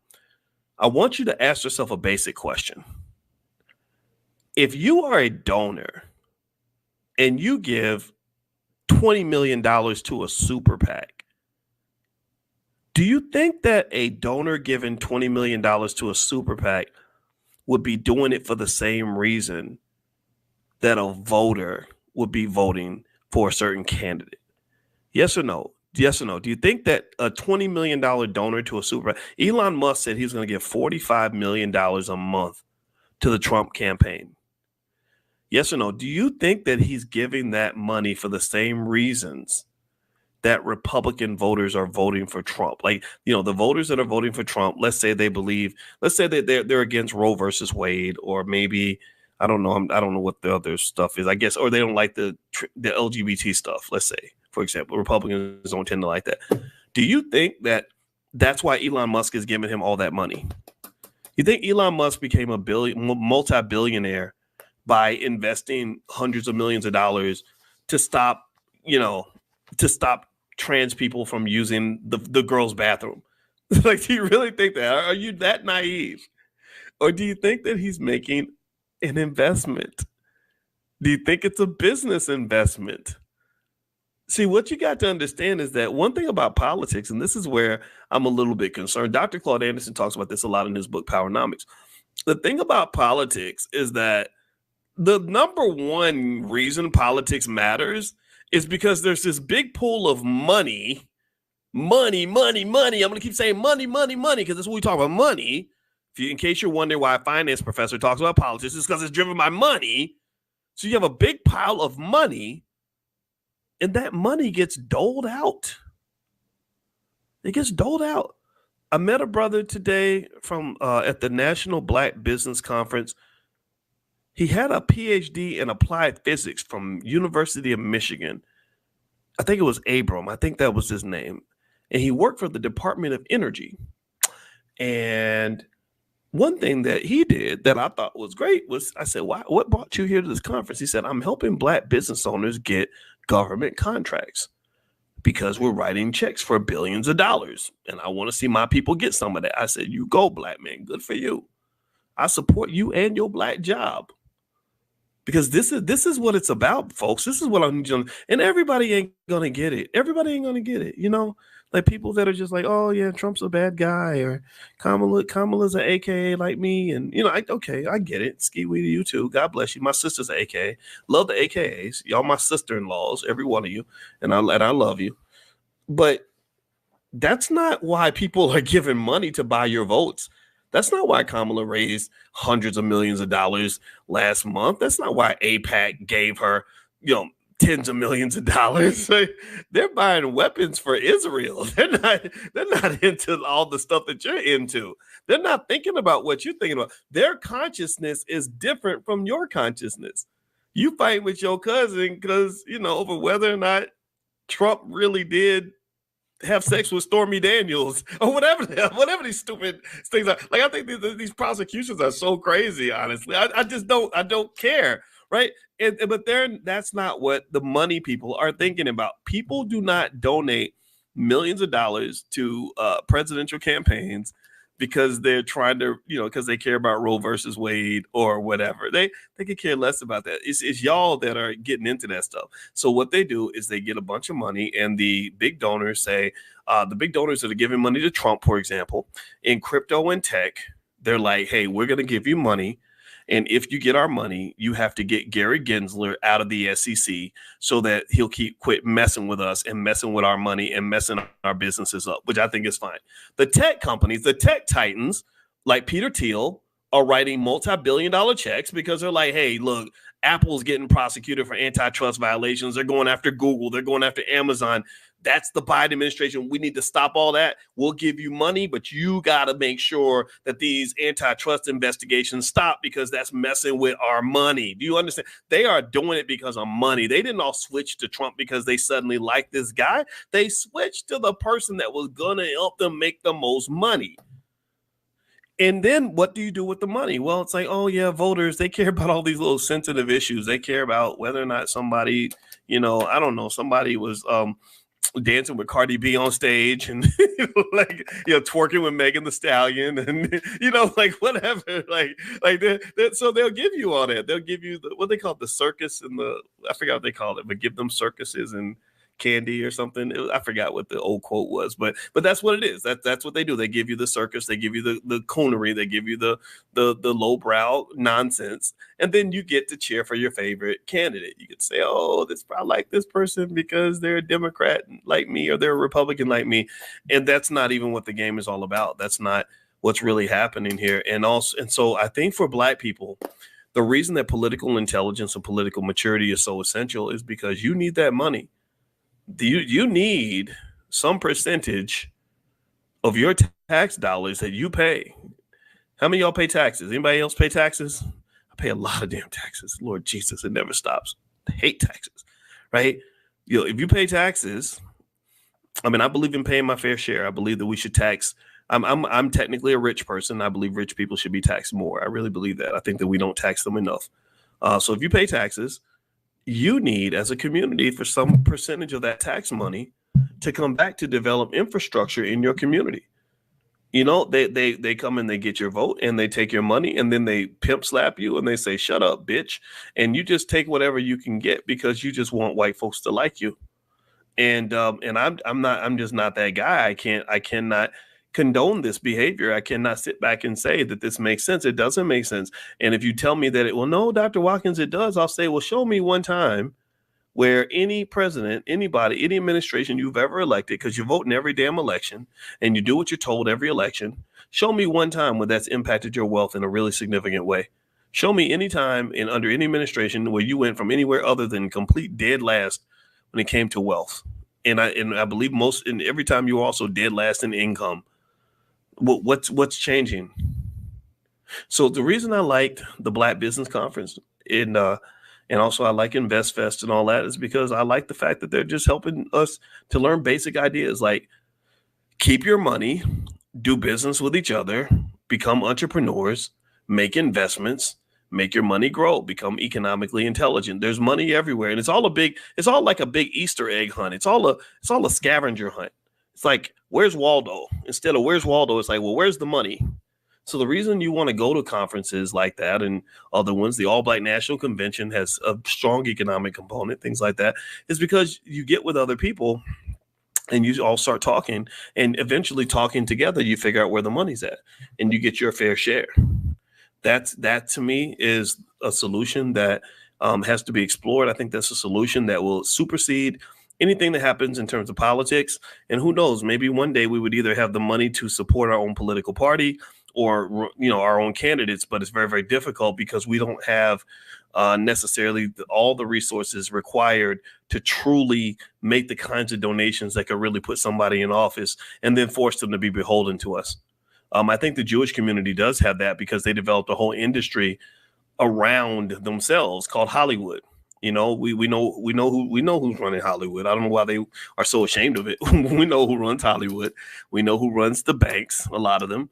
We know who runs a lot of other major corporations. And I ain't mad at them for it. I'm not mad at anybody that defends their own community. I think they should be applauded for that. So I don't have any, when I was on that phone with Kanye, I wasn't sitting here agreeing with him in terms of the crazy stuff he was saying about that community. I think, it's like, no, you've got some resources too. What are we going to do as brothers? What are we going to do as Black people to improve our condition? I think it's up to us to make that decision.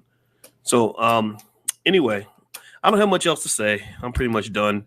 I decided to step away. I'm going to go to sleep. I'm so tired. If you ever meet me in public, the thing I have to confess to is that I'm an introvert at heart. So I do extrovert stuff, but then my social battery just drains and drains. So then I have to go to sleep. But I'm going to be up tomorrow morning. Join us tomorrow morning for Money in the Morning. If you're not getting a text message yet to get invited to our morning financial class, it's 100% free.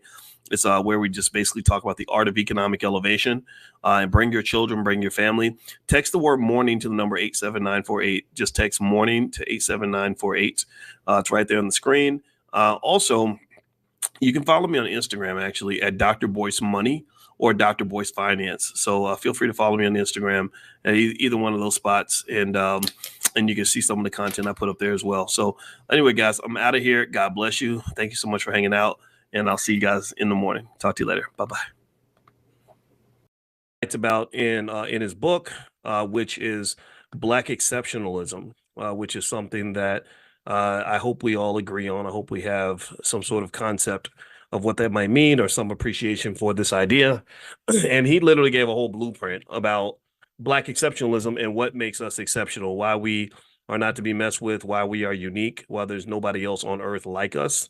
And I'm here for it. I'm ready for it. I think this is I was reading through it today and I said, man, everybody's gonna love this. They're gonna be so excited about this. And couple quick housekeeping notes. Don't forget the All Black National Convention. Speaking of Black excellence, that's going to be October 25th through the 27th in Lombard, Illinois, right outside of Chicago. And we're almost out of tickets, just so you know. We usually sell out every year. That's because we're not trying to have 50,000 people there. We actually like a good 700. That's the most we can really be comfortable with. And so if you want to get a pass, you may want to get it in advance. There won't be anything at the door. So it's not like you'll be able to walk up and buy a pass at the door. And so for those of you that do money in the morning, when we do our financial consciousness training, which is our free class we do every single day, you can actually get your pass at a discount this week. I think Thursday or Friday and Saturday, the team is going to send out links to discount passes. They only have 50 that they can sell for general admission, 50 for VIP, and I think 10 for President Circle. And the President Circle is a little more intimate. That's where you get a chance to sit and talk with me and stuff like that in a smaller group setting. So it's up to you to decide if you'd like to participate in that. So anyway, all right. So I hope we're all doing well, and I'm going to say hi to you. I'm in the chat in a minute. I'm just trying to get everything together, and I want to see who is here. Let me see who's here today. I see Royal Calhoun and James Keller. Calvin McWilliams says they not like us. They sure not. Justin Pender, good to see you, my friend. Fannie Wilson from Columbia, South Carolina. Cassandra Winborn. Hello, hello, hello. Also, Amani's in the chat. Amani is on our team. And so if you have any questions about anything going on in the Black Business School, you want to talk about the Black Investors Championship, as you guys know, that's happening right now, the Black Investors Cup. And I'm going to announce the leaderboard at the end of the week. Or anything else, anything that you want to do in terms of educating your kids on economics, feel free to talk to Amani. She is part of our support team, and they really value you. They're very good at what they do, and they've all been here for several years. Pretty much supporting the cause and helping us to become extra Black and extra smart. Because being financially intelligent, that's acting Black, in my opinion. That's called acting Black. All right, so let's get started here. Let's go ahead and begin this discussion. Okay, so here's what Dr. Anderson wrote about. We're reading Dr. Claude Anderson's book. It's called The Black History Reader. I've been switching sections a little bit because I want us to read stuff that I think is appropriate for the tone and the conversations that we're already having. A lot of us are having conversations about the politics of America and reparations, things like that. So I'm going to read some of this to you. And so let me pull this up. All right. So what Dr. Anderson talks about, and I believe he's going to dig into the reparations conversation a little bit, is he talks about Black exceptionalism and just what that looks like, why you're exceptional, why you should not let other people lump you in to everybody else's stuff. And this is on page 186 of the book, The Black History Reader. The book can be found at powernomics.com. That's powernomics.com. And also, just so you guys know, another little note I want to mention is later on, I'm going to do some conversations about NVIDIA stock. And I explained actually a short video explaining why I did not buy NVIDIA. I'm not buying any more of it. I own it because I bought it cheap. I think it could be overpriced, and I think it's very, very risky. Everybody's been talking about NVIDIA. So it was on my mind because my son came in and asked me about it. And I explained to him why the stock price went down, even though they exceeded the earnings expectation. That's a whole stock market conversation. So just kind of be ready for that. Make sure you're on the text list, and I can send that to you. If you're interested in stocks, just text the word stock to the number 87948. Text stock to 87948. Yeah, Darlene, did it crash? I don't know if you call that a crash. At the very least, it's a correction. So there is some stuff to unpack there. And then second of all, I wanted to also, Tyler Perry said something interesting, and I wanted to kind of address that. I'll probably address that tomorrow morning, the economics of Tyler Perry. in Money in the Morning. So if you want to join our morning class, also text the word morning to the number 87948. So there's different lists based on what you're interested in. So text the word morning to 87948 if you'd like to join our economic elevation class, which is 7 days a week, every morning, 10 a.m. Eastern. Bring your whole family. That's all I ask. You don't have to pay money, just pay attention because I want you to be tight on your economics. And then the NVIDIA stuff, I'll send you a link on that stuff as well. All right, so here is page 186 in the book The Black History Reader by Dr. Claude Anderson, and he talks about Black exceptionalism, and he asks this interesting question. This is question 65. He says, is Black exceptionalism the unused key to Black self-empowerment? Have you not tapped into your exceptionalism when it comes to getting what you want? I think that there is this myth that there's something wrong with us, that we are perhaps disabled, or that we should be lumped in with all the misfits of society. Anybody who's not a white male, I vehemently disagree with that. I don't think there's anything. I don't think we're broken. I think that we just, or maybe some of us have been broken by society, but I think that we are exceptional in a lot of ways because of what we've gone through and how that built us into who we are. So here's what Dr. Anderson says. He says, Blackness has had special importance and impact in America and the world. For centuries, the American public and politicians in particular have proclaimed that America's democratic values, freedoms, and immigration policies make it an exceptional nation among societies and is therefore due special recognition, respect, and an elevated status over all other nations. Exceptional means something that is different, unique, rare, unusual, and remarkable.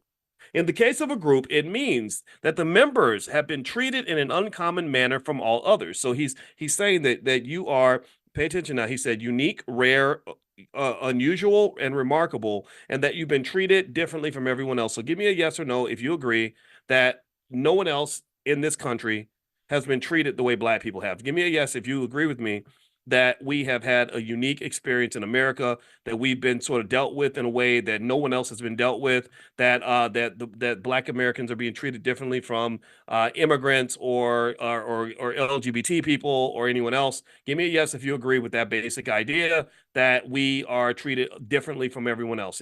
Let's start there. Okay, so this is what his Black exceptionalism concept is built upon. So here's what else Dr. Anderson says.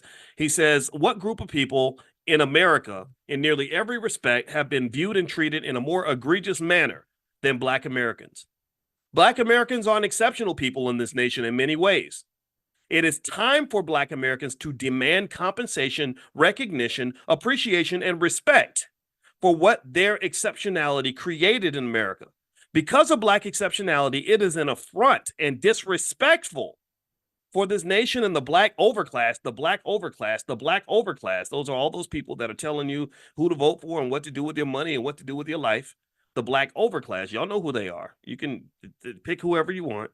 The Black overclass, it is disrespectful for them and the rest of the nation to continue relegating Black Americans to broad and ambiguous groupings such as, pay attention to these keywords. These are keywords Dr. Anderson's using. Minorities, poor people, people of color, diversity, disadvantaged, and multicultural. So he's saying that the use of these terms dilutes and waters down your exceptionality. It waters you down. You're taking Whitney Houston and you're making her become part of a music group where she's a backup singer. Whitney Houston should not be anybody's backup singer. Whitney Houston should be a lead singer. Okay, and this is kind of what he's saying, is that you are unique. When people try to say, oh, well, you're not a white male, so we're going to lump you in with gay trans people. We're going to lump you in with every immigrant. We're going to lump you in with white women and let them get to the front of the line and put you at the back. There's a problem with that. And it shows itself in a lot of statistical outcomes in terms of who gets the most opportunities, who gets to eat first. You eat last because you let everybody else sit at your table. That's what he's basically saying. So he says here, inclusion into those categories not only denies Blacks recognition for their achievements, it gives the misleading impression that all categories of class minorities, immigrants, native Indians, gays, transsexuals, and women that they were all enslaved, denied free land and wealth, lynched, castrated, denied to benefit from their own labor, denied human rights and love, and were maltreated as Black Americans. That's what they're saying when they just lump you in and say, oh, well, you're Black, go in the back with all the other misfits. They're pretty much saying that they went through the same thing you went through, and we know that this is not true. He says they were not. None of those groups have been treated like black people. Blacks are very special people. This is page 187. 187 on an undercover cop. Remember that? I just had to say that because 187 hip hop. I like rap. I've always been into hip. That's why it bothers me so much when people think that they say you hate rap, you hate rappers, you don't know what you're talking about. Whenever I critique hip hop, I always have some fool that comes in the chat and says that, and I'm like, you big dummy, I know rap better than you. That's why I critique it because I want it to get better. Y'all, they took rap and made it stanky. Rap was supposed to be beautiful. Rap was supposed to be wonderful. Rap was supposed to elevate us, and they turned it into something that just started to stink, like rotten eggs and nasty, like nasty curdled milk, and then just had you out here looking crazy. That's what I'm mad about. I love rap. I love rap. Let me keep on. Black exceptionalism is the missing factor needed to ignite a movement to change the bottom rung status of blacks. A fundamental premise of my powernomics concepts. Hold on. Why am I coughing? I need water. Hold on.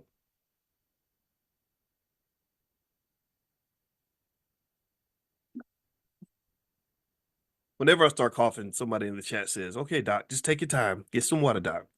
So I'm going to take my time. All right. So it says here, a fundamental premise of my powernomics concepts urges blacks to build group self-sufficiency and competitiveness upon its advantages and exceptionalities. Powernomics principles are the best hope that black Americans have to survive and prosper in America. However, the window of opportunity is very small and closing quickly. In my book, Powernomics, the National Plan to Empower Black America, I correctly project that when compared to other population classes, blacks would be a permanent underclass. He predicted this by 2013. By 2013. So on page 187 of the book, the Black History Reader, Dr. Claude Anderson, when he wrote this book, said that by 2013, black people would become a permanent underclass. Now, I'm trying to remember. I keep forgetting. Is 2013 the future or the past? I can't remember. Have we already passed 2013? Because you know when you get older, you like remember when the year 2000 was way off in the future because Prince would sing about it like we're gonna party like it's 1999, and you couldn't even imagine it. I can't remember 20. It was 11 years. Thank you, Kendall. I thank you. I forgot. Sometimes I forget. So 2013 is a long time ago. So according to what Dr. Anderson says, there is a segment of the black community, not all black people, because I know Kendall Green, I know his wife, and they're not an underclass. They've been investing. Their children are not part of an underclass because they did a good job. They raised their kids and they raised them well. But the majority of our people, according to Dr. Anderson, might be stuck. I don't know. I all I do know is that the labor market has changed. AI is here. A lot of people don't even know about AI. And so this is going to be interesting. Underclass status is measured by a group standing on social discomfort indicators such as measures of health, employment, poverty, income, wealth, education, criminalization, and business ownership. So pay attention. So this is how Dr. Anderson measures whether you're an underclass. You can write this down if you want to. This is good. So that when you figure out like, okay, how are black people doing? You can look at health, physical and mental health. Okay, since integration, are we doing better or worse in terms of physical and mental health? What do y'all think? Better or worse? Better or worse? And then let's move to employment. Are we doing better or worse than we were in the past? What do you think? I think employment is almost even though. I think we have a lot of black jobs. I think that most people that want work can find work. You know, white people will always be happy to have black people working for them. I think that there's space for that. However, here's what's interesting. I was listening to an economist speak today on a financial show, and he said something very interesting. He said that for the first time, he said for the longest time, politicians would never admit something that most economists know, that excessive amounts of immigration, and Dr. Anderson's talked about this, that excessive amounts of integration undermines wage growth, that your wages, part of the reason that American wages have not gone up and what they'll do is they'll tell you inflation's getting better. Well, part of the reason it's getting better is because wages aren't going up. Well, why aren't they going up? Well, because you're adding 10, 20, 30 million people to the workforce. So you got more people competing for jobs. So inflation going down, or better yet, it doesn't actually go. So inflation doesn't go away. You don't actually have deflation. You have disinflation. Inflation's always there, but it's slowing down. So it's like a car moving down the road. It doesn't stop. It's just not going as fast as it was before. Do you understand there's a difference there? That's different from the car stopping and turning around. The inflation car does not turn around. It goes in one direction, but sometimes it goes faster than others. So basically, when they tell you, hey, hooray, everybody, inflation is under control. Well, a big indicator of that is how much employers are having to pay you to do your black job. So what they're partly saying is, yeah, your wages aren't going up because we don't have to pay you as much because now we've got a bunch of new people in the workforce that are going to compete for your job. Now, you can do with that as you want. There's different arguments, right? It does help national productivity. It does help GDP.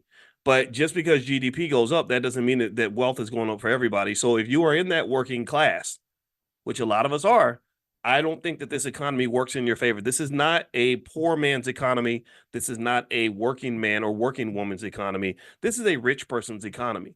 And that's why I want you to invest, because I need you to do what rich people do. If you're a stockholder, yes, you're gonna do very well. You're gonna keep making money.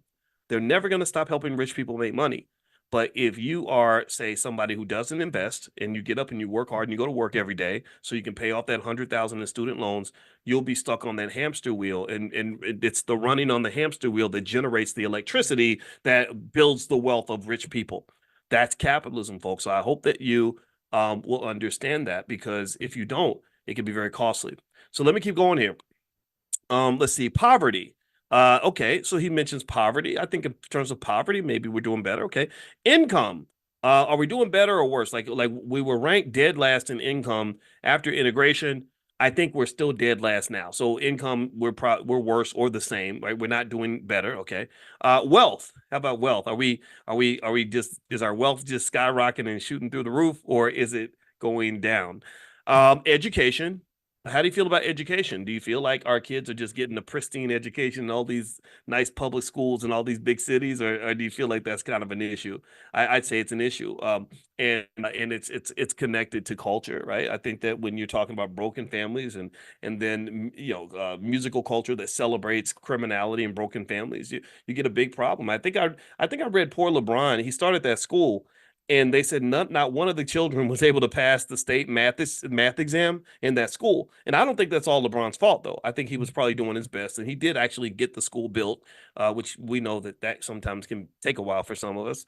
But anyway, he built this school, and I think I'm sure it's a great school, but none of the kids could pass the state math exam, which you can't just put all that on the teachers. You can't put all that on the school. You also have to look at what's happening in our homes. And I think that what happens in our homes that's what we can control, and that should be a paramount concern for all of us. What else? Criminalization. Incarceration, things like that. That's another factor, and business ownership. So these are the things that Dr. Anderson says we can look at to determine our quality of life. So maybe as you go vote, whoever you vote for, you can make this list: health, employment, poverty, income, wealth, education, criminalization, and business ownership, and sort of look at these as indicators of which candidate you feel is going to benefit you the most. Personally, I don't think either one of the major candidates will do it, but it's up to you to make that decision. These data show that blacks are fixed at the bottom of every negative indicator and bear a disproportionate share of social pathologies. Underclass status is evident when, in public discourse or policy, blacks are ignored, no longer mentioned or acknowledged by name as a group. Black Americans must use their exceptionalism to change direction. They have devoted nearly 500 years to running away from blackness as a negative, but they must now turn to their exceptionality, view it as a positive, and proclaim it based upon the exceptional treatment and history they've experienced in American society. To use group exceptionalism as a positive force, it is necessary to know what makes them exceptional and distinguished from other groups in society. The following is a partial list of the ways blacks are exceptional in the U.S. You ready? This is a list. Dr. Anderson has a list. There's a lot of stuff on this list. Black people in the U.S. were the first people on earth and ancestors of all mankind. 2, the first people in North America, the Folsom people and the Moors. 3, the only people enslaved by the U.S. Constitution, the U.S. Supreme Court, and state Jim Crow laws. 4, the only people classified as property, 3/5 of a human being and a quote-unquote peculiar species.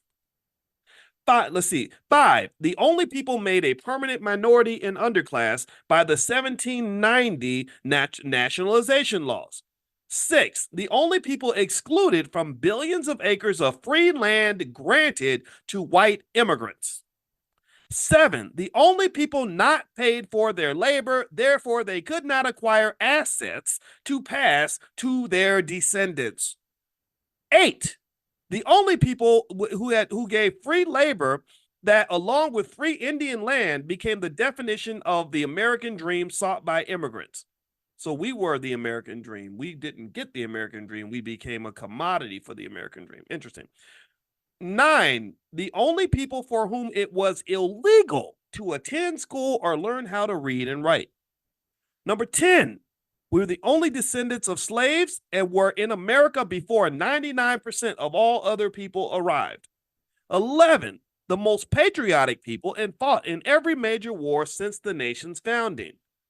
12, creators of music, dance, and slang copied and confiscated by every nation. 13, pawns over which the North and South fought in the 1860s American Civil War of brother against brother. 14, only people who created, and this is interesting, right? Let me go back here. 13 with the pawns, Civil War pawns, slaves were pawns. We were enslaved people. We weren't slaves. We were enslaved people. We were pawns. And it's interesting because that idea of us being pawns to help other people win a bigger battle, a war, or even an election, that ideology still exists today. To this day, we're still pawns. To this day, the Republicans and Democrats use us as pawns just like the North and the South did. So it's not like they all show up and they trigger your trauma and they get you all getting the Holy Ghost on behalf of whatever they're trying to do. And they figure out how to use you and what you have to achieve a bigger objective that has very little to do with you. So do you see what I'm do you get the connection here? It's interesting because the Civil War is kind of the same thing. Well, nobody really fighting trying to free no slaves. Well, nobody like, yeah, I really care about black people like that. The people in the North, Dr. Anderson, thank God for him. He was one of the few people who helped us understand that even the people in the North did not want black people up there because they were competing for jobs. Black people were getting killed for trying to take somebody's job. They made laws blocking skilled black people from getting certain jobs. You can go up there and be a carpenter or a mason, bricklayer, whatever. You can do all that stuff, or plumber. They blocked all that out. They blocked you out of the unions and blocked your grandfather and grandmother out of certain trades. So this idea that the North and the liberals loved us is a false idea. It is simply not true, 100% not true. So Dr. Anderson is helping us to understand that. So you've always been pawns though for a bigger game. So let's keep going. And actually that leads to another thought as before I read this. One of the reasons that we do financial consciousness training every day is because consciousness allows you to have self-awareness. When you are conscious and self-aware, you no longer are easily commodified by someone's bigger agenda because you can see the agenda. Consciousness is leveling up. It's a deeper perspective. It's where you see the world in higher dimensions. And that's what we do every morning. And I said, if we're more financially conscious, then what happens is that you start to understand your economic power. When you're financially conscious, you understand the position you have in the system. Like imagine if somebody trained you to be a cog in a wheel and there's a big machine, right? And you're a little tiny bolt in one of the machines. Well, if you're not conscious, then you're just going to do what the bolt does. You're just going to sit there and just play your position. But when you become conscious, you elevate and you see the whole machine. And you say, oh, there I am. I'm the bolt in the machine. I don't want that damn job. Get me the hell up out of here. Do you understand? So really, consciousness is critical for us to really know what's going on. Consciousness maybe starts with knowledge and information. I can provide a lot of that on the economic stuff, but then it also is almost just meditative, and it's meditative in terms of really seeing the bigger picture. Consciousness is also connected to self-esteem and self-awareness, which is why Dr. Anderson's layout of the clear definition of Black exceptionality is really important, because then you will know how valuable you are. You will know how important your children are. You will know how valuable your community is. And when something's more valuable to you, you're going to invest in that. I'm an investor. I've been an investor a long time. I will never invest in a company or a business that is not valuable. or that does not have potential. So when you value something, you invest in it. When you value something, you take care of it. When you value something, you protect it. When you don't value it, you give it away. That's why we got all these poor little girls giving their bodies away, twerking on Instagram because they don't value their girls that value their bodies don't do that. Or men run around planting seeds in every girl that that looks good that walks by. And, Nick Cannon and Cam Newton, that whole conversation. Like, I'm gonna just go sleep for her and her and her and her. I think a man that values himself and values his seed doesn't really think that way. He says, "No, I'm the king, and as the king, I'm only going to choose the proper queen that will carry my seed. I'm not having some stripper having my baby just because she's cute. I need to make sure I vet the people that are allowed to even be part of this very important, very significant, very royal bloodline.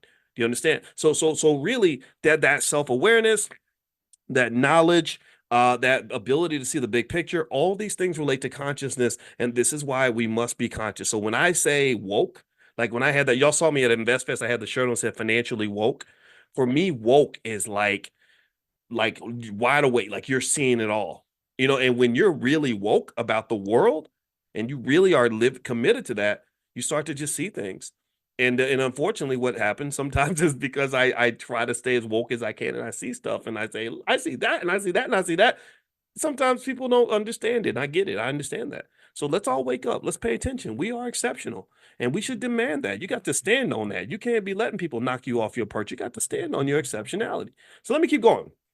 So he says also, we were the only people that were pawns in the Civil War. I mentioned that. Number 14, we were the only people who created, sorry, the only people who created the need for a second U.S. Constitution, the 13th, 14th, and 15th Amendments and civil rights laws.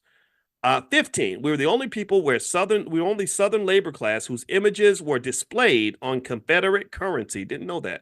16, only people in America who were denied the humanity of loving, nurturing, building, and protecting their own families.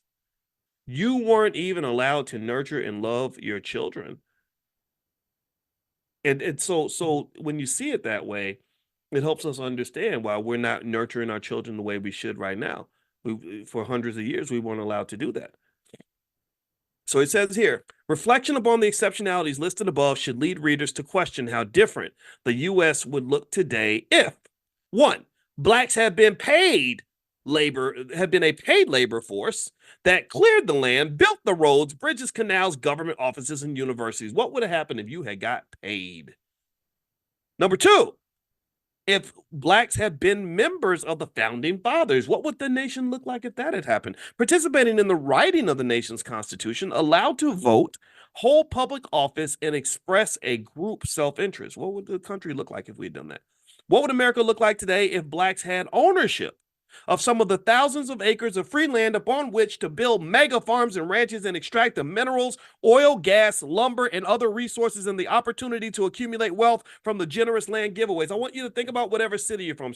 Put the city that you're from in the chat. Everybody tell me what city you're from. I'm gonna read literally from the chat. Tell me, what city do y'all live in?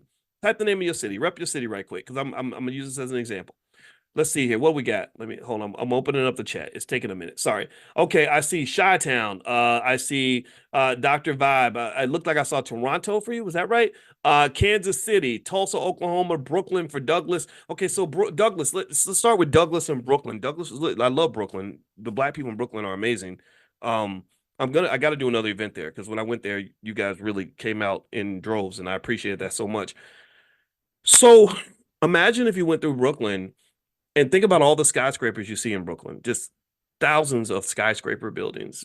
Each of these buildings worth hundreds of millions of dollars, maybe billions for some of them worth billions of dollars.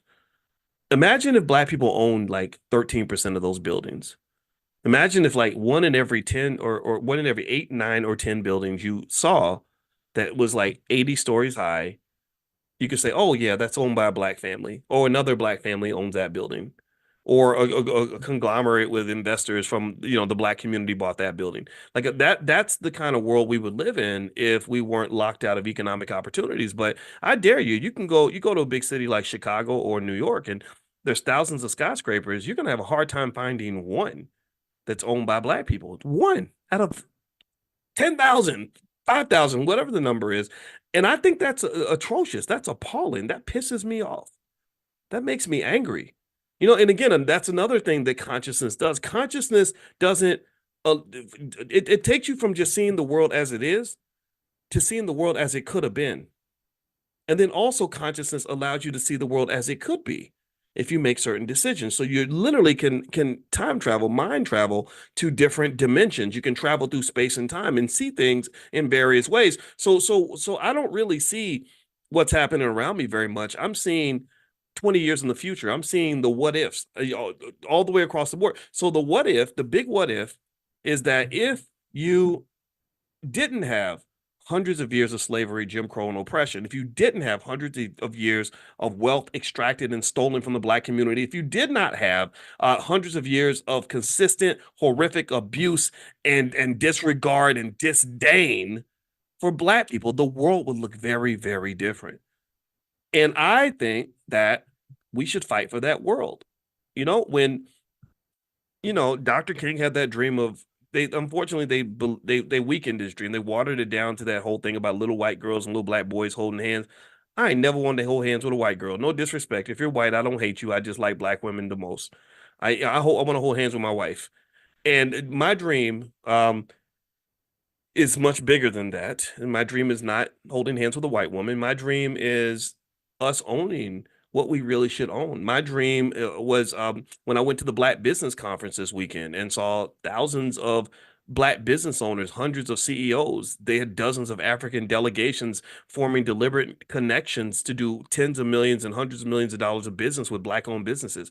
My dream was InvestFest, where I went over there and saw thousands of young people sitting there listening to information about everything from trading stocks to buying real estate to starting a business. That's the dream I have. That's what I want to see. Because if we double and triple down on that and really commit to that, taking back our stuff, we got to take back our stuff. If we commit to taking back our stuff, I think that we will have a future that is incredibly bright. And not only should we do it, we have to do it. You have to do it, because if you don't do it, then your kids are going to end up in slavery just like you. And our grandkids will be in slavery just like I don't want anybody going through what I went through. It was really hard to um get by. It was really hard to figure out how to get a couple of nickels to rub together. It was really hard to be in a workplace where it was so toxic that it affected my mental health. Why do you think I never worked for anybody? I never went to corporate America. I got my dream job. You talk about Black jobs. I got a real good Black job when I was in college. Let me tell you what happened. I got a job, an internship with GE Aircraft Engines, because I told you I was the top Black student on campus. I had the highest grade point average. So I got everything I applied for. So I applied for this internship because it paid the most money. I needed money. And they put me in this super nice apartment in Boston. And I worked for the General Electric Aircraft Engines division in Lynn, Massachusetts. That was a great summer. I had a lot of fun, but I absolutely hated that fucking job. Excuse my French. I'm not going to cuss anymore, but I hated that job with a passion. It was terrible. It was boring. I didn't relate to anybody. My boss was a racist. Her name was Mary Perna. I'll never forget this terrible lady. And it was just a bad experience all the way around. I remember walking away saying, man, is this it? Is this what I've been fighting for? It's gotta be better than this. And so once I understood wealth, and then I started to explore how certain other people live when they built a legacy, when they do the investing, when they have the discipline, when they prepare for the future, I said, oh, that's the American dream over there. You see, you was pointing me over to this stupid corporate job and white women or whatever the hell you think that was supposed to be my dream, or BET. Like that's supposed to be the American dream, like becoming a famous rapper or something so you can get shot in the face in front of your kids. No, that's not a dream. None of that's a dream. The American dream, in my view, is financial security. The American dream is peace. The American dream is freedom. The American dream is for me to be able to provide for my family and to be a proud man, to knowing that my wife can depend on me, and to know that I can simply just be a happy human being. That the American dream for me is being physically and mentally healthy. The American dream for me is being able to be proud and black and hang out with other black people without being scared. Being a bug-eyed slave, like, y'all, they gonna find out the black folks is talking. I can't hang out with the black people. I kid you not, when I told y'all when I went to Syracuse University, there was a black woman that got hired who told me that she deliberately avoided spending too much time with the other black people because she didn't want to get in trouble. I'm like, we're not in the third grade. This is not kindergarten, lady. Like, what are you talking? Like, what do you mean get in trouble? We're in our 30s at the time. Well, who's gonna get us? But that was what she told me, and I was like, this is the Twilight Zone. This is crazy to me. They got us scared to be honest. They got us scared to be real about who we are. Ain't nothing wrong with you loving yourself. Ain't nothing wrong with you loving other black folks. Ain't nothing wrong with you being pro-black. Nothing's wrong with that. There's something wrong with them. Anybody who defines you as being bad, dangerous, or disruptive because you're pro black family, pro black community, you want to fix the problems and you're committed to that. There's nothing wrong with you. There's something that is wrong with them. They're the crazy ones. They're the ones who become so attached to a dysfunctional, jacked up reality that when you give them a dose of honesty and truth, they don't know what to do with that. Well, Dr. Boyce is dangerous. What did Dr. Boyce ain't no dangerous, man. I ain't out here hurting nobody. If you see me, I'll give you a hug. I'll shake your hand.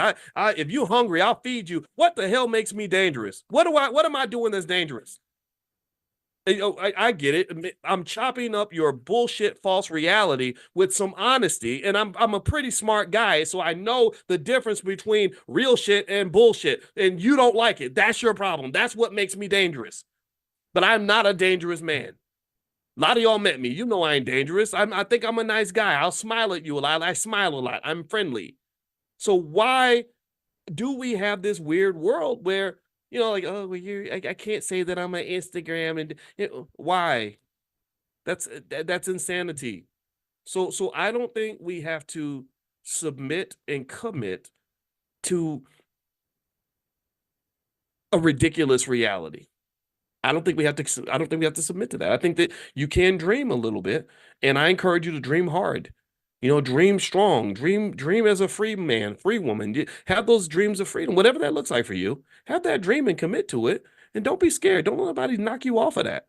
Let me keep going. Let me keep reading. All right. All right. So we're on page 189 of Dr. Claude Anderson's book. I hope that you will support him. Every black child should be reading his books. His website is powernomics.com, by the way. And this book is called The Black History Reader. And you won't find this in any public school anywhere because he's another one of those dangerous Negroes. Dangerous guy. All right. So here's what Dr. Anderson says. He says, reflection upon the exceptionalities listed above should lead readers to question how different the U.S. would look. And we talked about what would the world look like if we had been paid?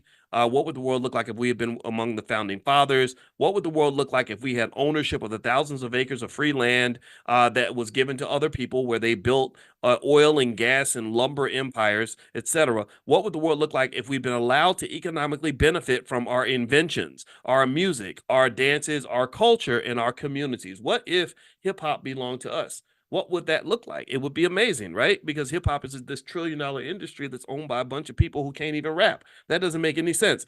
Number 5. What would the world look like if blacks had received the land, money, and tribal membership mandated in the 1866 Indian treaties? What about that? Do y'all know about that? If you don't know about that, Cody Ransom came in. Cody Ransom is in Greenwood, the Greenwood section of Tulsa, Oklahoma. He knows all about that. He knows about all that land and property that was given to Native Americans and that black people were supposed to get a big chunk of that. He knows that we were supposed to get a lot of the special benefits that were given to other groups, and that not only did the colonizers block black folks out of that, but even some of the Native American tribes, some of these tribes that you're taught that are your allies or whatever, they block black folks out. Right. So you don't really have any friends, and they create narratives that make you think you have friends. Well, my thing is, like, if you're my friend, why aren't you sharing your wealth? If you're really my friend, then you're going to give me my piece of the pie. If you lock me out and have me out here starving, you ain't really my friend. So anyway, let me keep going. Number 6, what if black people, what would the world look like if black ownership rights had been preserved to land in Florida according to the Adams-Onis Treaty? That's another one. We haven't read about that yet, but we are going to get to that. That's another treaty where apparently we are supposed to have a big chunk of the land in Florida too. What if blacks had received the $50 million stolen by whites from the Freedmen's Bank? So there was a Freedmen's Bank where they put money in there that was supposed to be for y'all. Somebody took all that money and nobody knows where it went. The exceptionality of Black Americans is their best, but so far unused pathway to socioeconomic competitiveness, independence, and self sufficiency. So, since we just got finished talking about that treaty, let me read to you what this treaty was. This the treaty that involved Florida. Oof, there's a lot here. Oof. Okay, all right, let's keep going. All right, the Adams-Onis Treaty of 1819 was a treaty between the U.S. and Spain that sold the Spanish territory of Florida to the United States. The treaty also settled the fights that the two countries had long waged over slavery and the rights awarded to black people who settled in Florida.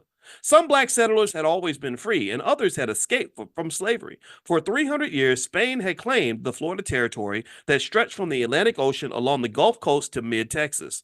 During that period, the Spanish government and the Catholic Church proclaimed Florida to be a haven for free blacks and runaways who escaped southern plantations to become Spanish citizens.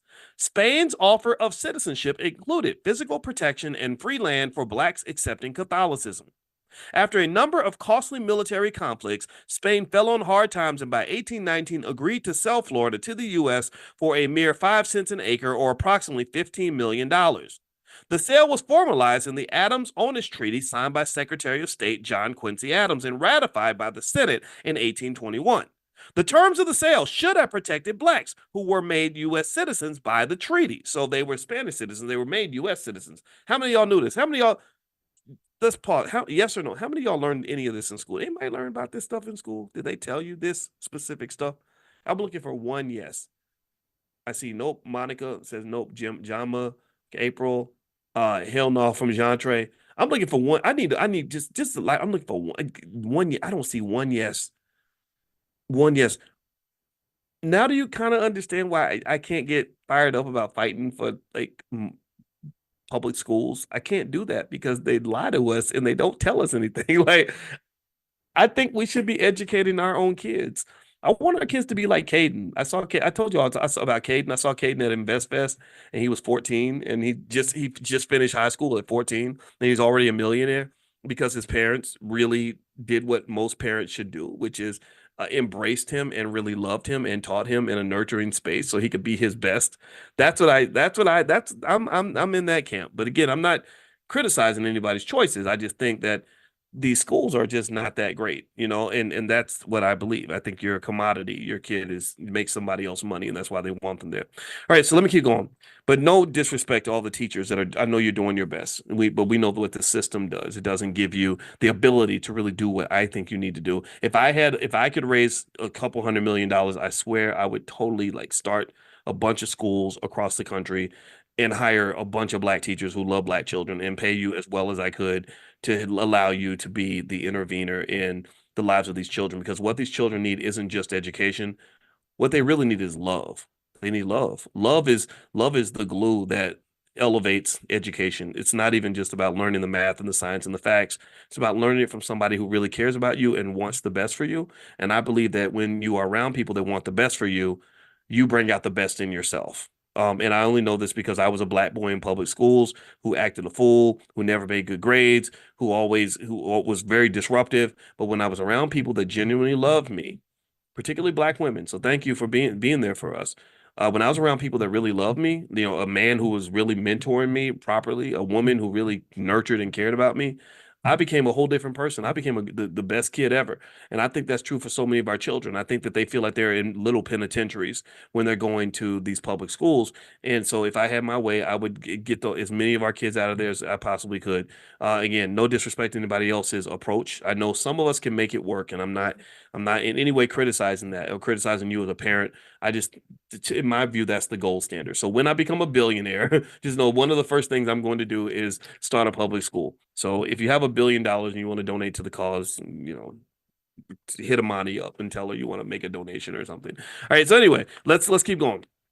All right, so the sale was formalized in the Adams-Onis Treaty signed by Secretary of State John Quincy Adams.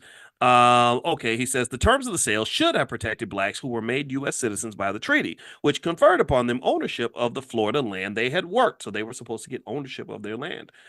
Alas, that did not happen. What a surprise. The Adams-Onis Treaty is just another instance in which whites one-sidedly benefited from circumstances and assets created by black people. The Adams-Onis Treaty expanded this nation's landmass and provided the opportunity for whites to steal land and benefits that had rightfully belonged to blacks. Whites not only stole land ownership and freedom from blacks, but also severely punished them.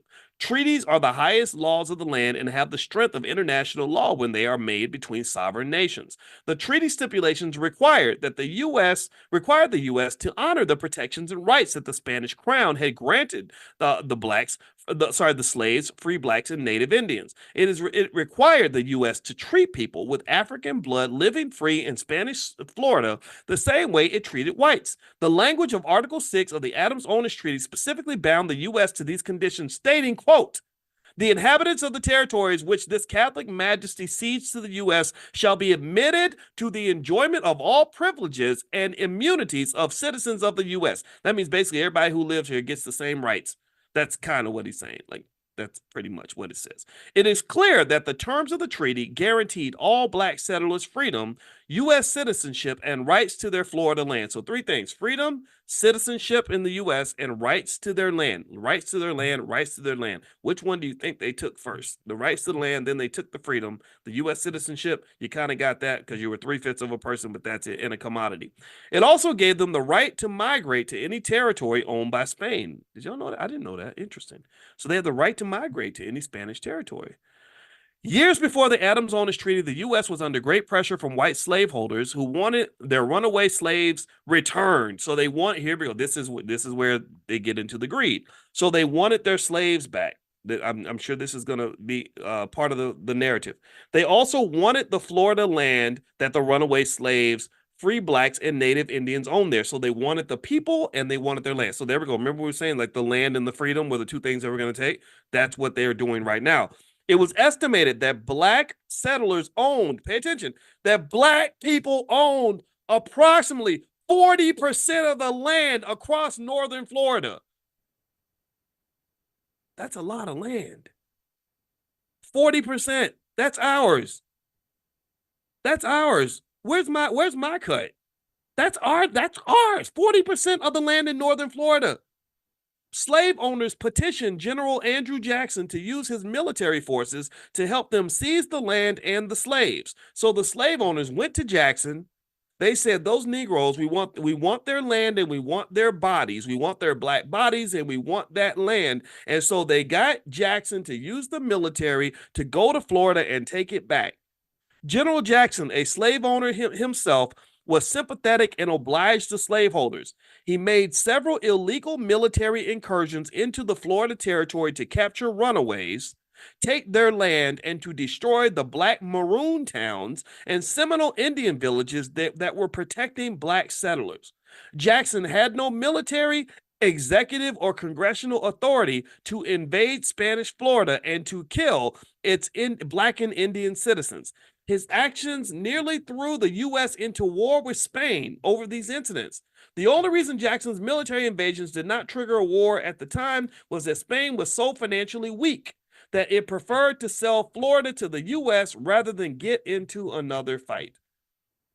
Are y'all as freaked out about this as I am? I'm reading this with you. I did not know these things. This is fascinating. This is one thing that's interesting too is Spain's ability to defend itself was driven by economic problems. I think that's a profound point that I want to make to you, and I want you to understand that even in your life as an individual, your ability to defend yourself and to defend your own freedom comes down to whether or not you are financially prepared. So therefore, the fact that you live in a society that teaches you to be economically reactive instead of economically proactive pretty much opens the door for you and your children to end up in slavery. When you don't have financial security, in general, you don't have security, period. So many of us are trained from birth to live in a consistent state of financial insecurity, which opens the door for others to come in and invade territory that should belong to you. No, what does that invasion look like? No, they're not showing up and they're not killing you. They're killing you slowly, but not killing you directly. But what does that mean? Well, that means they're going to take your time. So they're going to take your freedom. You can't do what you want during the day because you're going to have to go to work. They're going to come in. They're going to get your children. Your children can't work in the family business. They're going to have to go work for, this white man over here and that white man over there, right?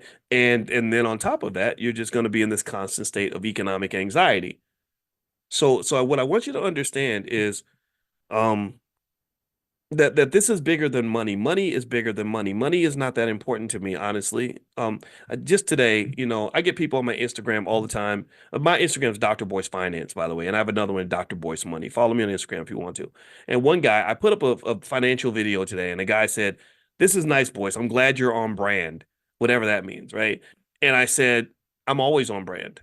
Every single thing I say is on brand. It's because I'm not a finance professor who happens to be a black man. I'm a black man who happens to be a finance professor. My only interest in economics, my deep interest in economics is only driven by one thing. That economics is deeply connected to the other things that matter in our lives in terms of freedom and overall well-being.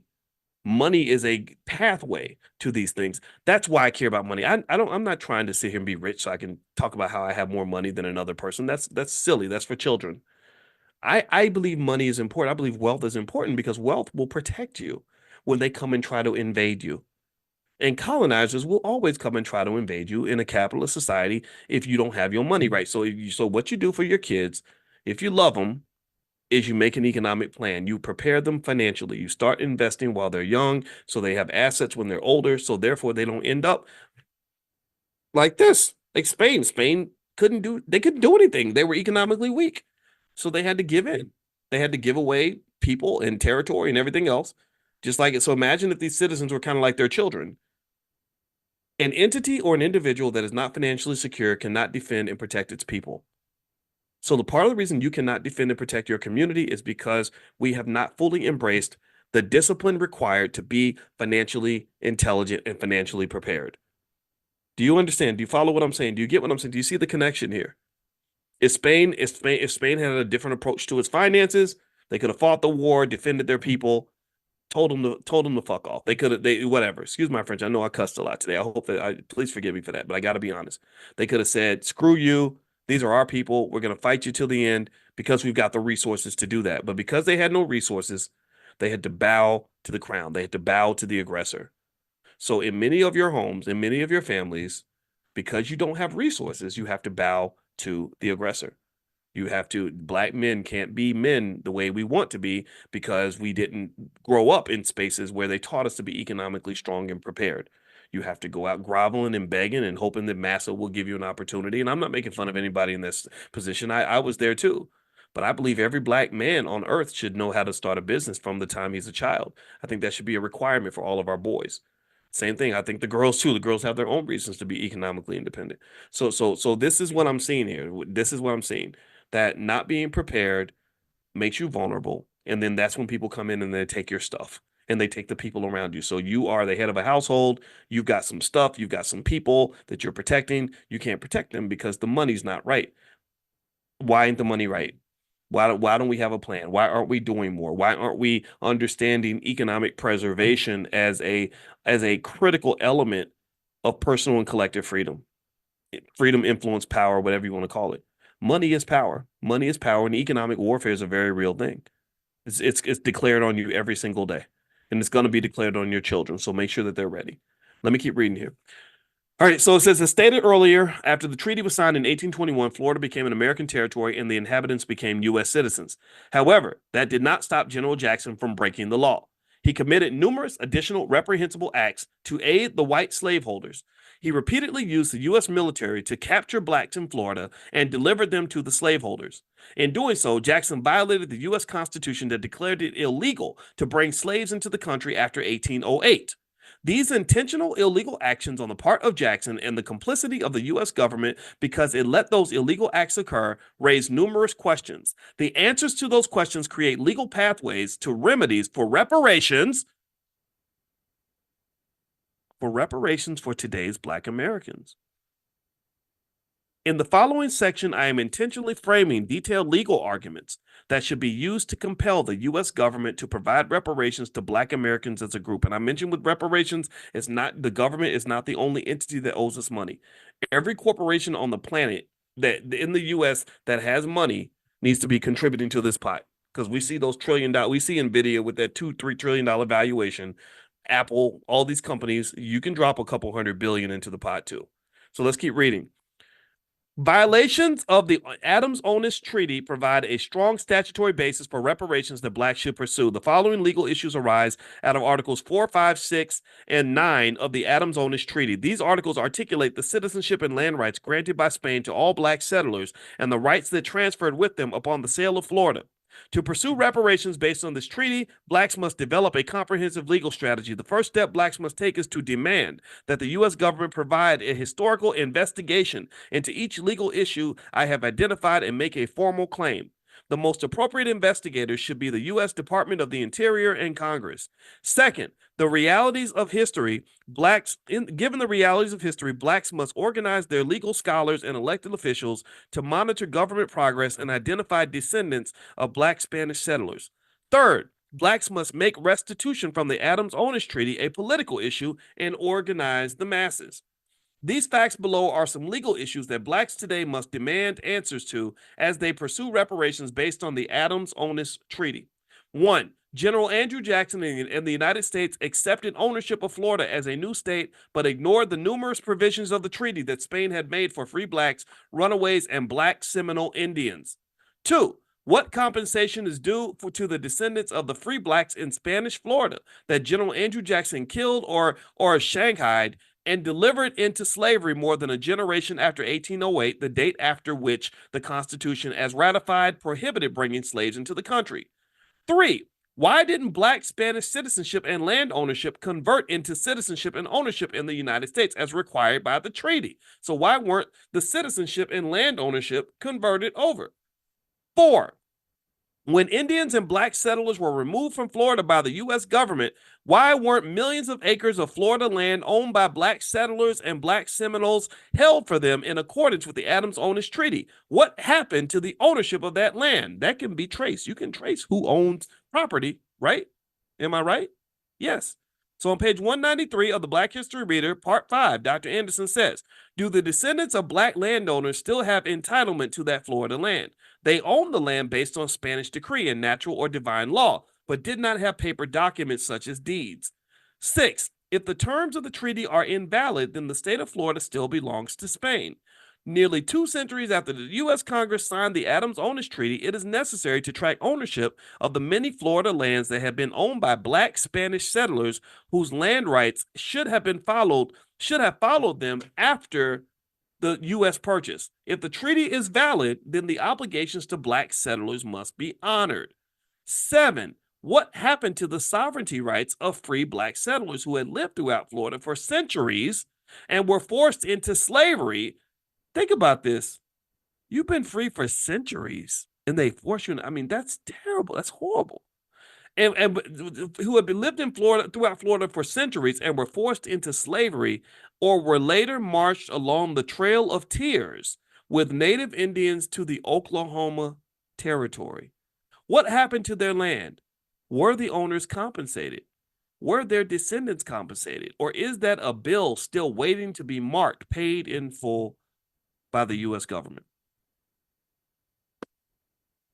That's what Dr. Anderson's asking about. That is a lot. That is very deep. And that is where we're going to stop for today. Whew.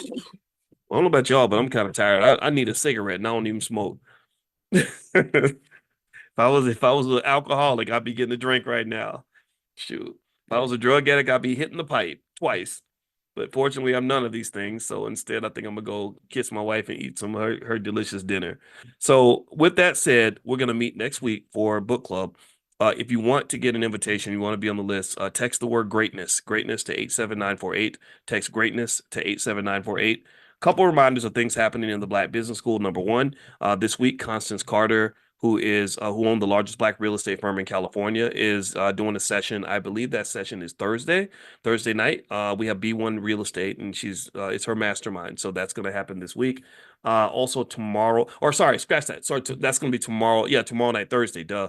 And she's going to come in. So if you are on the text list, I'll send you a text about that. Also, Friday, Dr. Lene Javette, who is our Dean of Entrepreneurship, is going to do a special session called Concept to Cash Flow, where you take your ideas, turn them into a business. Dr. Javette studied Black entrepreneurs in her doctoral work. She's on the faculty. She's going to be doing that Friday. That's free. Now, the real estate event, that's part of Dr. Boyce Real Estate. The real estate event with Constance, you get a free trial in that. Just make sure you're on the list. In fact, if you want to join us tomorrow morning for financial consciousness training, those who haven't signed up, text the word morning, MORNING, to the number 87948, and I'll send you invitations to all that stuff. So text morning to 87948. Number three, we have an estate planning training that I put together in the Dr. Boyce Academy. Lifetime access will be $299 if that's something, if legacy building is something that you're interested in, you want to learn estate planning. I am going to reduce the price by 48% for 48 hours for a couple days on Thursday and Friday. You'll get a text to decide if you'd like to participate in that. And then last but not least, the All Black National Convention is October 25th through the 27th. We're going to convene in Lombard, Illinois, right outside of Chicago at the Westin Hotel, and spend a couple days just being super Black and getting to know each other and connecting and having our family reunion, learning and having fun and connecting. And that's pretty much what the convention is. So if you'd like to learn more about the convention, you can go to allblacknationalconvention.com. That's allblacknationalconvention.com. All right. And the book that we read tonight is called The Black History Reader by Dr. Claude Anderson. You can get a copy at powernomics.com. He has a whole bundle pack of all of his books you can get for $99. Best $99 investment you'll ever make. So feel free to go to powernomics.com. So God bless you guys. I hope you have a great night. I'll see you all tomorrow morning for economic elevation.